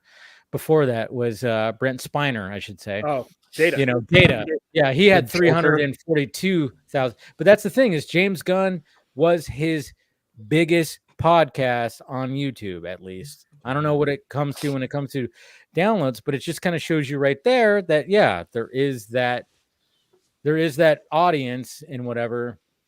Will Wheaton, 422. But you don't like Will Wheaton? I can't stand Will Wheaton. That guy is. I just can't stand which guy? Will Wheaton. Which guy? And he's wearing a face. He's wearing a mask. You know. Who are we talking about? Yeah. You don't know who Will Wheaton is? Wesley Crusher. Oh, yeah, I know. I thought someone said Bill Burr. I was like, wait, what? What the fuck? Do you have? Yeah, because that sounds like Will Wheaton. That's what I heard. Right. What the hell? Yeah. All right, just eat your rice. That's my piece. Whatever. Eat your rice. What? Joga. But I'm just saying, like, just looking at that podcast, the only podcast that James Gunn went on, that is Michael Rosenbaum's biggest podcast. Yeah. It is. I thought it was going to be like, oh, maybe it's over 1 million, but it's not. But then I look at it at all the other views of the podcast that he's had. It is his biggest podcast. So it just kind of shows you right there. It's like, yes, okay, there is something there. So, hey, DC Studios, make your own podcast, I guess you could say. I mean, make your own stream or whatever the heck, audio and video. Yes. Yeah. And then a lot of the stuff that the scoopers and all this stuff, they're still going to say their stuff. But when you have the horse's mouth talking or somebody associated with the horse's mouth talking on a regular basis, there's a lot more attention paid to the actual legit shit than it is from johnnyscooper.net or whatever. Like I said, you won't refute it all. You won't refute it all. but you'll at least have something. See, when you have just the scoopers and the roomers, it sits there by itself. It's not going to go away, but it's a lot better when you have something of yours sitting next to there. You have a better, you're gonna have an uphill battle, but you at least have something of you sitting there to at least attempt to refute that. It can't get any worse than the scoopering stuff and all the nonsense just sitting out there on its own. I mean, it's free to take a shot. That's all I'm saying, Yes, and then you can even have somebody on the couch too with.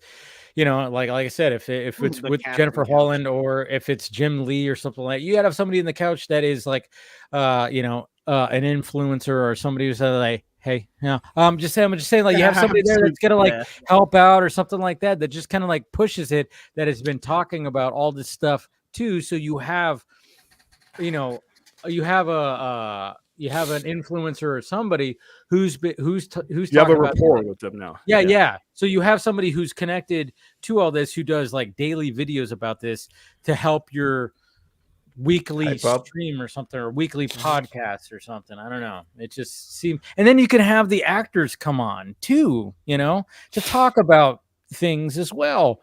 I mean, my God, it just kind of just writes itself when it comes to like promoting this. It's like you can have little things that doesn't give enough. I thought that would be with DC, whatever the hell the name of that podcast was. DC Daily, right? DC Daily. I thought like we were gonna get guests from TV that's actually and ran films. by DC. Yeah, like DC Daily, DC, and you have Jim Lee, you have James Gunn involved. That's the thing. Right. DC Daily, but the idea, like like you and Will said, it will make sense to have cast members show up, and I thought that's what was gonna be with that show, and like we never got any. I never got that. Yeah, well, when it you was have just like those four individuals. When you have an uncharismatic lead like Hector Navarro running that show, it's kind of hard to get. That's Dave's best friend. How dare you say let's that? do it right this time. Let's do it. Let's do it effectively. Still blocked me on Twitter. He still. He blocked you too. Go figure. Oh yeah, he blocked me on Twitter. Well, I'm not on Twitter anymore, so there's that. Phil waste no time to say I'm not on Twitter anymore. I'm on Twitter. All this highbrow shit. Good for you, man. Good for you. You know what? Never takes the edge off. Yeah, you gotta do what you gotta do. Terrible, god awful fucking space, man. Fuck Twitter. But see, and I came up with that, and like I said, I'm a dummy. These guys way more smarter. They have everything at their disposal. I think that they should have been doing this a while back. But you know what? Whenever otherwise, like I said, you're hoping that so and so does well come when it's time to release, instead of ensuring that you have the people on your side. Perception is everything. If you're perceived as a machine, you'll roll like one. If you're perceived like a Pinto, a 70 whatever Pinto, then you're going to blow up like one. It's just how you perceive yourself. It's like in the Army, top down. All right, it's with the senior leadership and the NCO, the squad level, how they operate and function is how the subordinates are going to operate and function. You're setting, like you said, these people are far smarter than we are. We don't know what's going to happen when this film come out or when they start promoting it. Or when they start filming, we don't know if we're gonna get dailies. We don't know if we're gonna get some teases here and there to get our mouth water or to get people excited. And that machine gets bigger after these movies get released, because you're always, DC's putting out content of some sort every week, right? I mean, the conversation just gets bigger. It's not going to go back. It just gets bigger. Now you got the movies to anchor that content, and you got everything. You still got video games coming out. You still got cartoons coming out. You still got stuff that's in your library.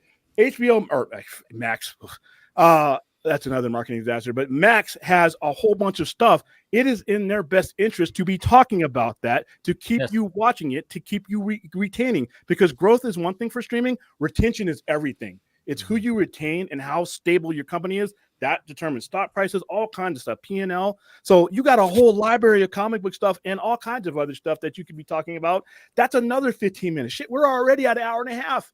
And that's just for 1 week. So and James Gunn needs to show up on the Joe Rogan Experience. I wish you would, though. Dude, you know what? That would be a smart move, because that would be a smart move. Yes, Rogan is a comic book nerd as well. He's not like, but he's always expressed that he's always like, when he was younger, he had dreams when he was a kid that he wanted to be to draw comic books.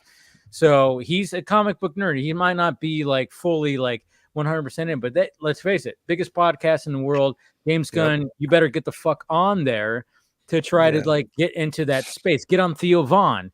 Theo Vaughn's podcast. Yes, whoever, like look at the biggest podcast. Somebody right bigger now. than your friend. Yeah.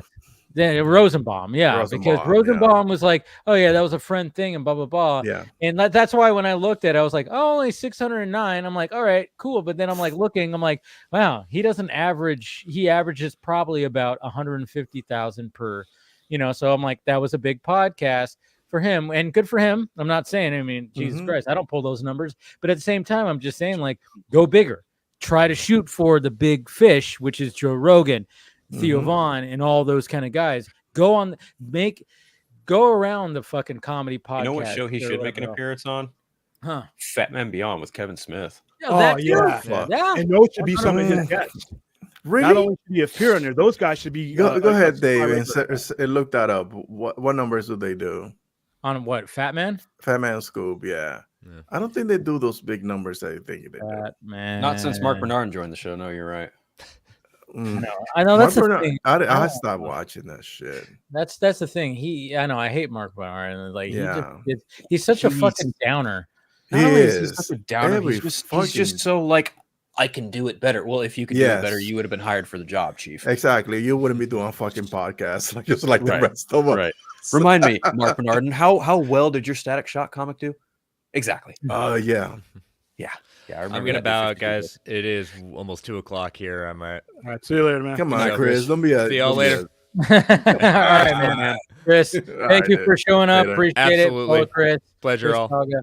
Yeah. Love you, buddy. I'm trying to look. Yeah, Fat Man. I mean, Jesus Christ, they don't really have too much. Like, have they not been doing it that much?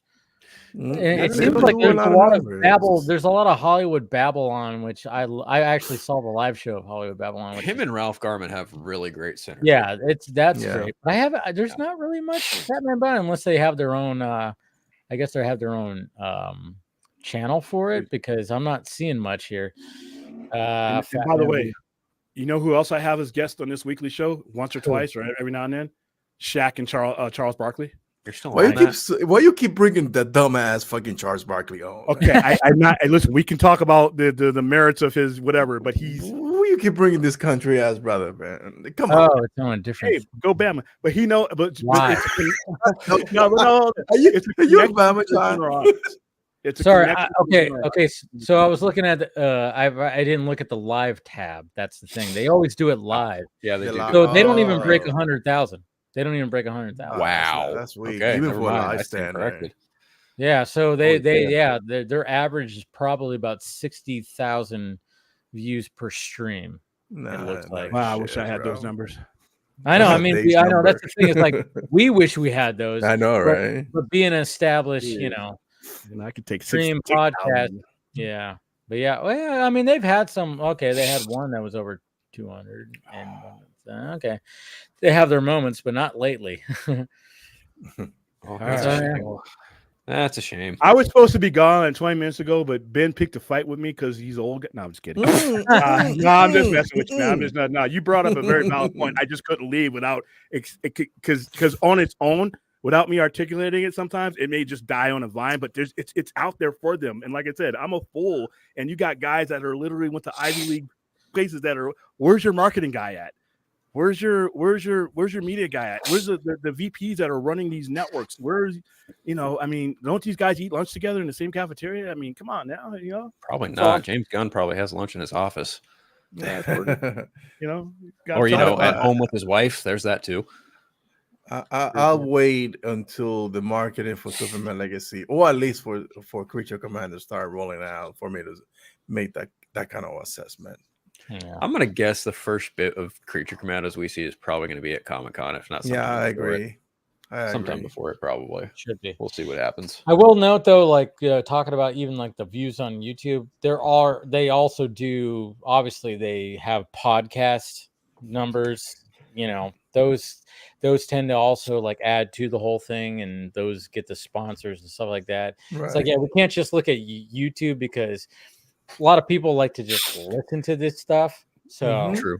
That is true. Because sometimes they're bigger on podcast form than they are on YouTube. Yeah, because anytime that Spotify releases their thing, that's why Joe Rogan's always on top. But it's all listens. I mean, well, you can actually watch his podcast, but all the other podcasts are you can't, you don't get video. If you wanted to get video, you could go to YouTube. So it's not always the same, but that's the thing. It's like the platforms always change. But I'm just saying, like I'm with William, just utilize the spaces, when it comes to all this.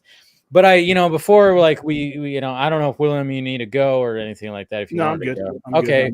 But before for the last little bit here, we got to talk about some other things. Like, for instance, the Green Lantern.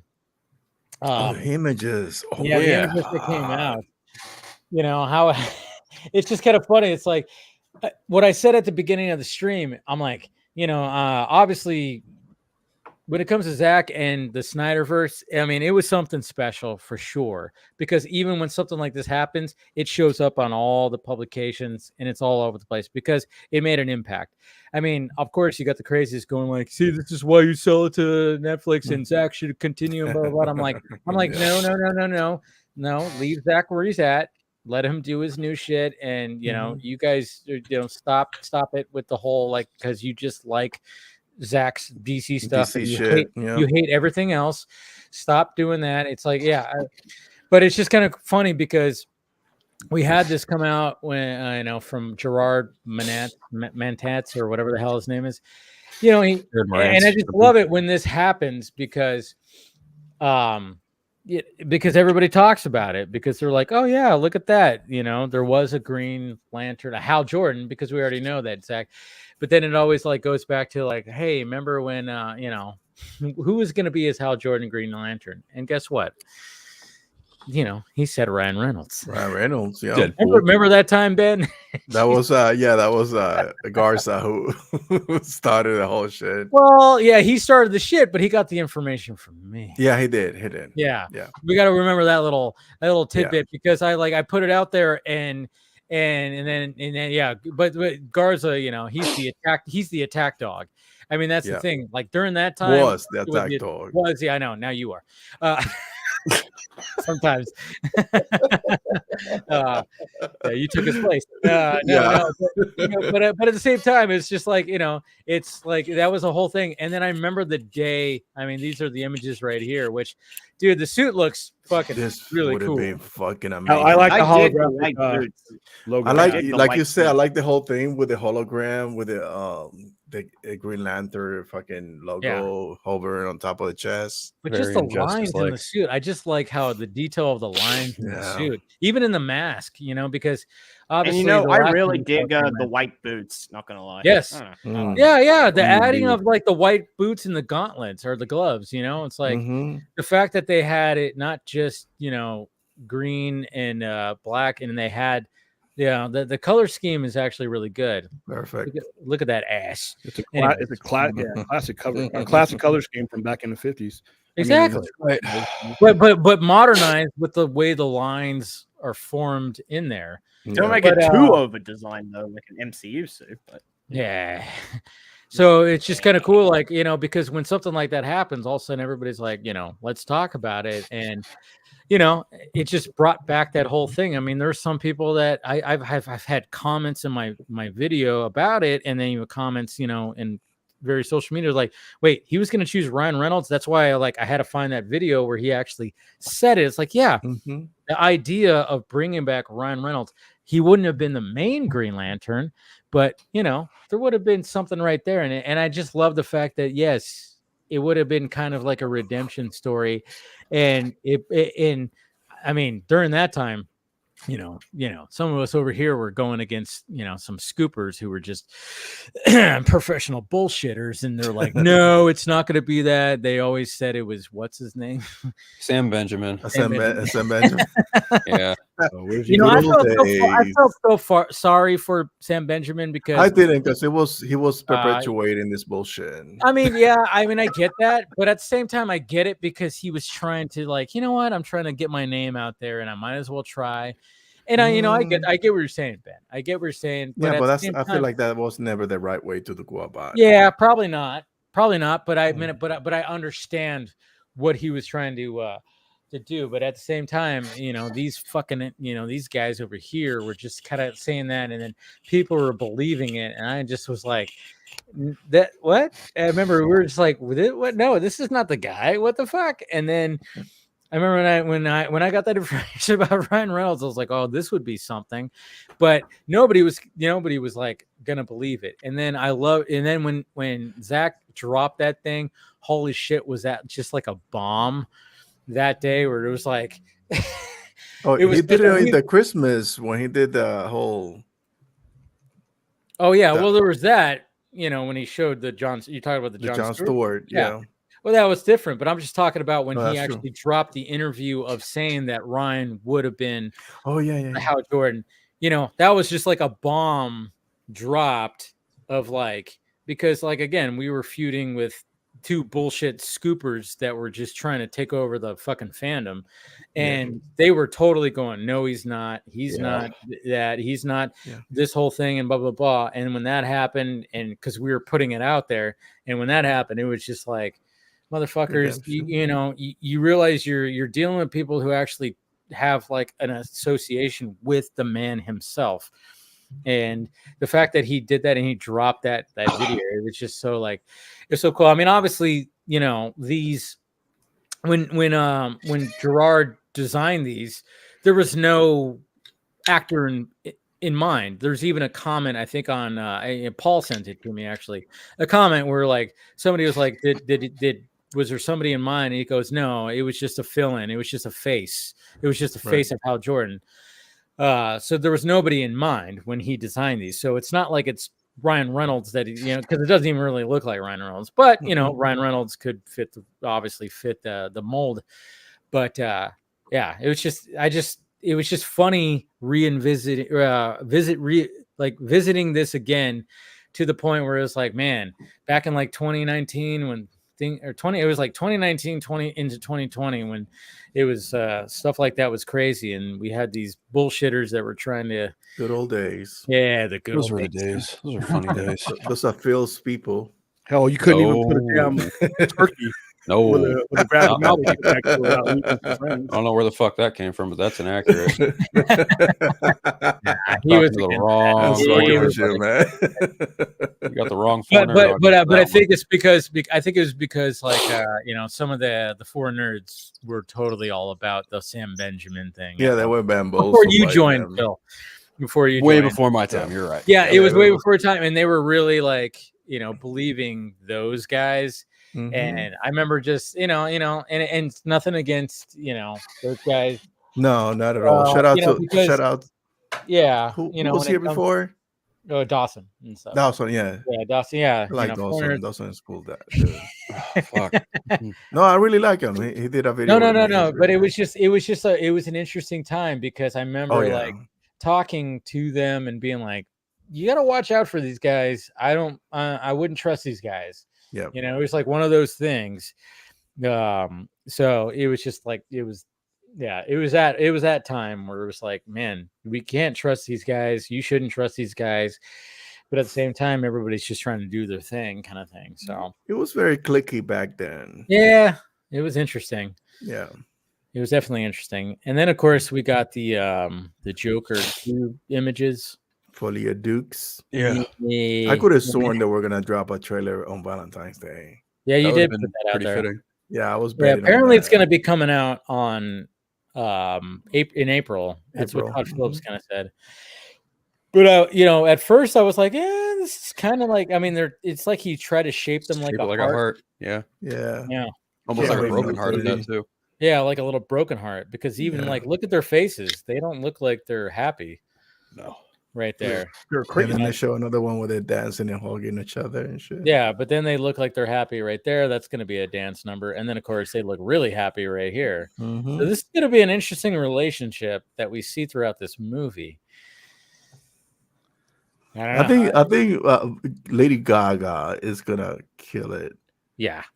I think she is. She's going to I like to see actors bring something different to the table to these characters, because I don't want another amalgamation of Margot Robbie. Yeah, I think her grounding it and looking more like the she's supposed to be he's a psychologist or something. Yeah. In Arkham, and I think that's their. I think she's But they might take a different approach when it comes to that too. But that's true too. Yeah, because I mean, let's face it, the Joker, his character is not the same approach. We actually have an identity. First That's off, true. Yeah. We don't know what's going on. Like we don't know if this is real or is it all in his head? Yeah, could be that too. Yeah. Yeah.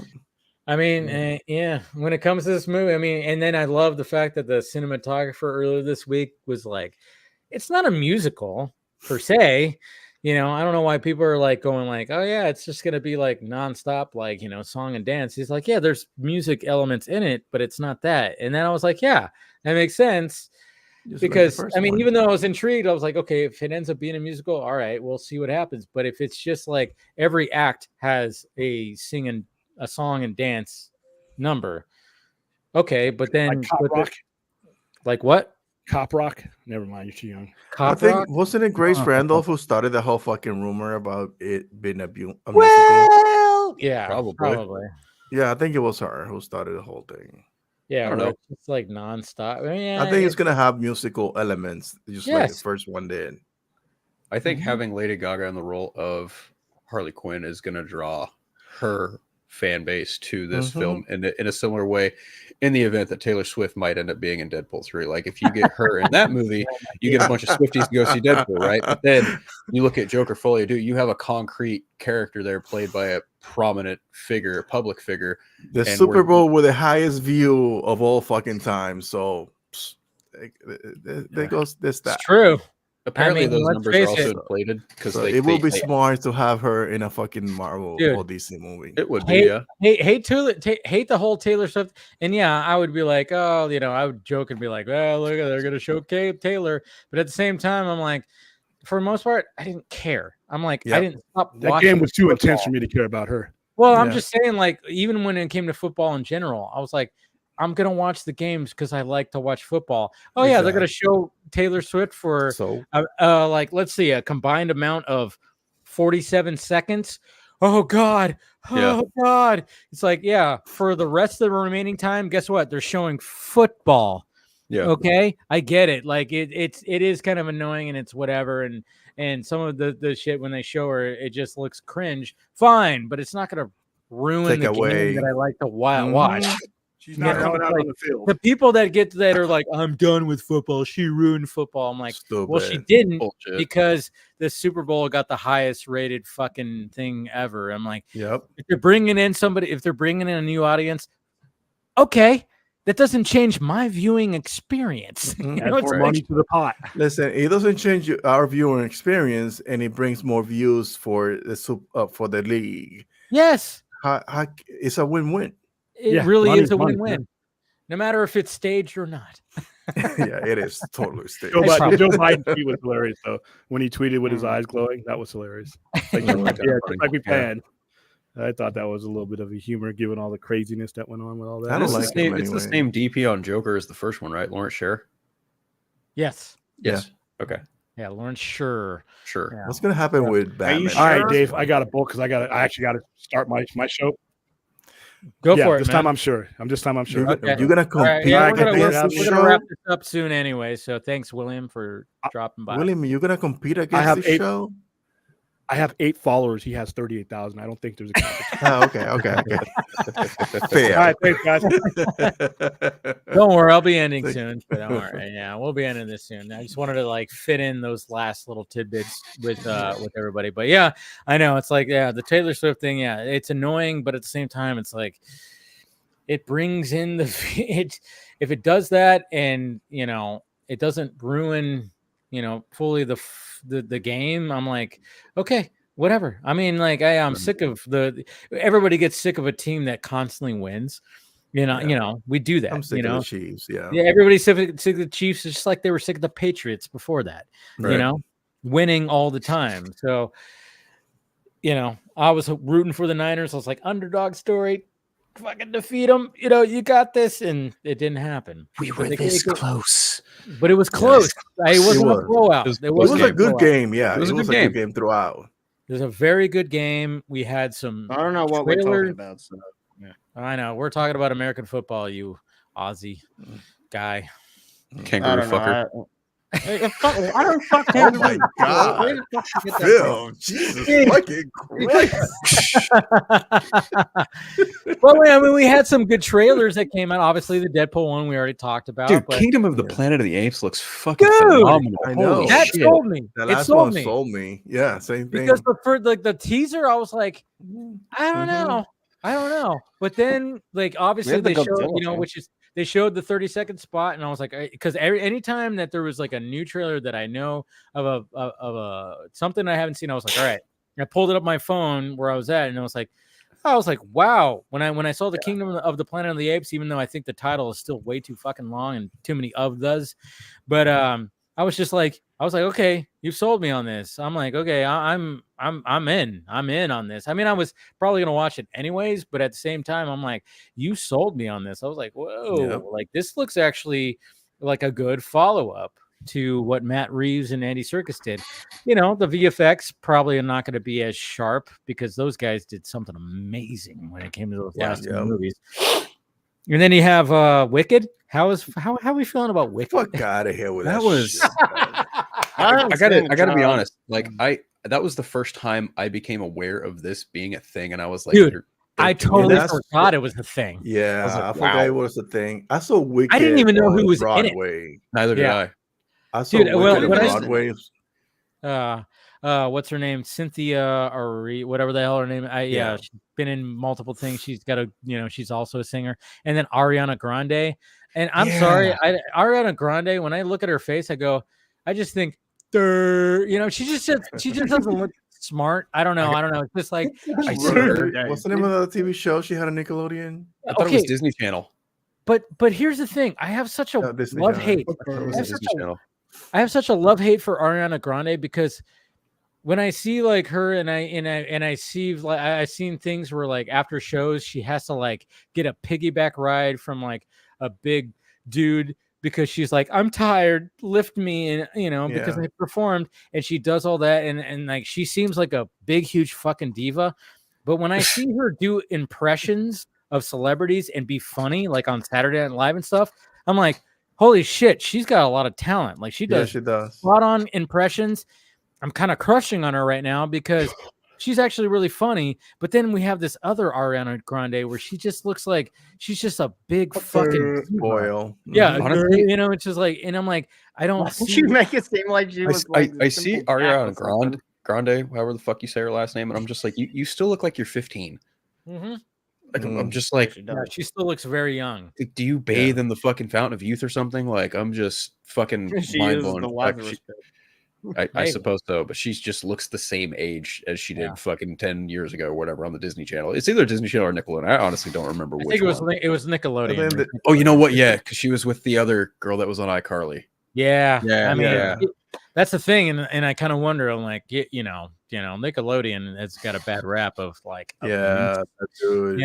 So there's actually one show that didn't have a bad set experience, and they have a podcast now. Ned's Declassified School Survival Guide. It's now Ned's Declassified. I love that fucking show. It's so fucking good. It's the watch of my son. And their podcast is fucking even better because they treat it. They like go over episodes, but then they get into like real life shit. And it's for them. It's so fucking cool, dude. That's great. I love that. I love that. Turn that into something, because there's a lot of horror stories, and there's a new documentary that's going to be coming out that's talking about that one fucking fat dude that was dude, like, yeah, I forgot his name, but everybody's like confessing. I heard something about that. Piece of shit. But he was just a piece of shit, not a pedo. Was he? Yeah, he's a pedo. Oh shit! Also a pedo. Yeah. Oh yeah. Dan Schneider? Oh yeah. Dan Schneider. Yeah. Where like he requested in episodes that like people like Ariana Grande pouring stuff on their feet and stuff like that. He was all about like and shit like that. That's horrible. Yeah, there would be like I remember watching. I've watched YouTube videos about that whole thing. See, when I hear shit like that, and I'm thinking like, if I have my kid in that situation. Like, I don't think I will be like, nah, fuck this. I'm taking my kid home. So, but there are parents that don't give a shit because they're just thinking about the money, man. Facts, yeah, right, sad, yeah. right. Sad. I don't. They're exploiting their kids. Exploding, yeah. That's a sad. So they just as guilty as the people asking them to do shit. 100%. But yeah, even somebody in the chat said, "Homeboy did a hot tub shoot with young boys and girls." Yeah, that he was a he was a big pedo. He was a big pedo. Unacceptable. Oh yeah. no, unacceptable. Yeah, Never since the word. No, thank you. Yeah. Yeah, no.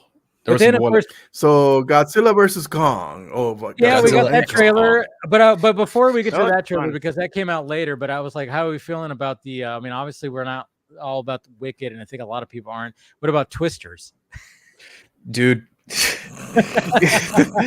I don't give a damn about that first movie. Like, no offense to anyone who likes it. Oh, how dare you! I love Lifetime. Like that movie and me just never connected at all. And I looked at that one, man, and I was watched that so many times. You don't even know, man. I love that movie. I see the second one, Twisters. I'm like, oh, okay. So we're kind of trying to do the Top Gun Maverick thing because Glenn Powell's in it, obviously. So all right, I guess cool.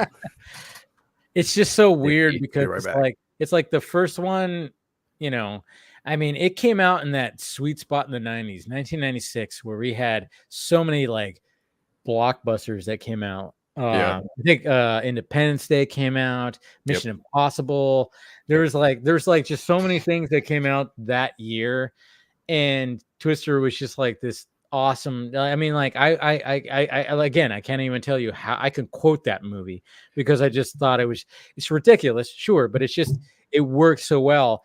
So when I mean, obviously hearing about Twisters, I was like, no, don't even do it. And then when I saw the trailer, I went, all right, it's not bad. It's borderline B-roll. You have my attention. I mean, at least it got my attention. It's like, I hate that this is the thing. And I hate the poster that they released. I was like, poster looks like shit. But the trailer, I was like, all right, you have my attention because it is borderline B-roll for me. But at the same time, I'm like, all right, but I'm going to check it out. Because like, this trailer does, you know, it's Glenn Powell being a douche. I guess he just plays a good douchebag. He'd make a hell of a Hal Jordan. He would. He definitely would. Yeah, he looks like a capybara. What? A capybara. It's an animal. I don't know what a capybara is. Is that like a kangaroo or something? No, it's not a kangaroo. Okay. Anyway, I mean, I am looking forward to that Netflix movie that Glenn Powell's in, where he's an assassin. That looks pretty good. Oh yeah, Which one is that one? David Linklater film. Fuck, what is it called? The Hitman or Assassinate, something like that. Yeah, I don't know. He's just like he's an assassin, and then it's got what's her name in it? Hottie, Eliza Gonzalez. Isa Gonzalez. Yeah, Isa Gonzalez. Yeah. Yeah. So, the new Wonder Woman. I know. Oh shit. Oh man, I thought it was gonna be what's her name that got fired from Scream. Everybody Scream. Gonzalez, something. Marissa Barrera. Yeah, Barrera. Yeah. Everybody's like, oh, let's put her in there. I was like, Jesus Christ, guys, let's relax. I was one of them too. No, but when it came to the Twisters trailer, I was like, all right, you have my attention. This is borderline B-roll, but I'm kind of intrigued. I'm just like, all right, I mainly because I'm like, how does this connect to the original? And does Helen Hunt show up? Probably not. And of course, Bill Paxton, rest in peace. And I'm like, who's the offspring of them? Because obviously they were a married couple and they were divorced and then got back together. Karen Sweat, he's in the film. Who? Karen Sweat is in that. You're right. Yeah. Yeah. You see one shot in the trailer. Yeah. And it was like, hey, there's Superman right there. He's got like a tattoo on his neck or something too. Yeah, it's like blur in the background. Yeah, there's like a shot where they're just like standing there with the whole group. Truck, yeah. And he's towering over everyone else. That dude's fucking tall. 6'4". Yeah, 6'4". Yeah. So like, yeah, he's just like there. He's got sunglasses on and a hat, and it looked like he had a tattoo on his neck, or maybe I was wrong about like a that. I don't Seth know. Gecko tattoo from fucking Dusk Till Dawn. Yeah. Something like that. Yeah. So I was like, all right, well, because when I was talking about it, I was like, oh, there's Superman right there. That's the only shot we get, maybe in the next one, but it's all about Glenn Powell. He's the star of this movie.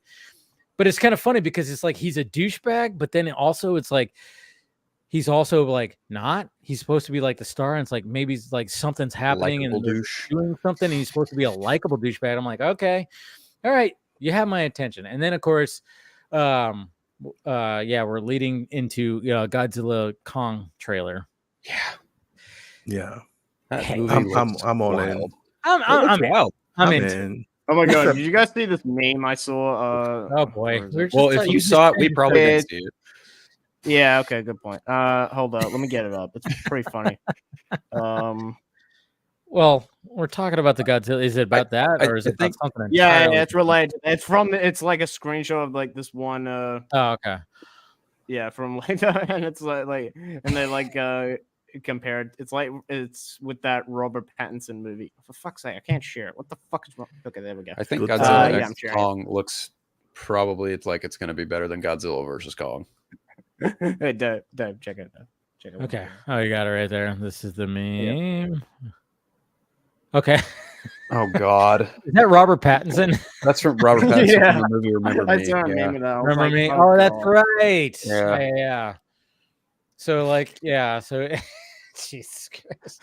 That's pretty funny. That is pretty funny. I mean, I will say, like I said, it's like, you know what? We could have the, I love that when it comes to the MonsterVerse, you can have Godzilla -1 that reinvigorates and basically goes, hey, let's get it back to the basics and freshen it up a little bit. And that movie did an amazing job with that. That's why it's like in everybody's like top 10 last year. Yeah, Godzilla -1 was just amazing when it came to that. It's like, oh yeah, look at that. You can actually just update just the original idea of the MonsterVerse and add some freshness and add some some characters.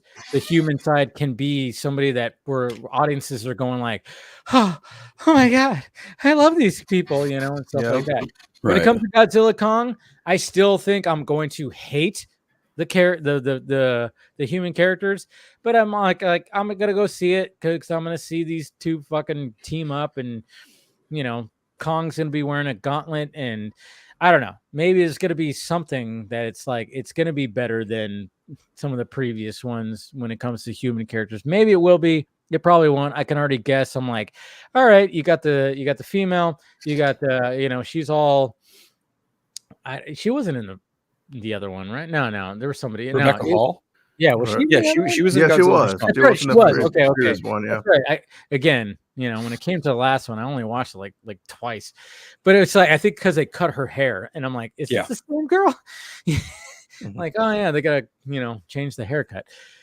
So okay, all right, cool, all right. So we got her, and then it's like we got what's his name from the Legion. And Beauty and the Beast. Dan Stevens. And I'm like, all right, so what is this, an ex-boyfriend? That's always like the cliche is like an ex-boyfriend. Oh, they dated a couple of times, and he's just like this sarcastic, suave kind of guy. Okay, we got that character. And then of course we got what's his name? The black dude. I can't remember his name. Brian Tyree Henry, I think. Yeah. And it's like he's the comic relief. He's the guy that's like not supposed to be there. So he's gonna comment about all the bad shit. Like, you can't do that. He's gonna be like that comic relief. And I'm just so like, you're describing Transformers 3. Pretty much. Anthony, yeah. Yeah. He was like, yeah, it's like they just like pick these characters. It's like, yeah. Like, and I'm like, that's what I see. I'm like, I'm just seeing the cliche stuff when it comes to that. I mean, I'm still gonna watch it, whatever, and hope for the best. But it's just like, what I like though is I like the character, obviously, that we saw in Godzilla vs. Kong was like the little girl that connected with Kong. So I'm like, okay, hopefully we can have something there. But there's some great visuals in that trailer, and like tribes of people. And then, of course, the whole gorilla army that's also there. So I'm like, all right, There's some things in here cool, but it's probably not going to be. It's I like the whole thing with Diddy Kong. Yeah. Diddy Kong. Is that a Diddy Kong? King Kong Country. Nintendo? No. Anyone? Diddy Kong. I like that the new antagonist ape has like a fucking skeleton whip of like a former Godzilla, and he but he's supposed to be. Is he supposed to be the main villain? I think somebody else is. There's two. Okay, so there's that's him, what I figure. And then in the trailer they kind of tease that there's like an ice-based bigger, type, who's like bigger than all of them. Yeah. Apparently, it's called Shimu. Yeah. Okay. Yeah. I mean, it's gonna be interesting to see, and like I said, we can have both. I've always said we can have both. We can have what we had over here with Godzilla -1. Mm-hmm. But we could also have this crazy ridiculousness over here. Yeah. I would get a -1 on DVD or VOD anytime soon. I think it's coming out. You haven't seen it yet, huh? No, I saw it in cinema. Oh, you saw it in theaters? Okay. Yeah. I just want to see it again. Yeah, I know. I don't know when it's going to be coming out, but hopefully soon. Because I love how Axel and Phil just like exited out at the same time. What do you guys want? They did a line of coke. Yeah, we'll see what they did. I did hear a sniff. Fucking tissue paper. I don't think anyone wants to put my nose. No. Sure. No, I know that Phil has. I'm also familiar with that. But it was kind of funny because the microphone was still on, and we were. Yeah, you heard it too. I forgot to mute my mic. Ooh, I know what they're doing. My allergies are fucking killing me right now. That was great. Sure. And then Axel just sniffed rice. I didn't sniff rice. I don't even have rice. Where is it? So you did sniff something. No. Yeah, I did. Yeah. No. That Aussie kangaroo powder? No, it's not. I don't fuck kangaroos. You sure about that? You just make love to them. Yeah, I'm sure. Okay. All right, let's go ahead and end the stream right now. 4.5 hours. We're good. I got work now. Oh, you got to work. Oh, shit. Look at that. Good job. Yeah. It's my third Don't shift. forget about your job. Yeah, because of this. Yeah, I know. I have to work until 1 a.m. tonight, and so yeah. What time is it over there, Axel? It is 6:30 right now. I gotta go PM. 30 minutes. PM? Yeah, of course. PM. Yeah. Yeah. Wow. Crazy. You in the future. Right? Definitely in the future. Right? Tell us what happens. But thank you guys, of course. And thank you to everybody who showed up. William, Travis, Paul, Chris. Am I forgetting anybody? I think we got everybody. Dawson. There you go. Dawson. Will? Yeah, I already said William. I said William. Okay. Yeah. But yeah, Dawson. Yeah. I was like, you know what? I saw Dawson liked one of my tweets. I'm like, you know what? Dawson hasn't been on in a while. So I hit him up and I was like, you know what? We haven't talked in a while. I'm like, hey, I like Dawson. Yeah, Dawson. Yeah. And I like the fact that he was drawing during it and stuff like that. And we saw his drawing. That's cool. Like the fact that he was drawing and then of course was still chiming in on the conversation. I'm like, I don't know. I like it because that's happened before with like Tony and I think just Tony. Remember Tony? Tony. Yeah, Tony Bellinger. Yeah. Who's also from the land down under. He would like paint while he was on the stream. I should probably hit him up and try to do that. But it's just kind of cool when like somebody can multitask like that, put so much detail in that, but also be engaged in the conversation. It's pretty cool. Anyways, but we'll go around. Who's not walking behind you, Axel? I'm sorry. Is that your mom, your sister, your girlfriend? No, that's my flatmate. Dog. Yeah, it's my dog right now. No. There was a female walking back and forth. Oh, that's my flatmate. Oh, her. Yeah. I saw her. Yeah, her. Yeah. Okay. Your flatmate. Your flatmate. I love how you whistled right now. Are you whistling at the dog or her? My dog's gone a bit senile lately because she's like 15 now. So yeah. Oh, she's 15. Oh, I'm sorry. Go on. No, the dog. Okay. Oh, the dog. Oh, okay. The dog. Man, how much have you had to drink tonight? All right, let's go around the horn. Phil, whatever you want to post. Phil is Marvel Jesus. I love that from the Deadpool, of course. Marvel Jesus. I am Marvel, Jesus. No. Anyone wants to follow me, I am on practically everything except Twitter.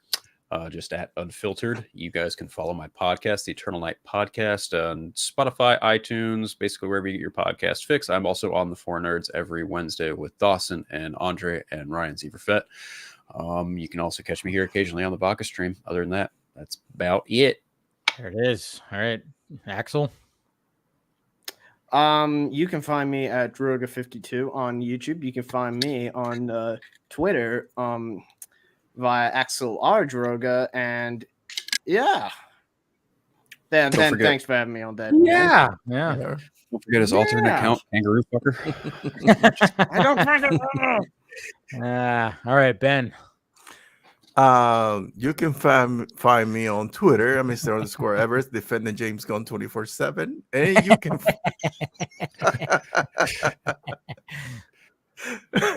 Man, you can find. I don't want to plug my YouTube channel because I'm not consistent there, but I do a live stream every Thursday at 9 o'clock. Yeah, it's fine. Yeah, I try. I'm a married dude with kids, so it's really difficult. So yeah, you can catch me on Thursday at 9 o'clock Eastern Standard Time on the Real Anarchy channel, doing all the DC content that you could possibly imagine. And like if you're looking for a positive vibe, that's the channel you want to subscribe to. There you go. Subscribe to all that. But yeah, thank you guys for spending some time and talking shop. This has been fun as usual. And yes, guys, hit that like, thumbs up, subscribe, do all that, share the stream, everything. And we will talk to you guys later.